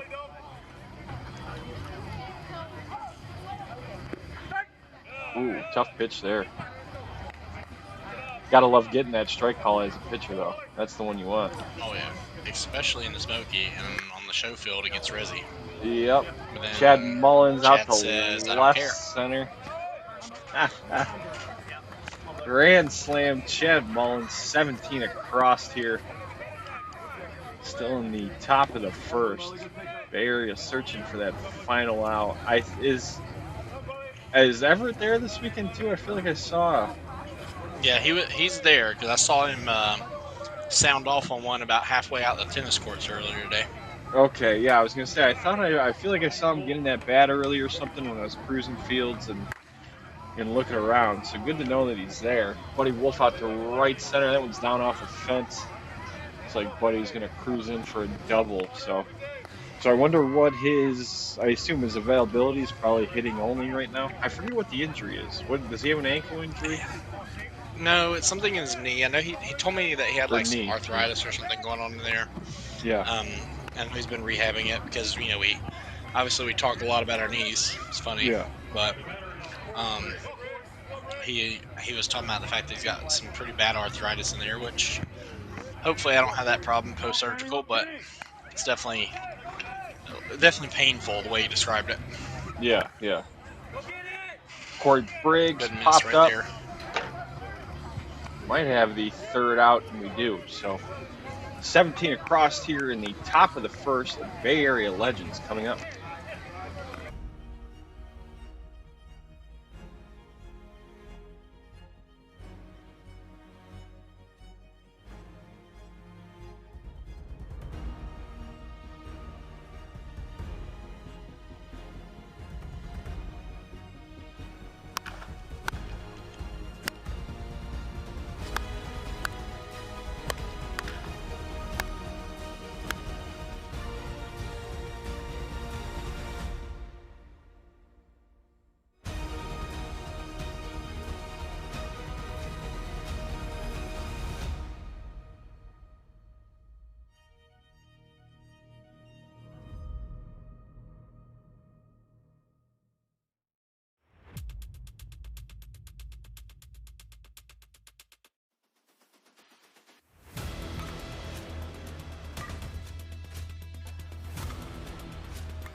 All right, here we go for the bottom of the first. Bay Area Legends coming up. Let me run through the order here quick, David.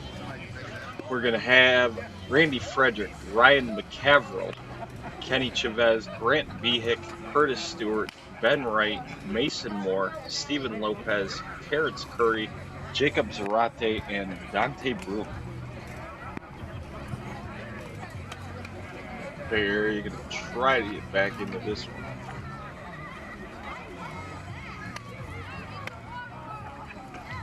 Randy Frederick here, friend of the Hit and Sit show. Friend of the show, made an appearance. Big fan of Randy's because he walks a ton. I'm a big walk advocate, and Randy's got a really good eye. He does not chase most of the time. I don't think he's walked as much this year as he did last year when he was with Nightmare, but good eye to play, culture strike there.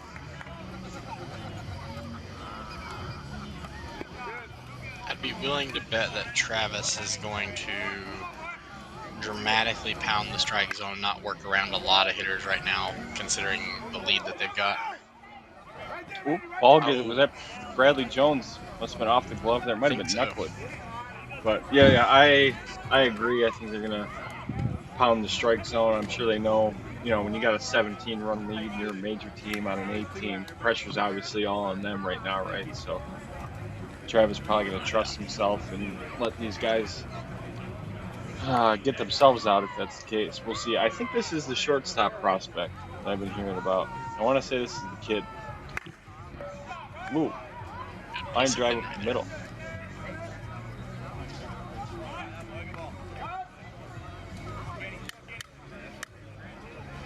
So that'll give us pitcher Kenny Chavez.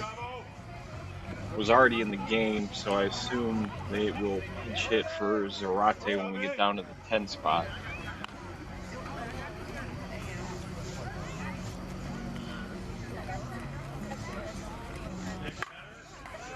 Kenny line drive left center. That one's going to get down. Briggs cuts it off. Frederick going to score. So Bay Area breaking the ice. See, David, maybe we were wrong. We could have just jinxed Resmondo right now.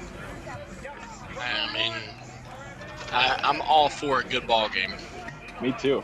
Oh, I'm totally 100% hoping for a good ball game. I hope Bay Area puts up 17 right now. Oh, that would be interesting to see Bay Area put up 17, but I don't know if that's gonna quite have. I don't think they have the power on this bigger field to do that. They got the good ball though. Grant Behick gets that one through, so that's gonna load him up. Good swing there by Grant. Grant's a SoCal guy here right near me. Super nice guy. He's sponsored some B teams the past couple of years called AJC with another guy called Aaron James. Happy to see him getting a hit, and I know for the stats they do have in, he's doing well. But one of the nice guys of Southern California softball right there. Oh, Curtis Stewart, been around for forever. Curtis, been hitting home runs, extreme precision. Oh, great play by good Cannell. play. Double play. Greg Cannell started it there, caught it off the hop from Stewart. Little flash from the leather from Connie over there at second right now. Love to see it. Is this the American Ninja Warrior right here? What's going on? But I like this little headband thing. Ben Wright, aka the Ninja Turtle. That one's up to the right side. Gonna get down as well. Look at Ben Wright He can run too. Scooting across. Yes, he can. I know ya. he's. That's pretty solid. I feel like he's been around a little bit. I want to say he had a cup of coffee with plastic glass too, or something like that. I don't have his roster history up in front of me. I should do that at some point. Maybe next at bat I'll pull his roster history up. But I feel like he's been around a little bit, or maybe he was Bay Area. I think he might have got picked up by Bay Area partway through the year last year as well. So we have Mason Moore here. Mason was on that BTR B team. I'm a fan of his as well. That one should be out of play. But he was one of the top hitters on that BTR B team last year. Him and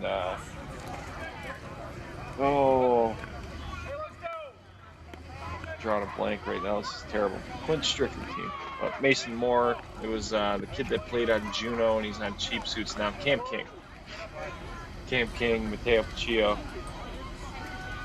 Oh yeah. But yeah, this kid's got a good swing. Is Mitch Carriger not there? Do you know if Mitch is there? I have no idea. Mason I would hope if he's there, they're putting him on the lineup because he can hit. I would assume so. Well, he's been playing. I don't know how much you've seen of him this year because it's been a lot of Zarate and Chavez pitching for Bay Area, and Mitch has been playing at third. Which I've only seen Mitch pitch from last year. It's the only time I know him, but Mitch plays a killer third base. Like, he is legit good over there.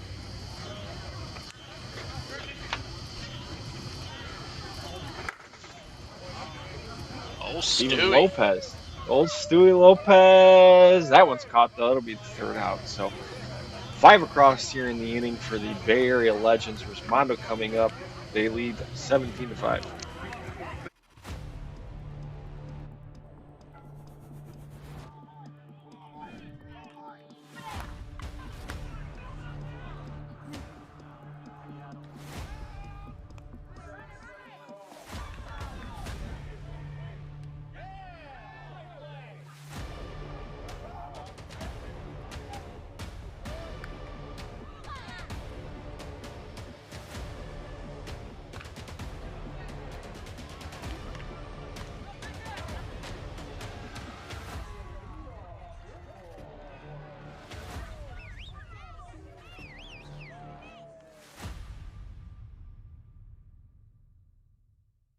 Are you ready to take your game to the next level?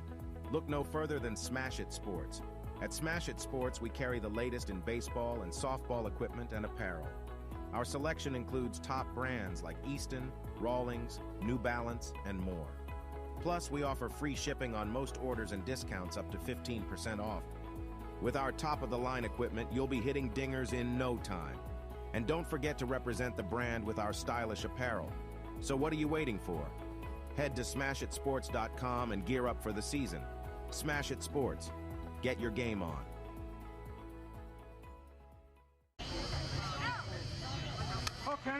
All right, so right back into it here. Top of the second, Kevin Bazat leading it off. Resmondo leading 17-5. That one's going to get by the glove of Stewie Lopez. So Bazat starts it with a single, and we are right back to Josh Riley. This is where, when we're talking about the power of the Resmondo offense, right? Normally, even at the Smoky, a 5-run inning is a pretty good little inning. It's not bad. It's not great, especially at the Smoky, but it's not bad. 17-5. You feel like, oh yeah, we got a good number, but we're chasing 12. We're chasing 12, and they still got a bat.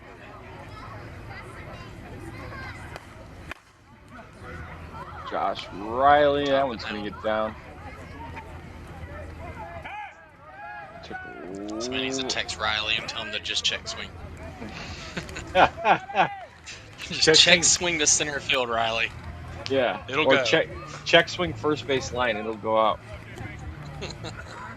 So a couple on for Kyle Pearson. But yeah, I totally this offense has just been suffocating all year. You know, they continue to just put up number after number after number every inning, and if you can't hit with them, then just the game, before you know it, feels like it's out of control. Yep. Especially when, unlike a few other teams, like, ooh, KP got into that one. KP way out of here. You got a few other teams. It's like, oh, your pitcher, maybe that's a hole. Oh, your middleman, maybe that's a hole. Bazat's been having probably his best. I say this from an opinion-based standpoint, not a statistically-based standpoint, but probably his best hitting year I've ever seen him have. And Travis Clark's the best hitting pitcher in the game. And then Cannell goes up and out of here. I mean, it's so hard to find an out in this lineup right now. Yeah, there's certainly no free ones, that's for sure. Yeah, but I don't know what Bazat's best OBP year is, but 749 is pretty stout. I have to imagine that's right up there for him. Base is cleared off here for Phil Matt. That one's outside 2-0 now.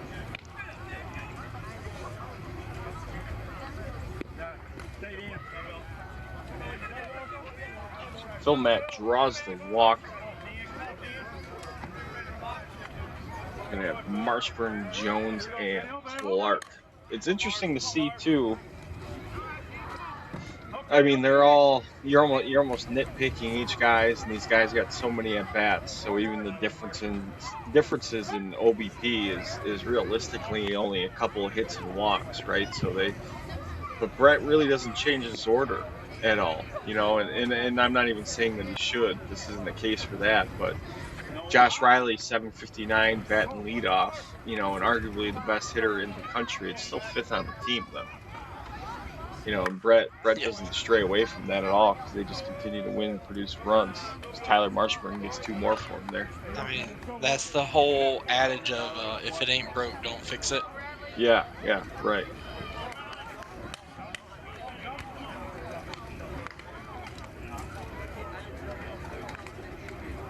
Right, that at bat by Marshburn though is where you talk about knowing your pitches, knowing the selection, things like that. He took what was borderline flat for that, I guess, a 2-2 pitch right there. Maybe a guy that's a little bit less confident at the plate doesn't take it, grounds the ball out. Next pitch, he turns around and hits it out. Right. I mean, that tells you how confident these guys are playing right now. Yeah.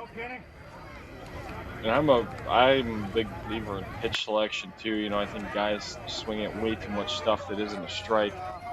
Bradley Jones, that one's out of here, home run. But I know Just they do like it on those. Perfect example right there. Right. I mean, that was going to be an inside pitch, and Bradley's made 2 outs this game, and both of those have been on a pitch going in toward his hands. That's most likely not a strike. Right. Definitely something I always preach, though, is pitch selection, for sure. You know, there's a strike zone for a reason. It's because it's the ideal place to hit the ball. It's Travis Clark. That one's off the fence. Uh-oh. Okay, he held up. 80-foot bases, Travis. It's 80-foot bases. Tough out there. I've played on them I've played on some big base fields before. It is weird, and it is different a little bit. You feel like you gotta run so much further. Those extra 3 steps or whatever it is to get across 10 feet when you're running. Yeah, I'm a pitch there fan tomorrow. when I'm pitching, but I'm not a fan when I'm hitting, so Yeah, I'm yeah. kind of torn. Chad Mullins. That one's out of here. 2 more across for Resmondo. You get the runner though, David, too. So all you have to do is make it there. It's 10 feet further, but once you're there, you're done. Darius swapping back again. So Jacob Zarate coming back in. I don't think they've gotten to him in the order either, right? No, they haven't. So probably never came out of the game yet. Jacob Zarate. Coming into my favorite teammate I ever had in my softball career, one of the nicest humans in the world, Buddy Wolf. Classy, super classy. One of the classiest guys in the world.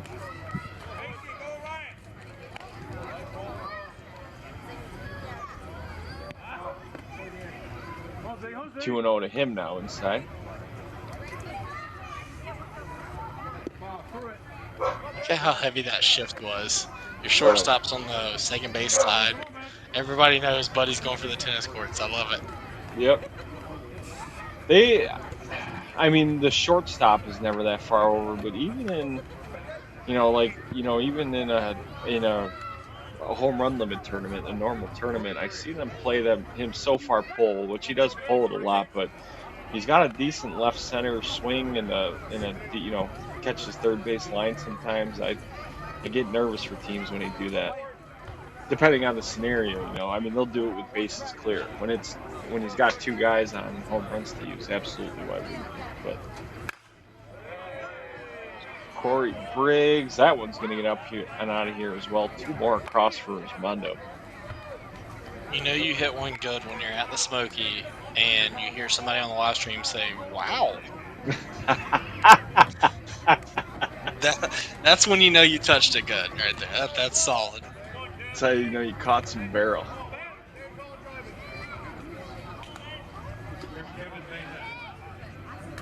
So 11th batter, middle infielder, Kevin Bazat. Bazat going up and out of here? Yes, he is. Umpire twirling the finger there. Steve Milani behind the plate. Conference veteran umpire right there. I don't know all their names like you guys do, just because I'm not at all the events like that, obviously, but seeing him around the lot. I always read the glasses. You can tell by the glasses. I know him because, as a pitcher, you learn all the umpires you deal with all the time. You learn their strike a lot. Right. There's Riley finally getting into one. Way out here. Check swung the center field, what I tell you. But yeah, I mean, when you work with the same umpires over and over and over, and I cannot tell you how many times I've pitched with Steve behind the plate, and you get used to their zone. His zone is different than everybody else's. No big deal. It is what it is, but he stays very consistent with his zone, and that's really all you can ask for. But because of that, you kind of learn their names. Like, of course, everybody knows J-Red, but man, KP got a top hand. Line out there. But you get to learn what they do. Everybody knows Doc. Everybody knows you don't want Doc behind the plate if you're playing Resi. Everybody knows that Steve likes the high pitch.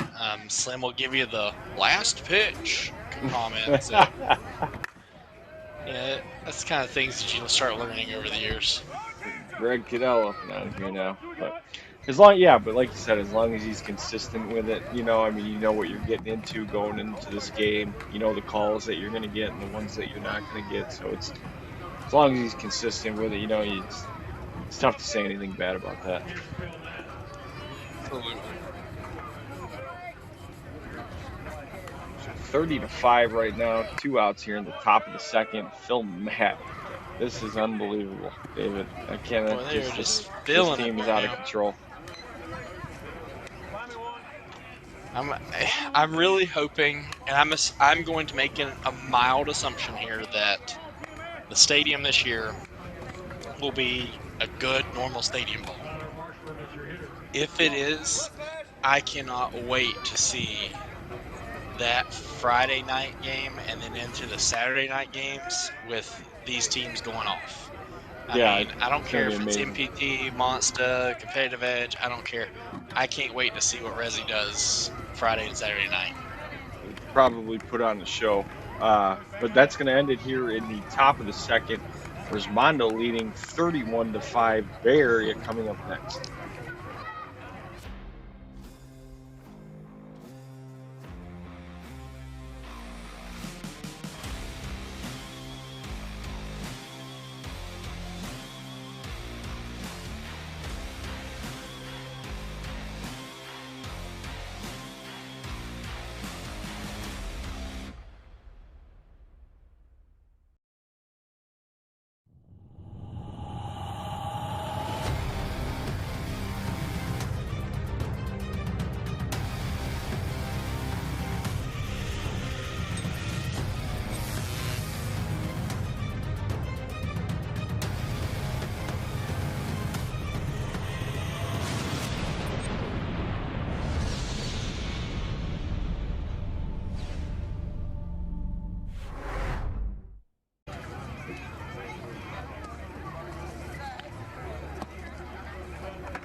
Welcome back live here again. We're in the bottom of the second. Bay Area Legends coming up to bat. They currently trail 31-5.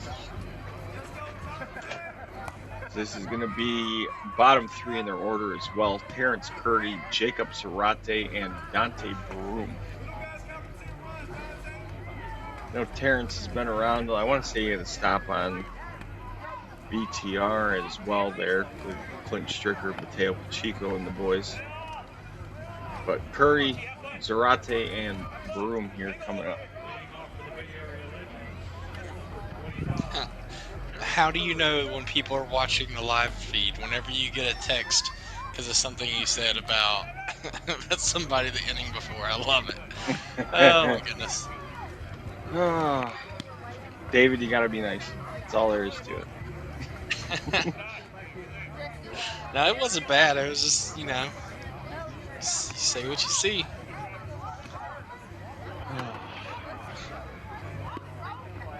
I'll tell you, I love Travis's helmets, to be honest. I really, like, they're some of my favorite.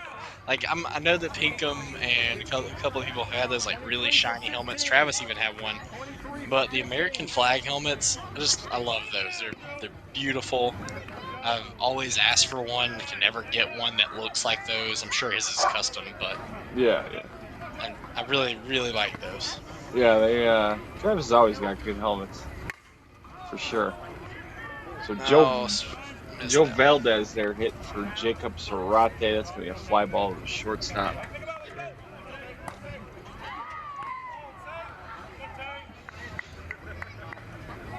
So here he is, Dante. Were you on tradesman? Were you on tradesman with Dante? Yep. Okay. Yep. Dante is another one of my favorite teammates I've ever had, just because he was just always chill and ridiculously fast. Dante, I haven't spent too much time around him, but we've crossed paths, you know, here and there in the same circles, whatever you want to call it and stuff. I like Dante because Dante is Dante. You know, he's just, you get what you get with him, I think.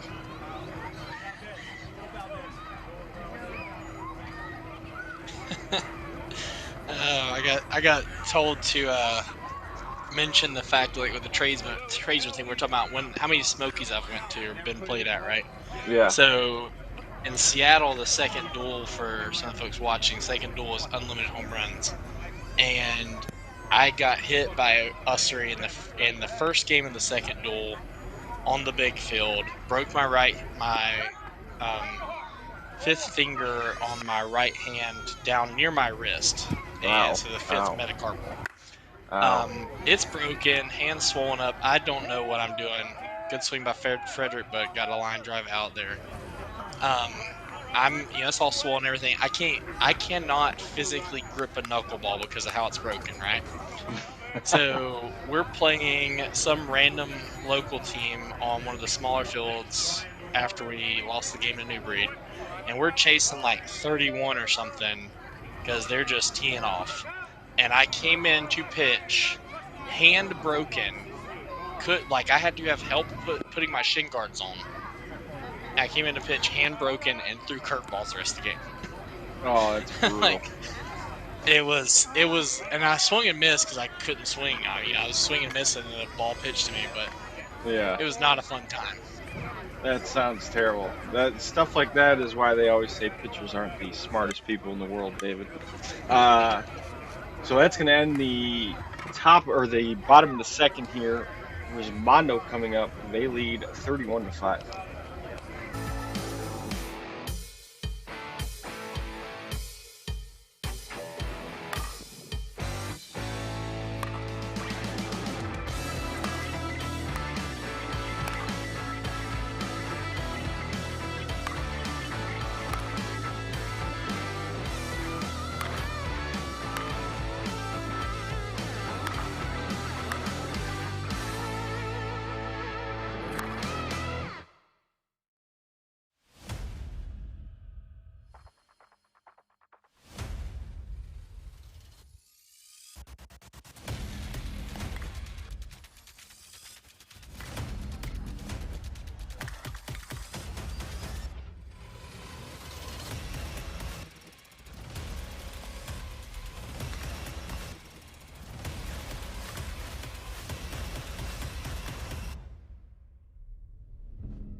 Here we go for the top of the third. Shoot, I named my ball clubs up. Here we go. We should have Bradley Jones, Travis Clark, Chad Mullins, Buddy Wolf due up. The USSSA mercy rule is 30 after 3. So for here, we'll put Resmondo at that number. Okay, it's number 34 on the mound. I think we got Carriger. So Carriger must not have been in this game. It's really crazy. I mean, I can't speak for any of it. I'm not there. I don't know the behind the scenes working. I don't know the team working, things like that. But like, you'd think that the guy that hit darn near 800 last year probably should be hitting, but maybe it's not the same this year. He's looked pretty good in the games I've seen. Which isn't a ton, obviously, but. Like you said, we're not there. We don't know what's going on. Bradley Jones unloads on that one. Maybe he could be injured. Maybe he took a shot earlier and didn't want to take another one in this game. We don't know what's going on. Could be a variety of things, but Mitch certainly a very gifted player. I thought he's looked great at times that I saw him when he was at Palm Springs Major. Just hitting looks so easy for that kid. It looks like a kid's game for him. Travis topping one. I was going to say a little top spin here out there to left field. He's going to be on with a single. I got texted to say, who's my favorite conference social media guy? Uh-oh. You're going to get people mad at you for this, David. Yeah. Well, nobody should be mad at it. No. I think my number one right now, because his TikToks recently, is Cole Campbell. I'm a big fan of the. He's been posting ones where Mullins hitting. That's out of here. Yep, that's gone. He's been posting these videos of where middle shots or whatever, and it's got like the trombone sounds. Like the wah, wah, wah. And like, I'm not a big fan of like, hey, let's emphasize hitting middle, but it's really, really funny. I'm a big fan of that. That's really good. Yeah. And then Rio calling out the people, Mac Rio calling out people for saying Slowpitch softball players aren't athletes. Yeah. I'm not a big social media guy, so I haven't seen any of these, but I'm sure Macs are funny too. That's probably calling people out that aren't athletes or whatever. The Slowpitch guys aren't athletes. I'm sure Mac's funny about it. Scott Hartling checks in, takes a walk. I'm surprised he took a walk. I really am, because Scott is a very free swinger, and I think he probably could have hit that second pitch out of here.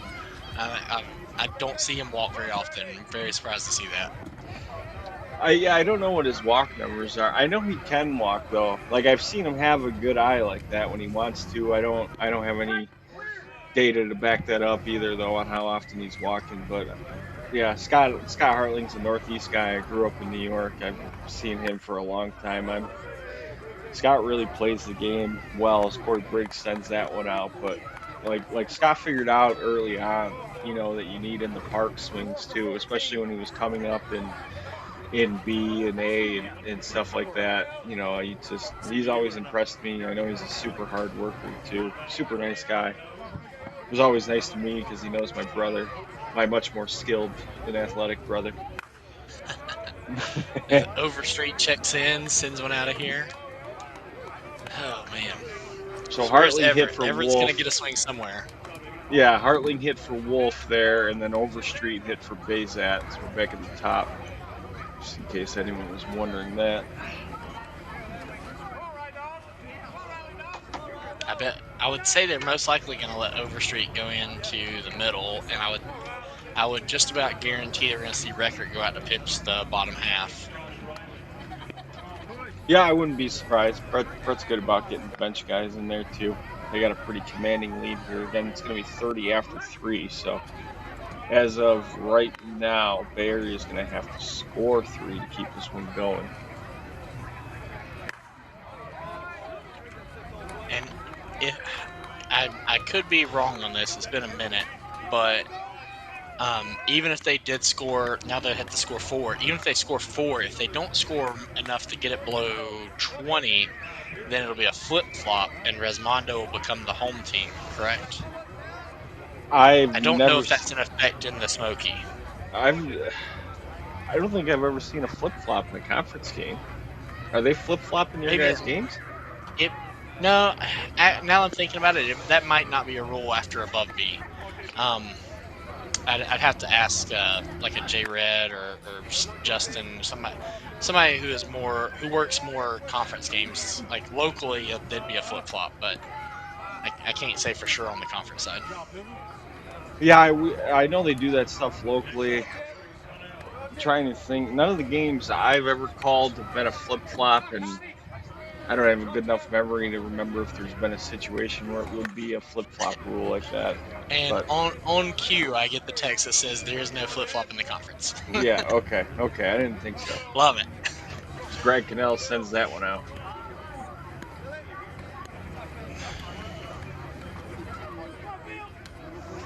Actually, I literally just pulled up the chat too. DJ said flip-flop used to be in the Smoky for sure. Happened to us. Okay. So maybe it was. I could have swore it used to be there. I don't know. All the different associations. When you play in South Carolina, you have NSA, ISA, USSSA, Freedom. Everything's got different rules. It's hard to remember all of them. Phil, man, that one clears as well.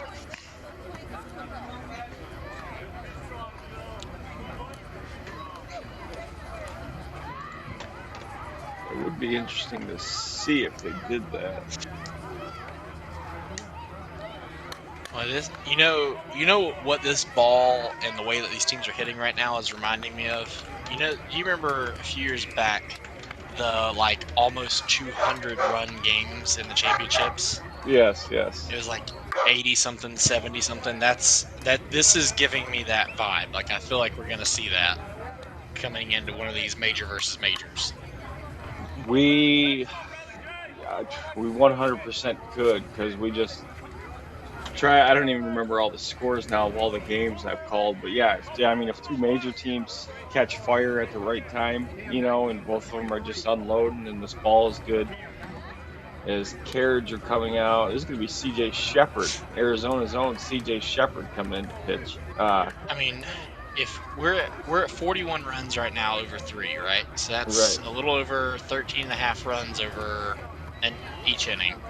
So 13.5 times 7, 94.5 runs if they were to average the same score, scoring through 7 innings. So a major team versus a major team that absolutely has the power to do so, then, Oh man, Yeah, we. talk about a long game for an umpire. Yeah. Earning your $38 a game or whatever it is that they're making in those games. Yeah, we could have an old school classic 4-hour softball game at some point this weekend for sure. Once these major teams get all squared up. Pitch there a little inside. Justin clarifying it in the chat. We used to have flip-flop in the conference. It was a conference versus non-conference. We eliminated that 3 years ago. Makes perfect sense because I feel like that was a... Woo! Oh, Bradley. Man. Ooh. 41-5 and it's over his head. Hey. But, wow. I don't think that he meant to do that, but Yeah. at 41-5, I think I'm not saying I'm not getting set when I let the ball go, but I'm probably not expecting that. No, you're probably not expecting it, but you know it's tough. It's a tough scenario. It doesn't always happen on, as you know, it happens accidentally all the time too. Guys just miss a pitch. So I don't know.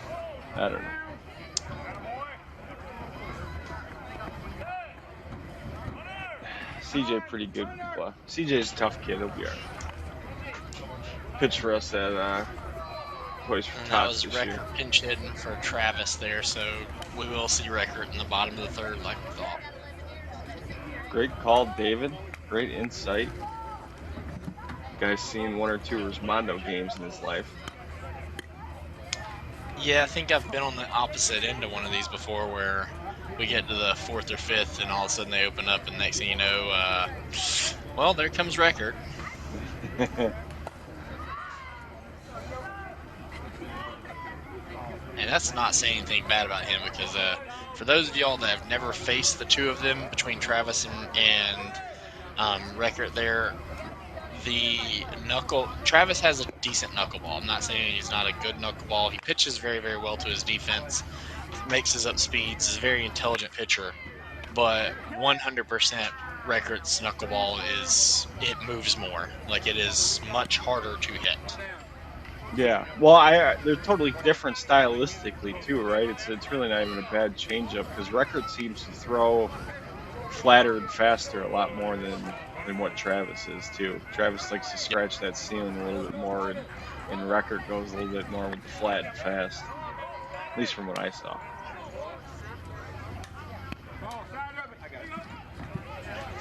You know, speaking of the middle though, I don't know. It's been a while back. I think it was last year before the Smoky and one of the hit and sits. Maybe it was one of those. I remember hearing it somewhere where J-Mac said, if there's ever a tournament where if you have a pitcher that you want to get, this is the tournament to do it. Yeah. Because you don't expect that. I think Mooch talked about that on a really early hit and sit. Boy, Resi is just putting on a clinic right now. Yeah. Oh. 43 on 21 home runs. That is tough. Still just 1 out here as well. Corey Briggs now left center. That one's down in the park off the fence.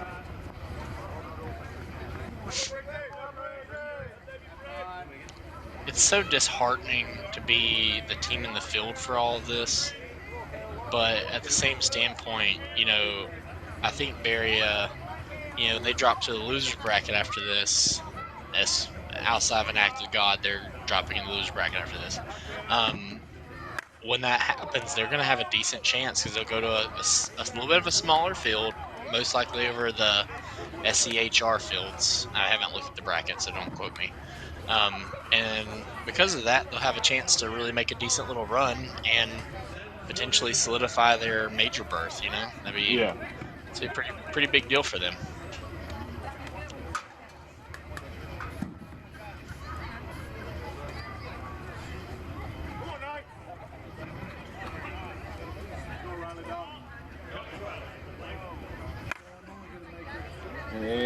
Riley, that one's lined and caught.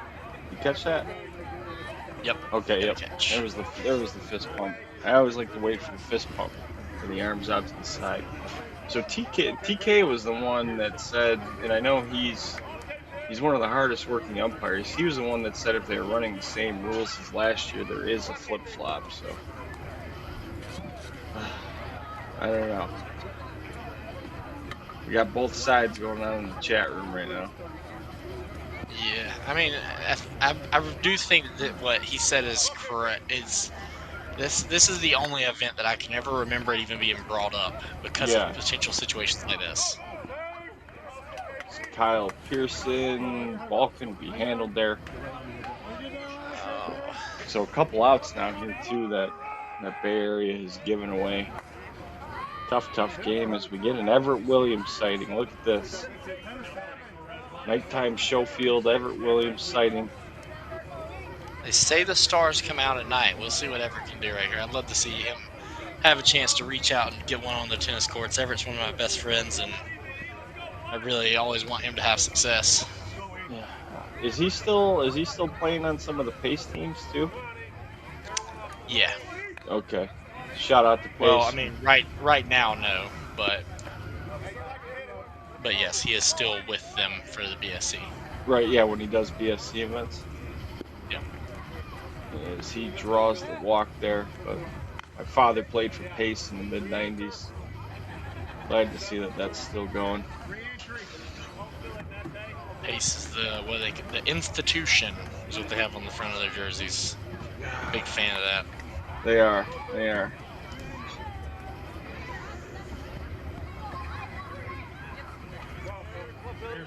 So a couple on now. Film that.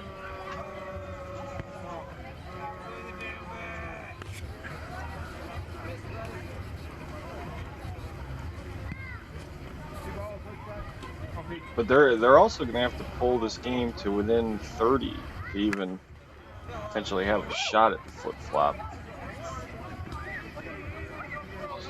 Film Matt. It's that one down in the outfield. Kyle Pearson scores. 48-5 currently the score.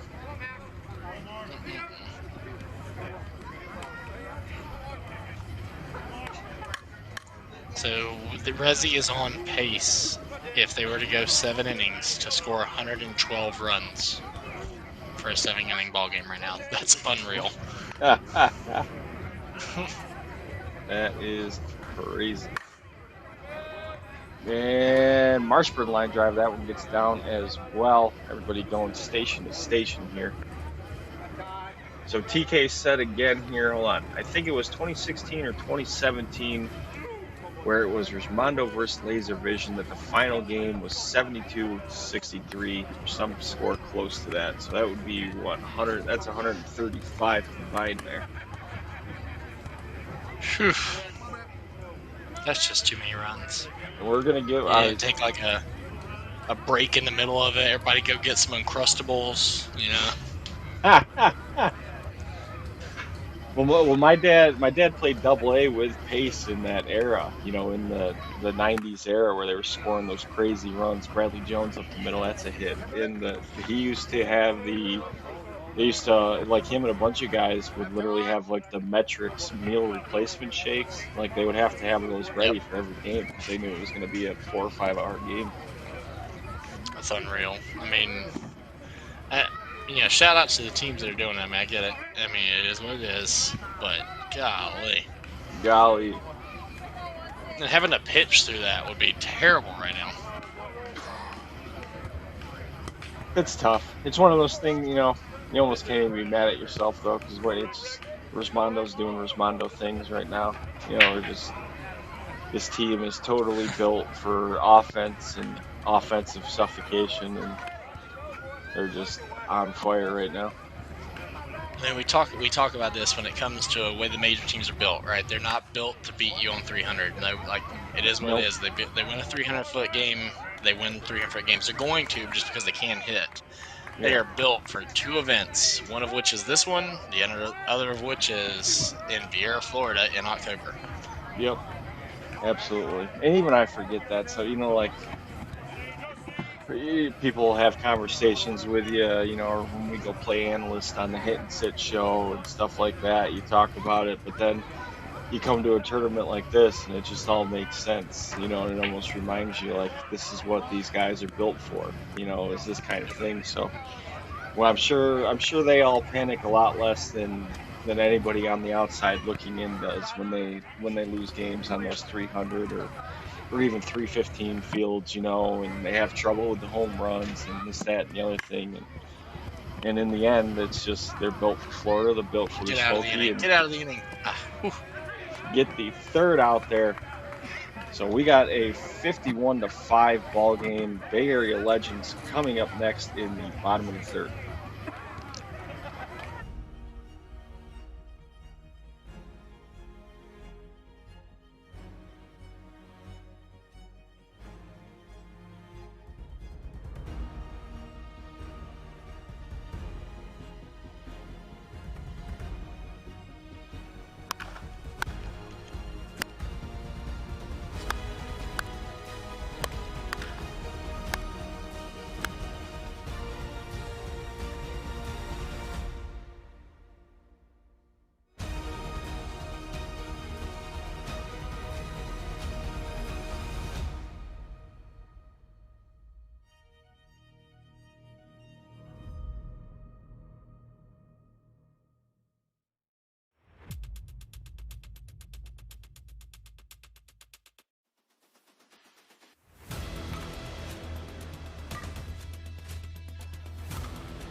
So to the bottom of the third we go, 51-5.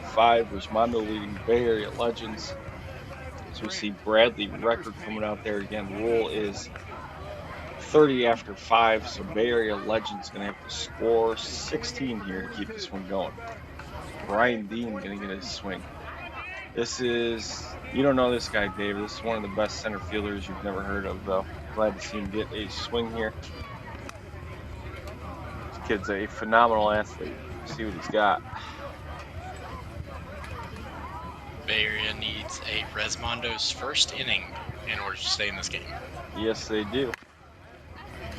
And Brian Dean squeaks it by the glove of Overstreet there. Look at him hustling. In there with a double.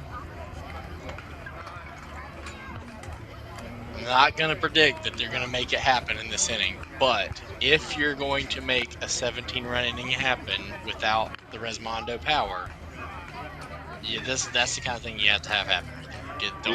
Don't set yourselves up for the double plays. Get a couple random breaks here or there. You know, you almost don't. I'm not gonna say you don't want to extend the game, but you almost don't want. That's what Resmondo's been doing. You almost don't want to extend the game to play your next inning with him. Yeah, just it's one of those games.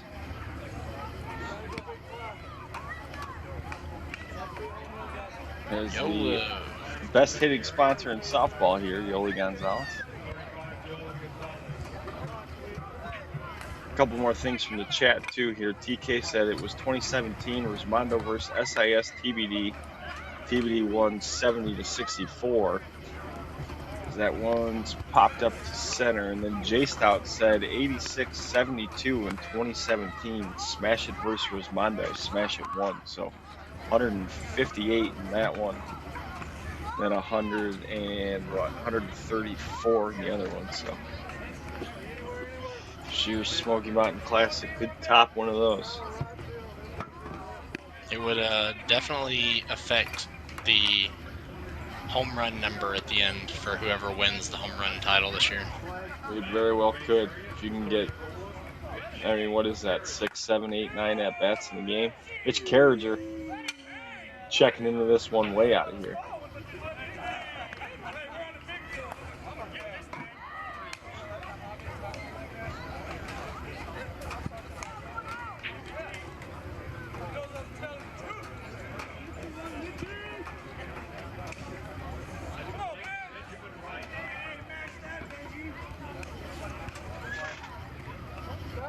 This is going to be Ben Wright.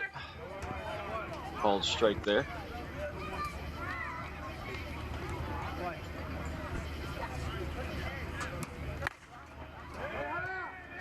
Oh, gotta pop it. Ben Wright could Maybe have a it's triangle no man's death. land.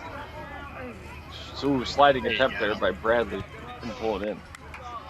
So if I'm just using a round number here, right? So if you get 86 runs for a full game, right? Let's say you're batting 11 people. So 86 divided by 11, that's 7.81. So you're basically getting if you were to make no outs whatsoever, which is not possible, obviously, you're going to get 8 at-bats in that game. Yeah. Wow. So you're probably looking at like 11 to 14 at-bats in that game. Yeah, with base hits and outs added in there as plate appearances. Oh, that'd be crazy. So line drive there, line drive out by Mason Moore. You can get Stewie more Lopez at-bats stepping in one game than some teams get in an entire tournament. Absolutely. An 0-2 team that got 3 or 4 at bats each game. That is wild to think about. And that was out of Steven play. Lopez. Well, Still- Stewie, he's another longtime veteran. Solid little hitter there. I mean, he just picks and chooses his holes and goes. I'd say that knowing that I'm probably jinxing him and it's about to be the shake hands man, but he just so calm. You never see him get upset. Anything. Nope. He just picks and chooses the holes and just bop, got a hit. And like I said, shake You hands, jinxed man. him. All because David. of me. I'm sorry, Stewie. Totally your fault. Final score, Resmondo 51. Oh, but that will wrap it up here for us this evening. Resmondo wins this one 51-7. Bay Area Legends goes on to the losers bracket. Appreciate you, David Bear, for joining me. Hopefully we can get him in here tomorrow as well. I will be back here tomorrow morning, 9:15 start time. Should be competitive edge. Taking on, let me update the bracket, not updated yet, so probably still playing. So first game is going to be competitive edge versus the winner of Smash It and Bay Area, which is going on right now. David, once again, thank you for joining me. Hope we can catch you tomorrow. Absolutely. Hopefully we'll figure it out and get some good games in, see some rather high-scoring ball games. That is most certainly bound to happen, but thank you again, David. I'm Eric McCarthy, your host, signing off for the night. Appreciate everybody joining us, and we will catch you tomorrow.